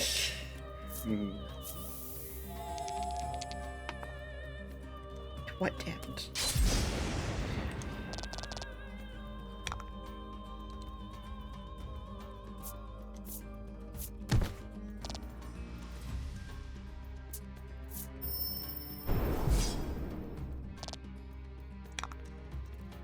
Heal.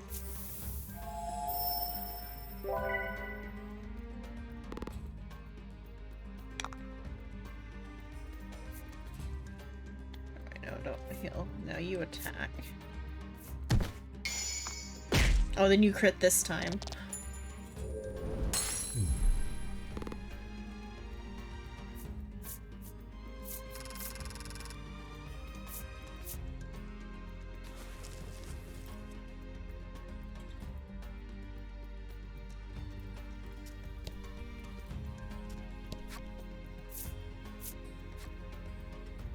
Especially since the inn is like literally free everywhere. I'm not gonna waste the 700 gold item. Here to stay the night? The innkeeper asks the moment you set foot in the inn. While no one is looking, you begin playing the melody of fortune on the woodland flute.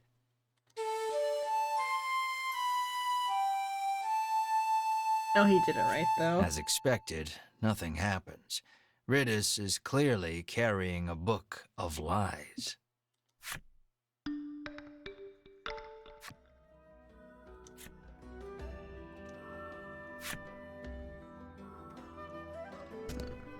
Oh,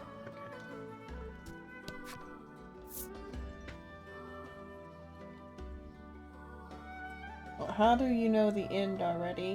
What did I say an ending? I didn't say an end. They're gonna slay a dragon? Did I say anything about the ending?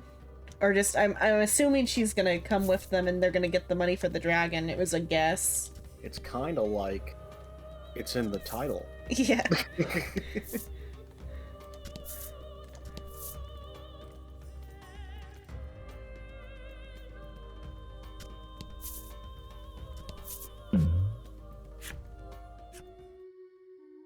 beautiful melody flowing from the forest depths.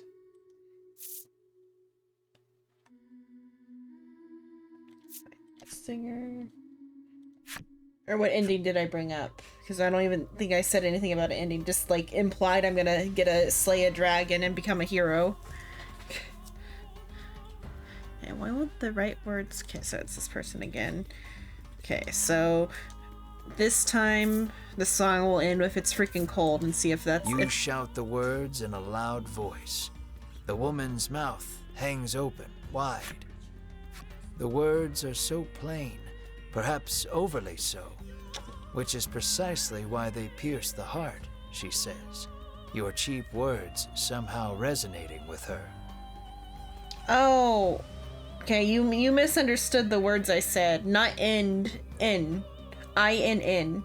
To stay at the inn is free.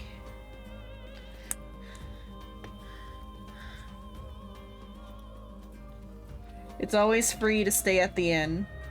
So it's no, there's no, point in, wasting items if you don't have to.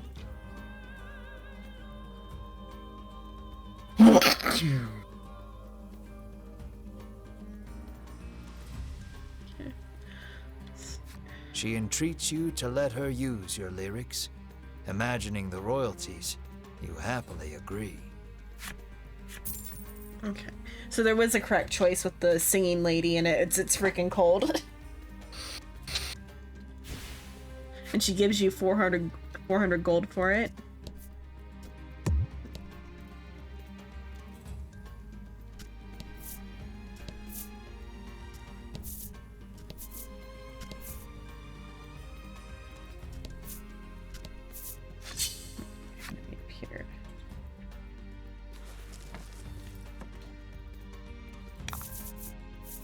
And fight.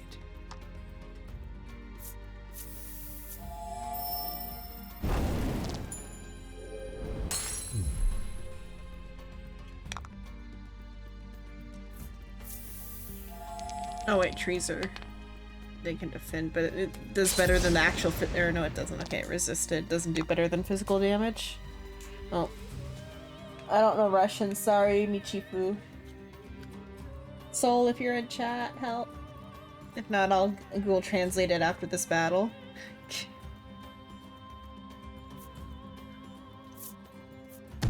Says hi, okay. Hello, Soul. Are you doing car game today or nah? Vroom vroom.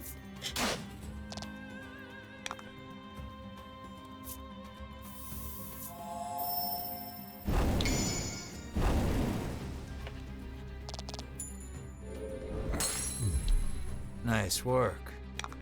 I've been waiting 13 minutes to do this duty. Oh, I didn't check. Sorry.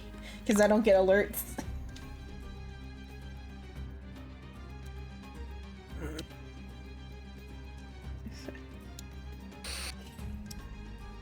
Okay. Sorry. I don't hate you. Choo choo. Choo choo means hate in Swahili. Oh, here it means I'm blowing him kisses. With hate.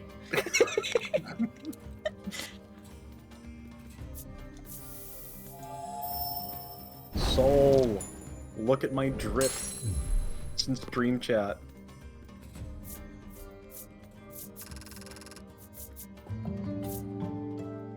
It's a lot of writing.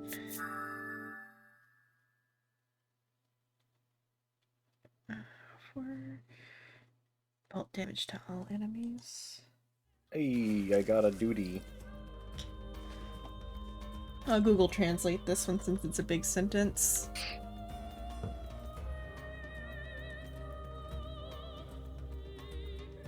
I hadn't opened up the browser in like a couple hours, so I couldn't see my alerts.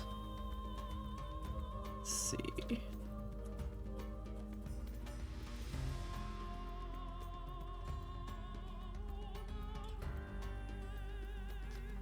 It's like, hello, welcome to Russia. Why don't you guess, Ja? Is the... No translator? I use translator, sorry. I mean, Soul probably would have been able to read that one, though.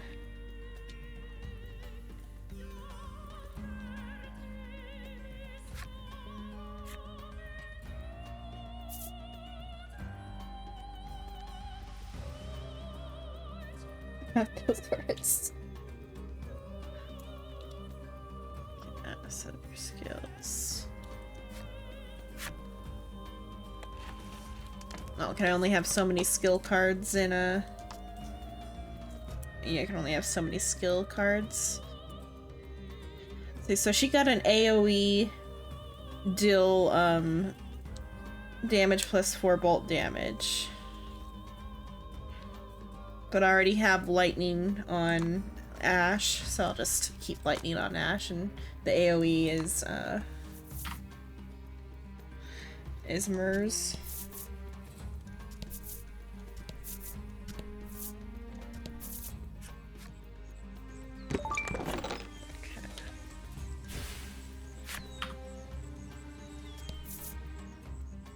Is it?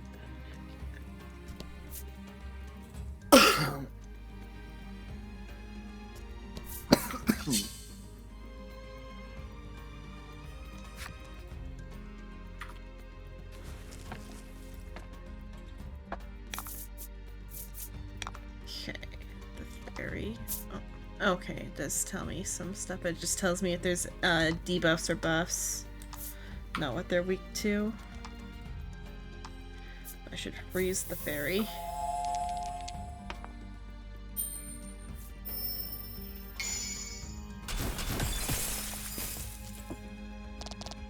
Nice work.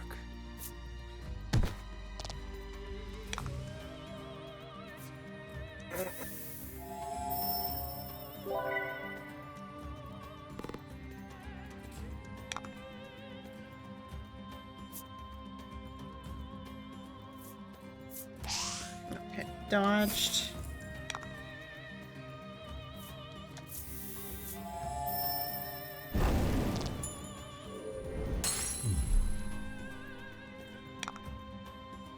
Go to sleep. Good night, Flyball. Nighty night. Sleep tight. Don't get it tonight. I fly the ball.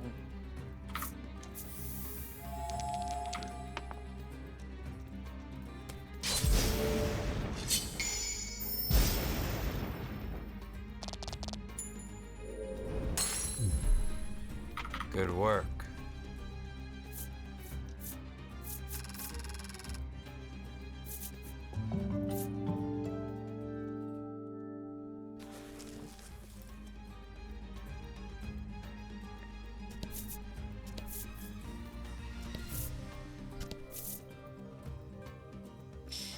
I'll go down this way.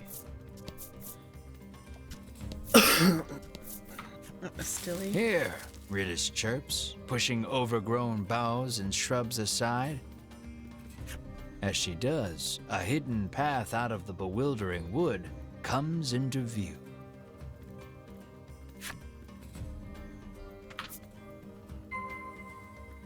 Okay. These are the confines of the wood shortcut.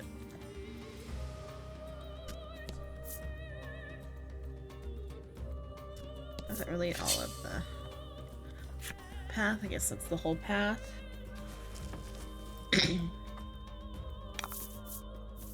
Don't hold back.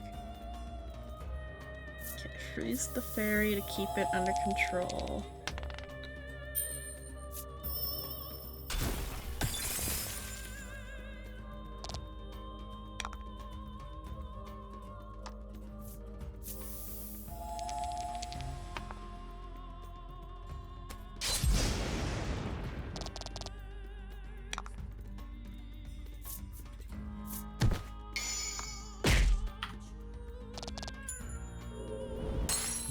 That was lucky.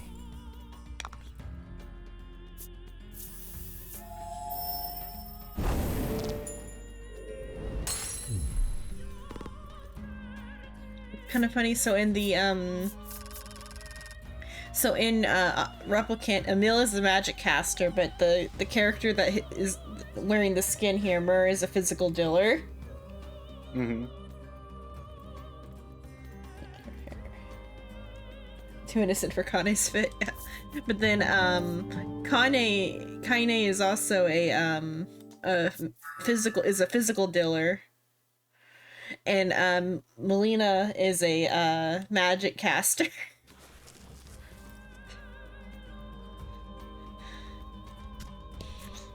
She's casting spells, but yeah, also yeah, she does have too innocent of hair for Kaine's fit. Though she is like appropriately like mean to the boy though. At last, you are free of the bewildering wood. Praise the power of the woodlanders, you squeal in admiration of Riddis.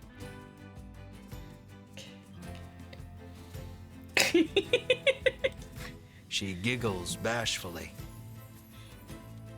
You've certainly kept your promise, you say. Thank you for showing us the way. I was hoping I could join you on your quest to defeat the dragon, Riddis suddenly blurts out. Why do you want to go after the dragon? No way I'm splitting the reward with you. Why do you want to go after the dragon? She takes out her old book and thrusts another page in your face. This week's creature of fortune is the dragon. Boons may befall those who encounter him. Melanie's jaw goes slack. What is the deal with this book? Melanie asks, bewildered. I can probably pay off my debt if we can just defeat the dragon, Riddis chirps, revealing her true intentions.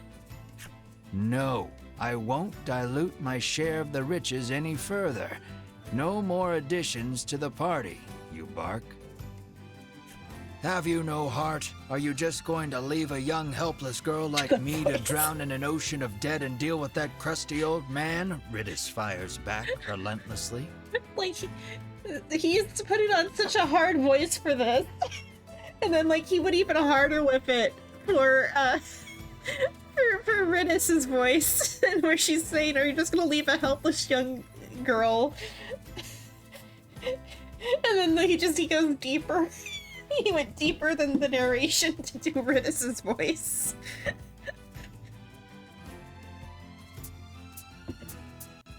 I wanna go. No.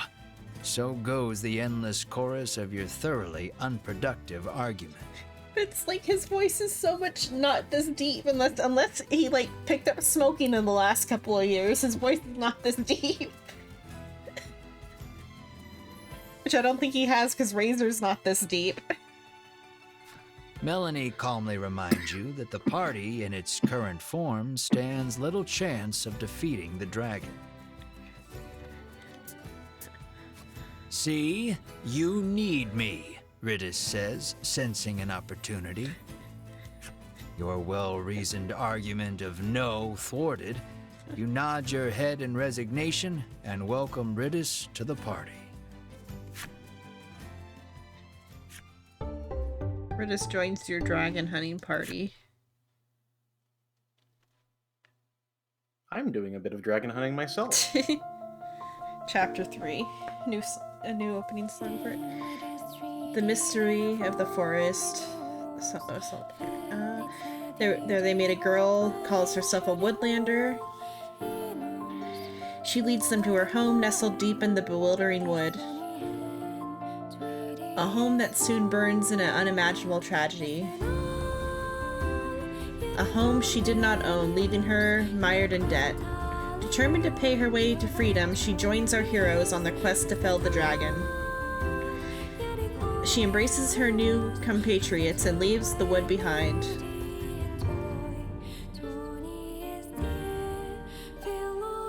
The next stop, a curious village where monsters and humankind coexist. Chapter 3, Unionville. Yeah, the music's great, of course, because it's the same as the Neir music. Like, I'm pretty sure it's the same composer. Let me check. I don't know if I can check that. I feel like I could though. It feels like it's the same composer. Let's see. Voice. Well, then this one here is actually Neir music here, but like the song that played for the chapter between was like Voice of Cards music. Mm-hmm.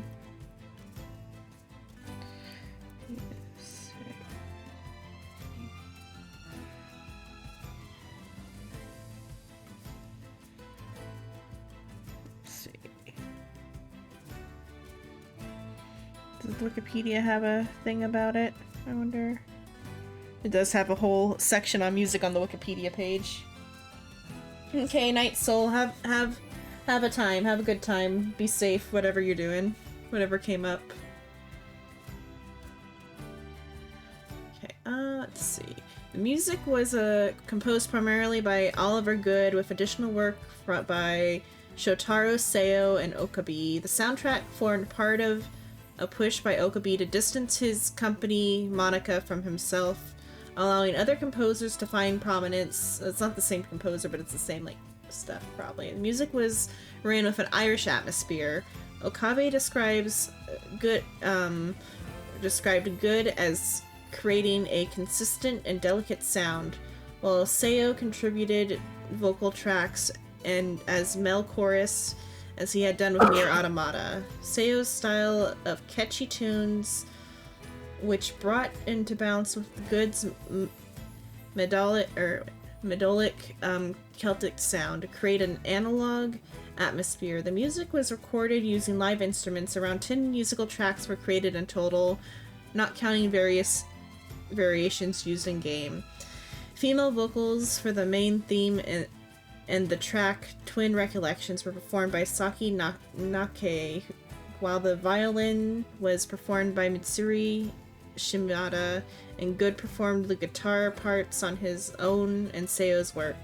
Additional voices were provided by Yukino Orita and Kocho. Due to COVID-19 pandemic, Good had to work from his home in England. So I think it is though like the same like musical like stylings as Neir. It felt like that's what it was trying to say in that little blurb. Mm-hmm. But just like they went more Celtic with it instead of French, I guess.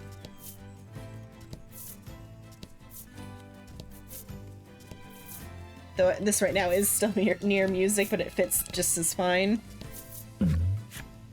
Lying in the grass, you find an old telescope. You figure a look at the path ahead can't hurt, and pick it up.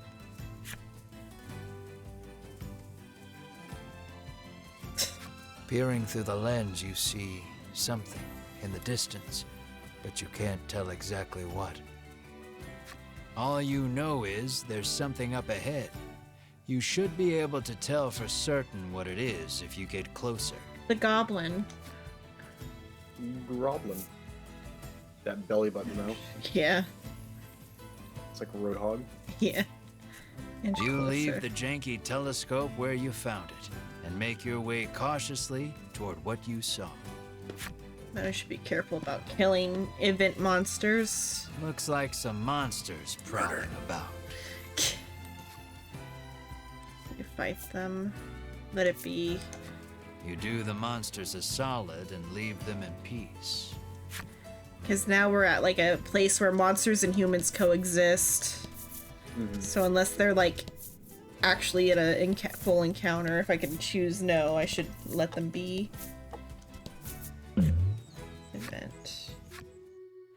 You hear a beautiful melody flowing from the forest steps. Sounds like singing or perhaps bird songs. It's the harpy again, probably.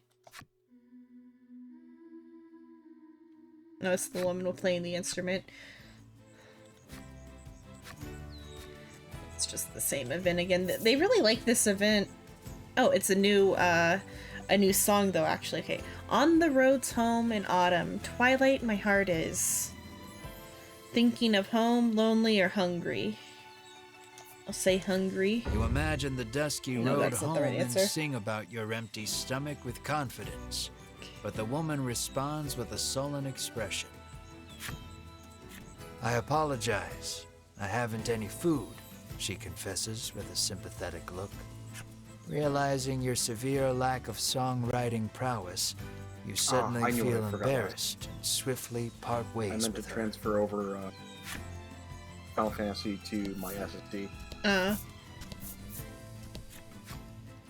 Just I'll get to the next location, and then I might end there, and then I'll do the daily stuff in Final Fantasy offline or off stream.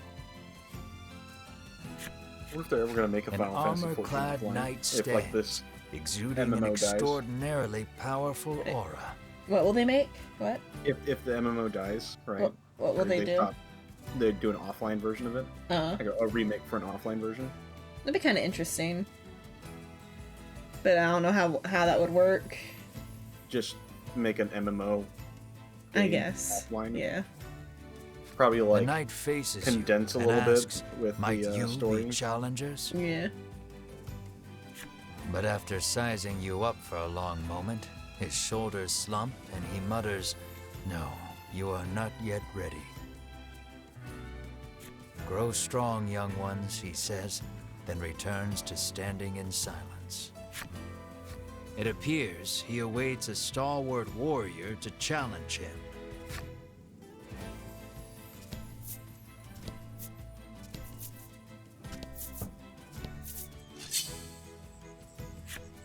Counter.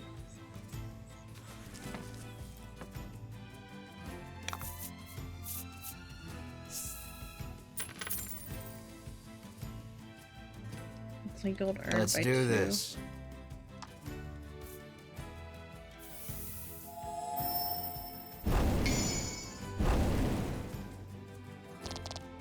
That was lucky. Okay.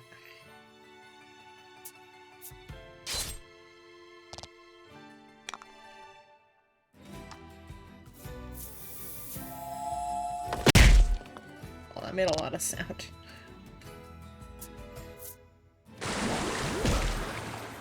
Oof. They're really picking on Myrrh. Uh-oh. Oh. We'll see if he revives just from, like, at the end of battle.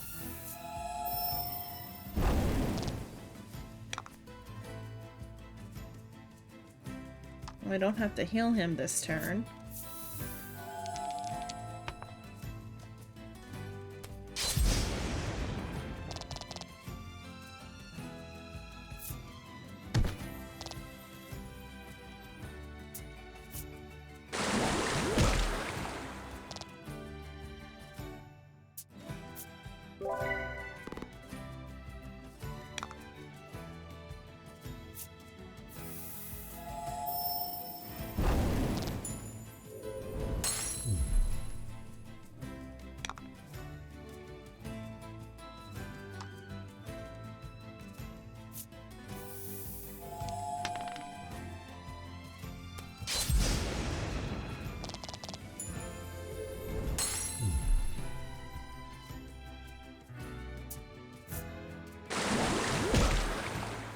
Might just get to the town and heal. I don't know if I... Oh, there's a path to follow, so if I just follow it, I should be fine. Let's see.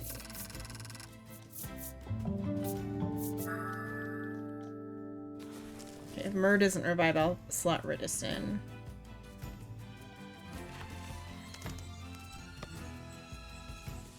Okay, he does. Okay. So I can use... Can I use skills from... I can't use skills out of game though, or out of battle. Instead, I'll just use my healing items.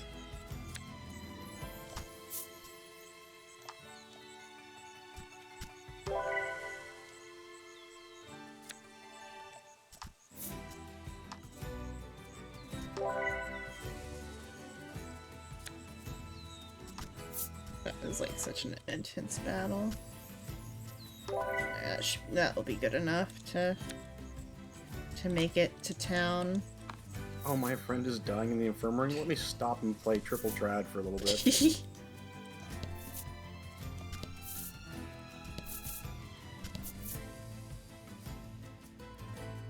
Yeah, that's where we came out of the woods.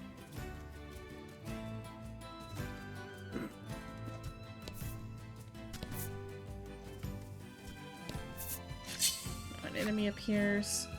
Hopefully it won't be quite as strong as the last batch. Okay, it's not quite. Gain a gem. And fight.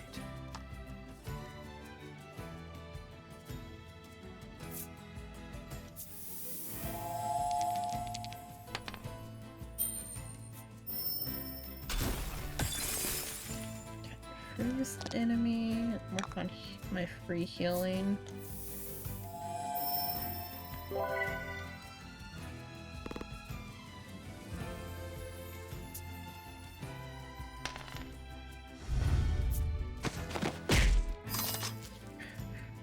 They just keep picking on Myrrh. Poor Myrrh.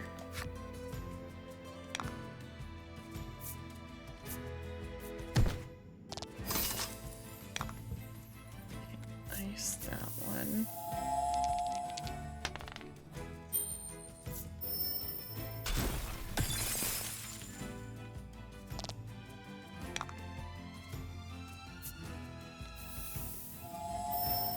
Oh, important story cutscenes are coming, so I'm gonna definitely for a bit. Excellent. Okay.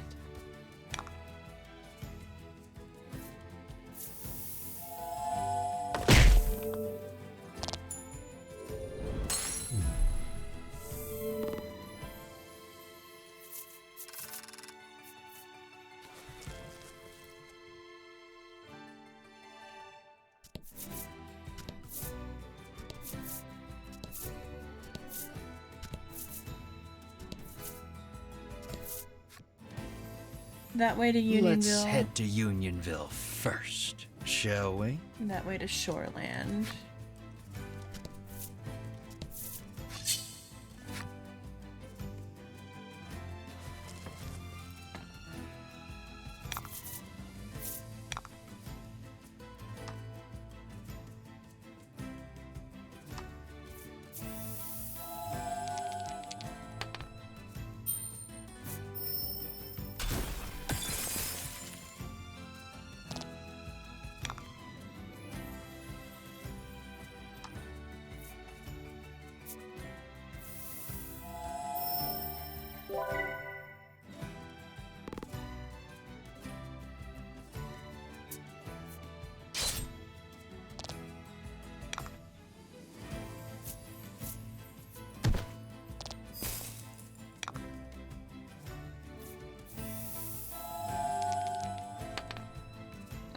Freeze it, but it's probably dead.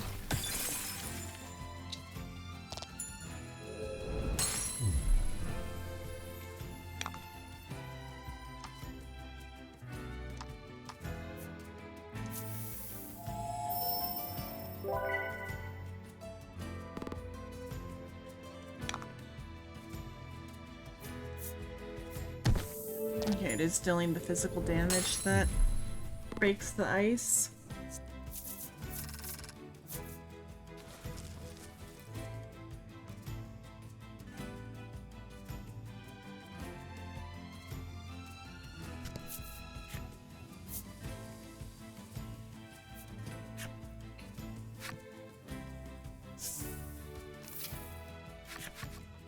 You see something approaching from up ahead.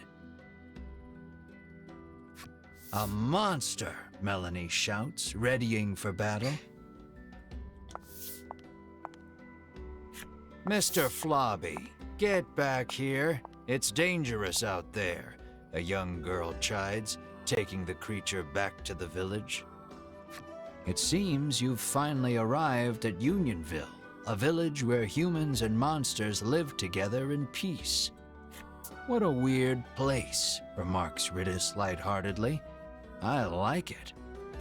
We aren't staying a moment longer than necessary, says an unsettled Melanie, her distaste for monsters plain on her face. Okay, ask the denizens of Unionville what they know about the dragon. Let's see.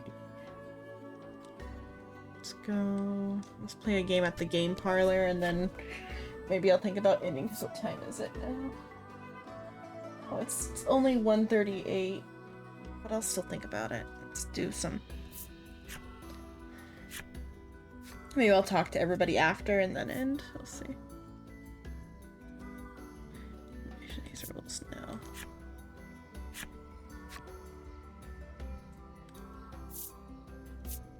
Yeah, so this adds card effects to the card game.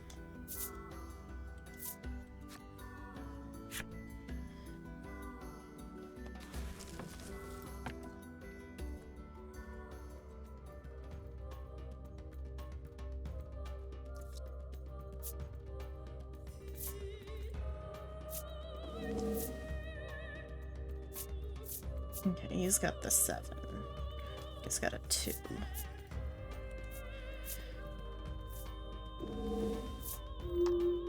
So I want to hold on to that 7.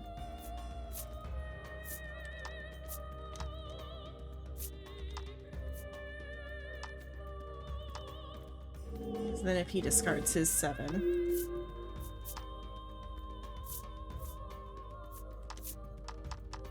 Oh, he didn't discard his 7 though. But he doesn't get an ability that way. You only get abilities from pairs.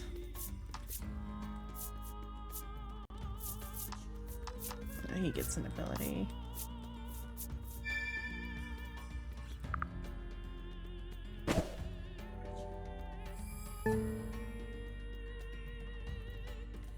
Oh, then I gotta roll to be able to take an action or it skips me. Okay, I got it.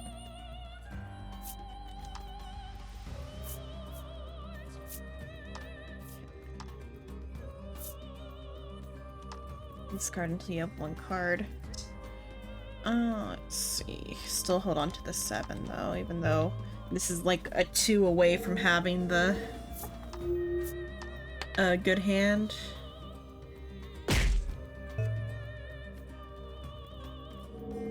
Or a hand, I guess, rather. Oh, you got the 4. Oh, but you decided not to go with it? Okay.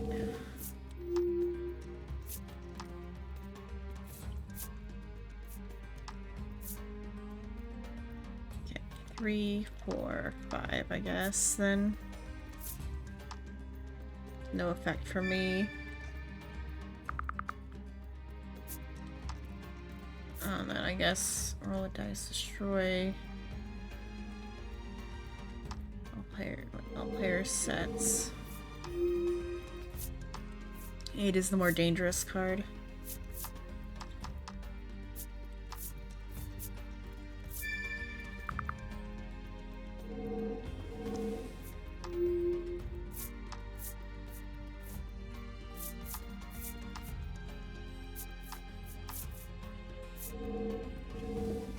I can do 6, 7, 8 if I...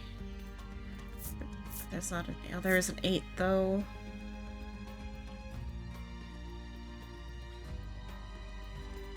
One dice. Then that would be giving the 7 pair away. Roll a die and destroy all player sets which include that number, including your own.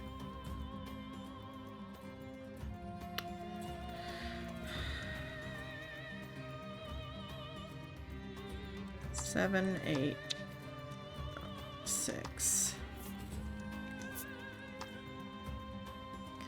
Hold on to that 8 for now.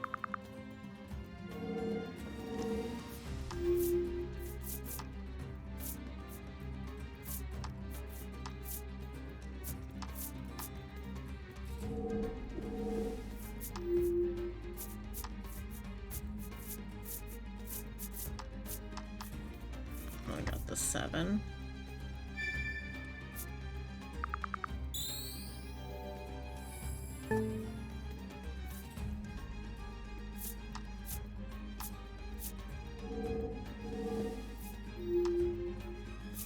What I draw?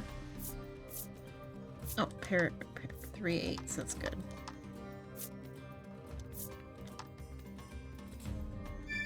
And I gotta destroy some sets. Sets with 1. No target cards. Okay. Okay, here.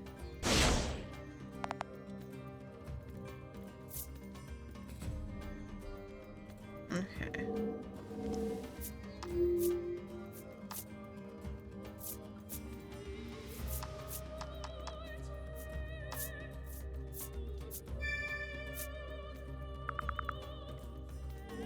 Okay, then let's see. So goblins taking a turn. They don't get to draw an extra card.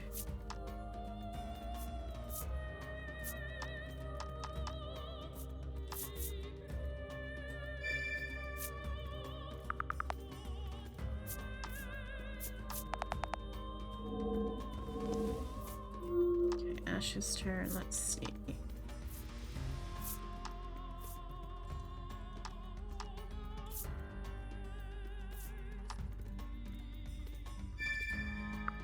Nobody gets to draw anything anyway.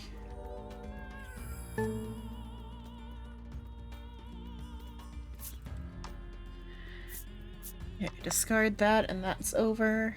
And I won. That's the game. Now then, who's our winner? I am. What do I get?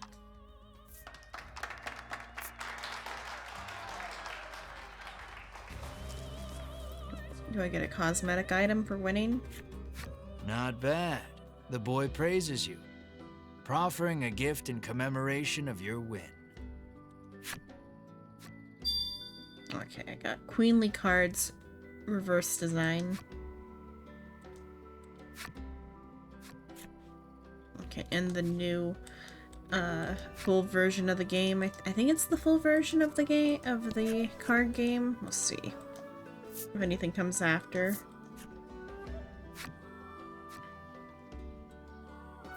Okay. Don't need an explanation of the rules, it just adds like event cards or whatever.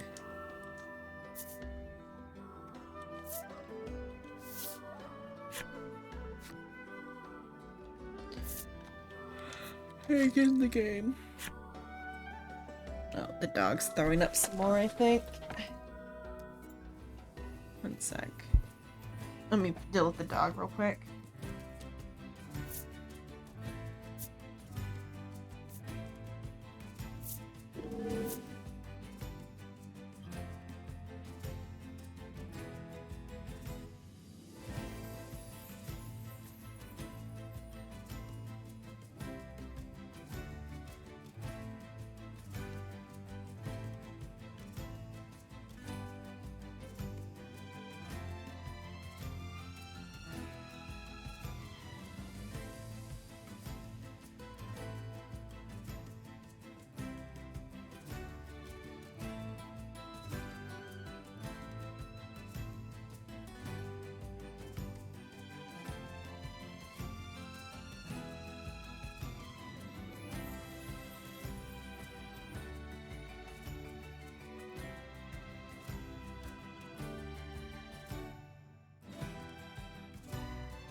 Return.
pan back. Turned as well. Or no, the version of the the mini game wasn't full, is what it was doing. I don't know if the dog's, because the dog was just kind of like standing there, like she wanted something, or she was throwing up or whatever, but she's not throwing up. Mm-hmm. And she's just kind of standing there shaking. So I went and got a towel and wrapped her in a towel. She cold? I guess, or she's just not well, because she can't keep anything down. I mean, we have a vet appointment Thursday if she makes it to Thursday. See, she can still walk right now, but she throws up everything she eats.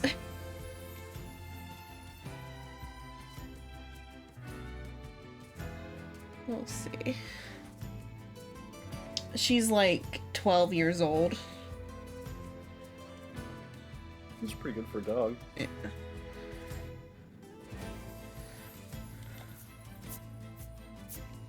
Or like 12 plus, actually. I'm trying to remember. It was... God, she might even be... Because that would make... I'm trying to think. It was we got her in like the fall of 2010, and she was already supposed to be 2 years old. Mm-hmm. So actually, I think 14. 14, yeah. But that would make Cosmo like 15 years old, which doesn't track, I don't think. When'd you get Cosmo? We got him like in 9 or 8. I think I want to say like 9 or 8, and he was supposed to be like 3 to 4 years old when we already got him. Maybe He'd just be an old dog. Yeah.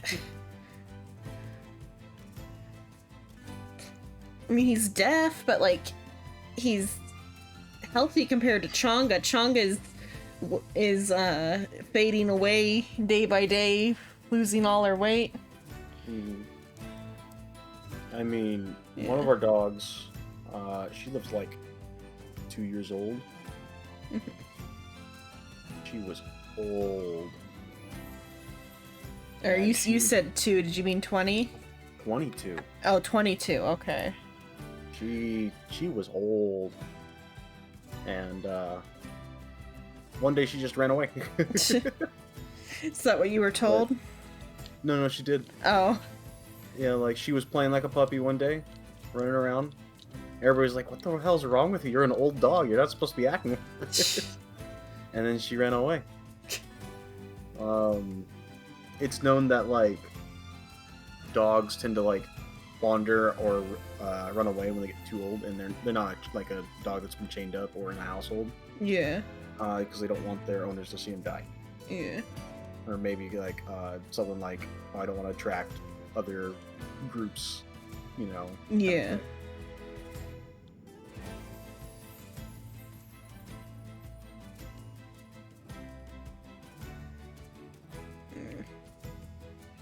She's not doing good. She's like trying to like stay awake, I think, right now, and she's just like kind of.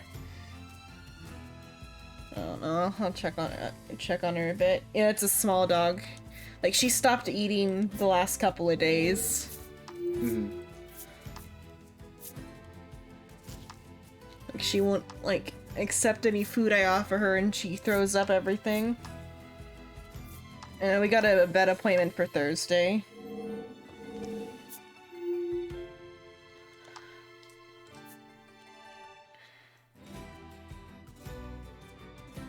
Event card.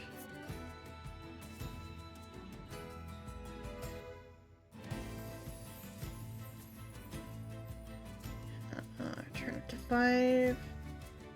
Use event cards to the deck. Nothing happens.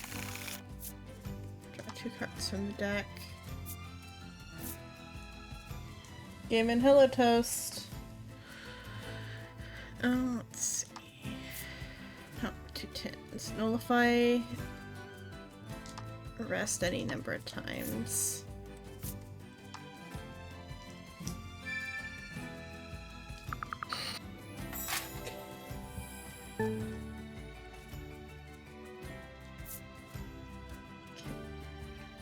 Okay, she laid down for now, but she's like restless. Mm.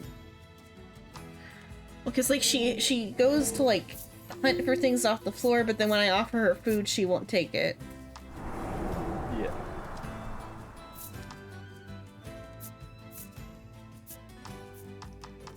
No, I'm having a dinner party.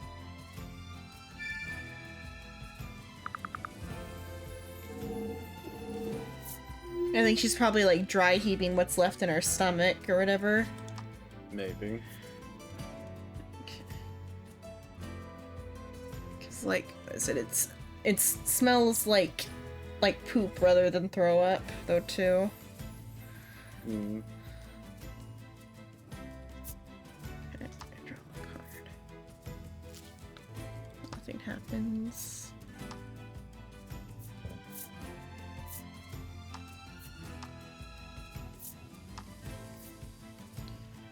Okay, I don't have anything for that.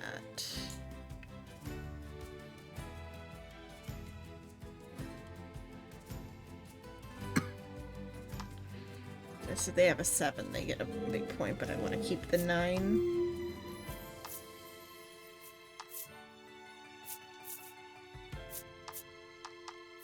Oh, 8's dangerous. I probably should have kept the 8, but oh well. 6.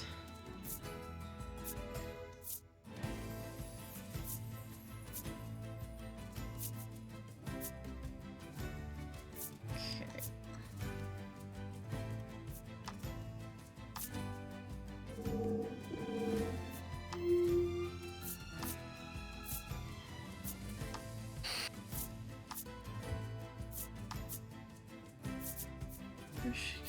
Yeah, holding down doesn't speed it up.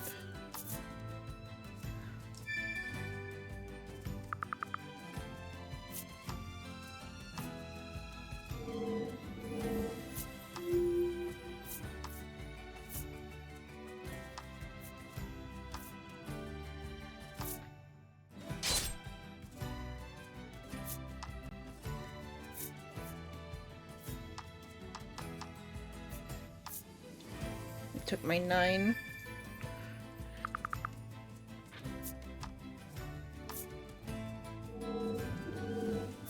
Okay, what if I draw a 5?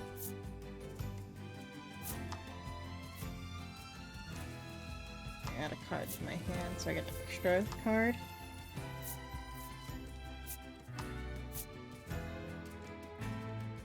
Oh, I meant to post that in my Discord. Oops. Oh. Well, up there. What did you post? An image of like how I'm gonna set up my keyboard. Ah. I'm gonna shift over keys from 5 to dash to other keys on my keyboard. That way, everything's more condensed. So I don't have to keep reaching over all the way to like 5 through dash. Mm.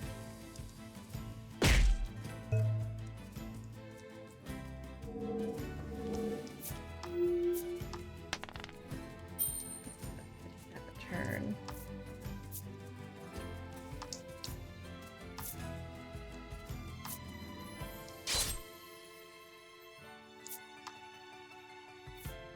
It'll let me do three hot bars worth of keys in, you know, 1 key off from WASD. Yeah.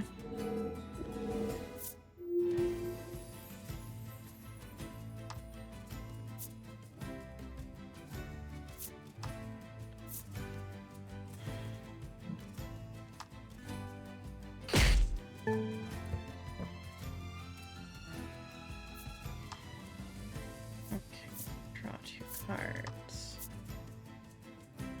5, 6, 7.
Okay.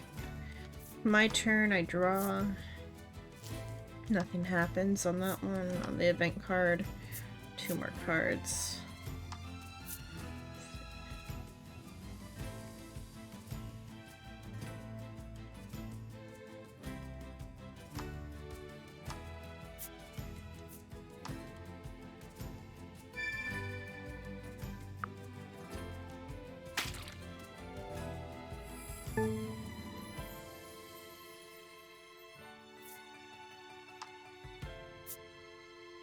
But our food.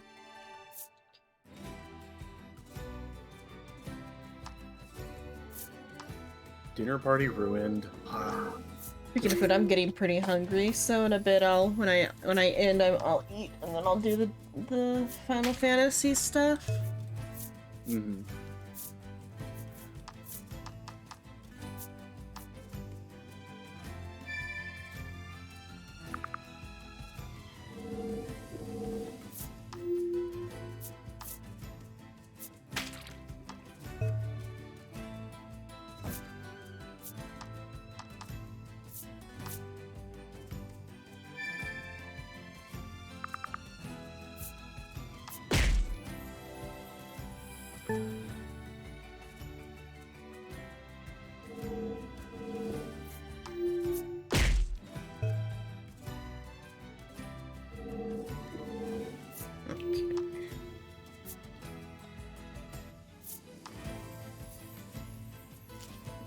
Happens there.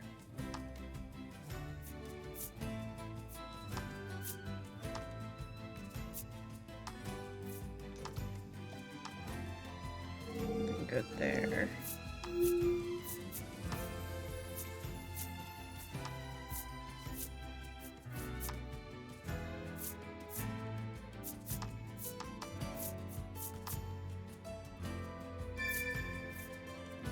That's all the cards. Okay. I think I got second place. I didn't win this one.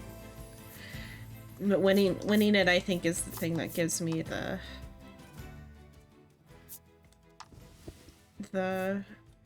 cosmetics. Mm-hmm. Got second place though.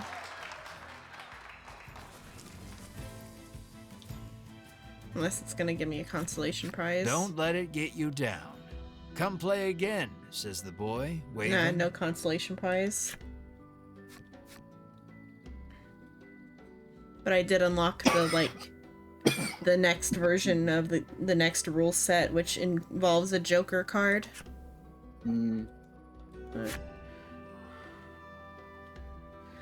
Okay, let's see.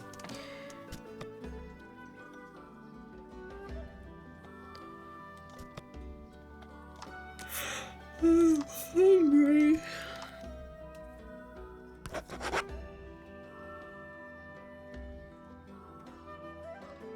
Okay.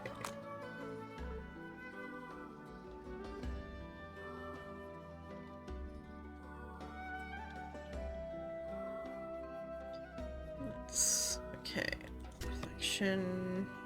Not reflection. It's options. That's what it is. Go back to setup. Okay, so menu. Options. Other title screen. There we go.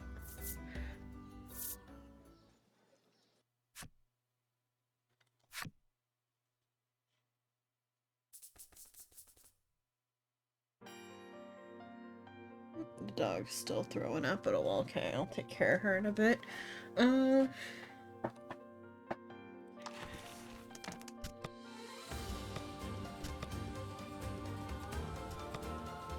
see, do I want to change anything? I don't need to change anything. Okay, thanks so much for watching, guys. I'm gonna end here. Let me find somebody to raid. I'm hungry and stuff. Let's see. Oh, okay. Let's see. Suba's still on, so I guess I'll raid Suba. Let's go raid Suba.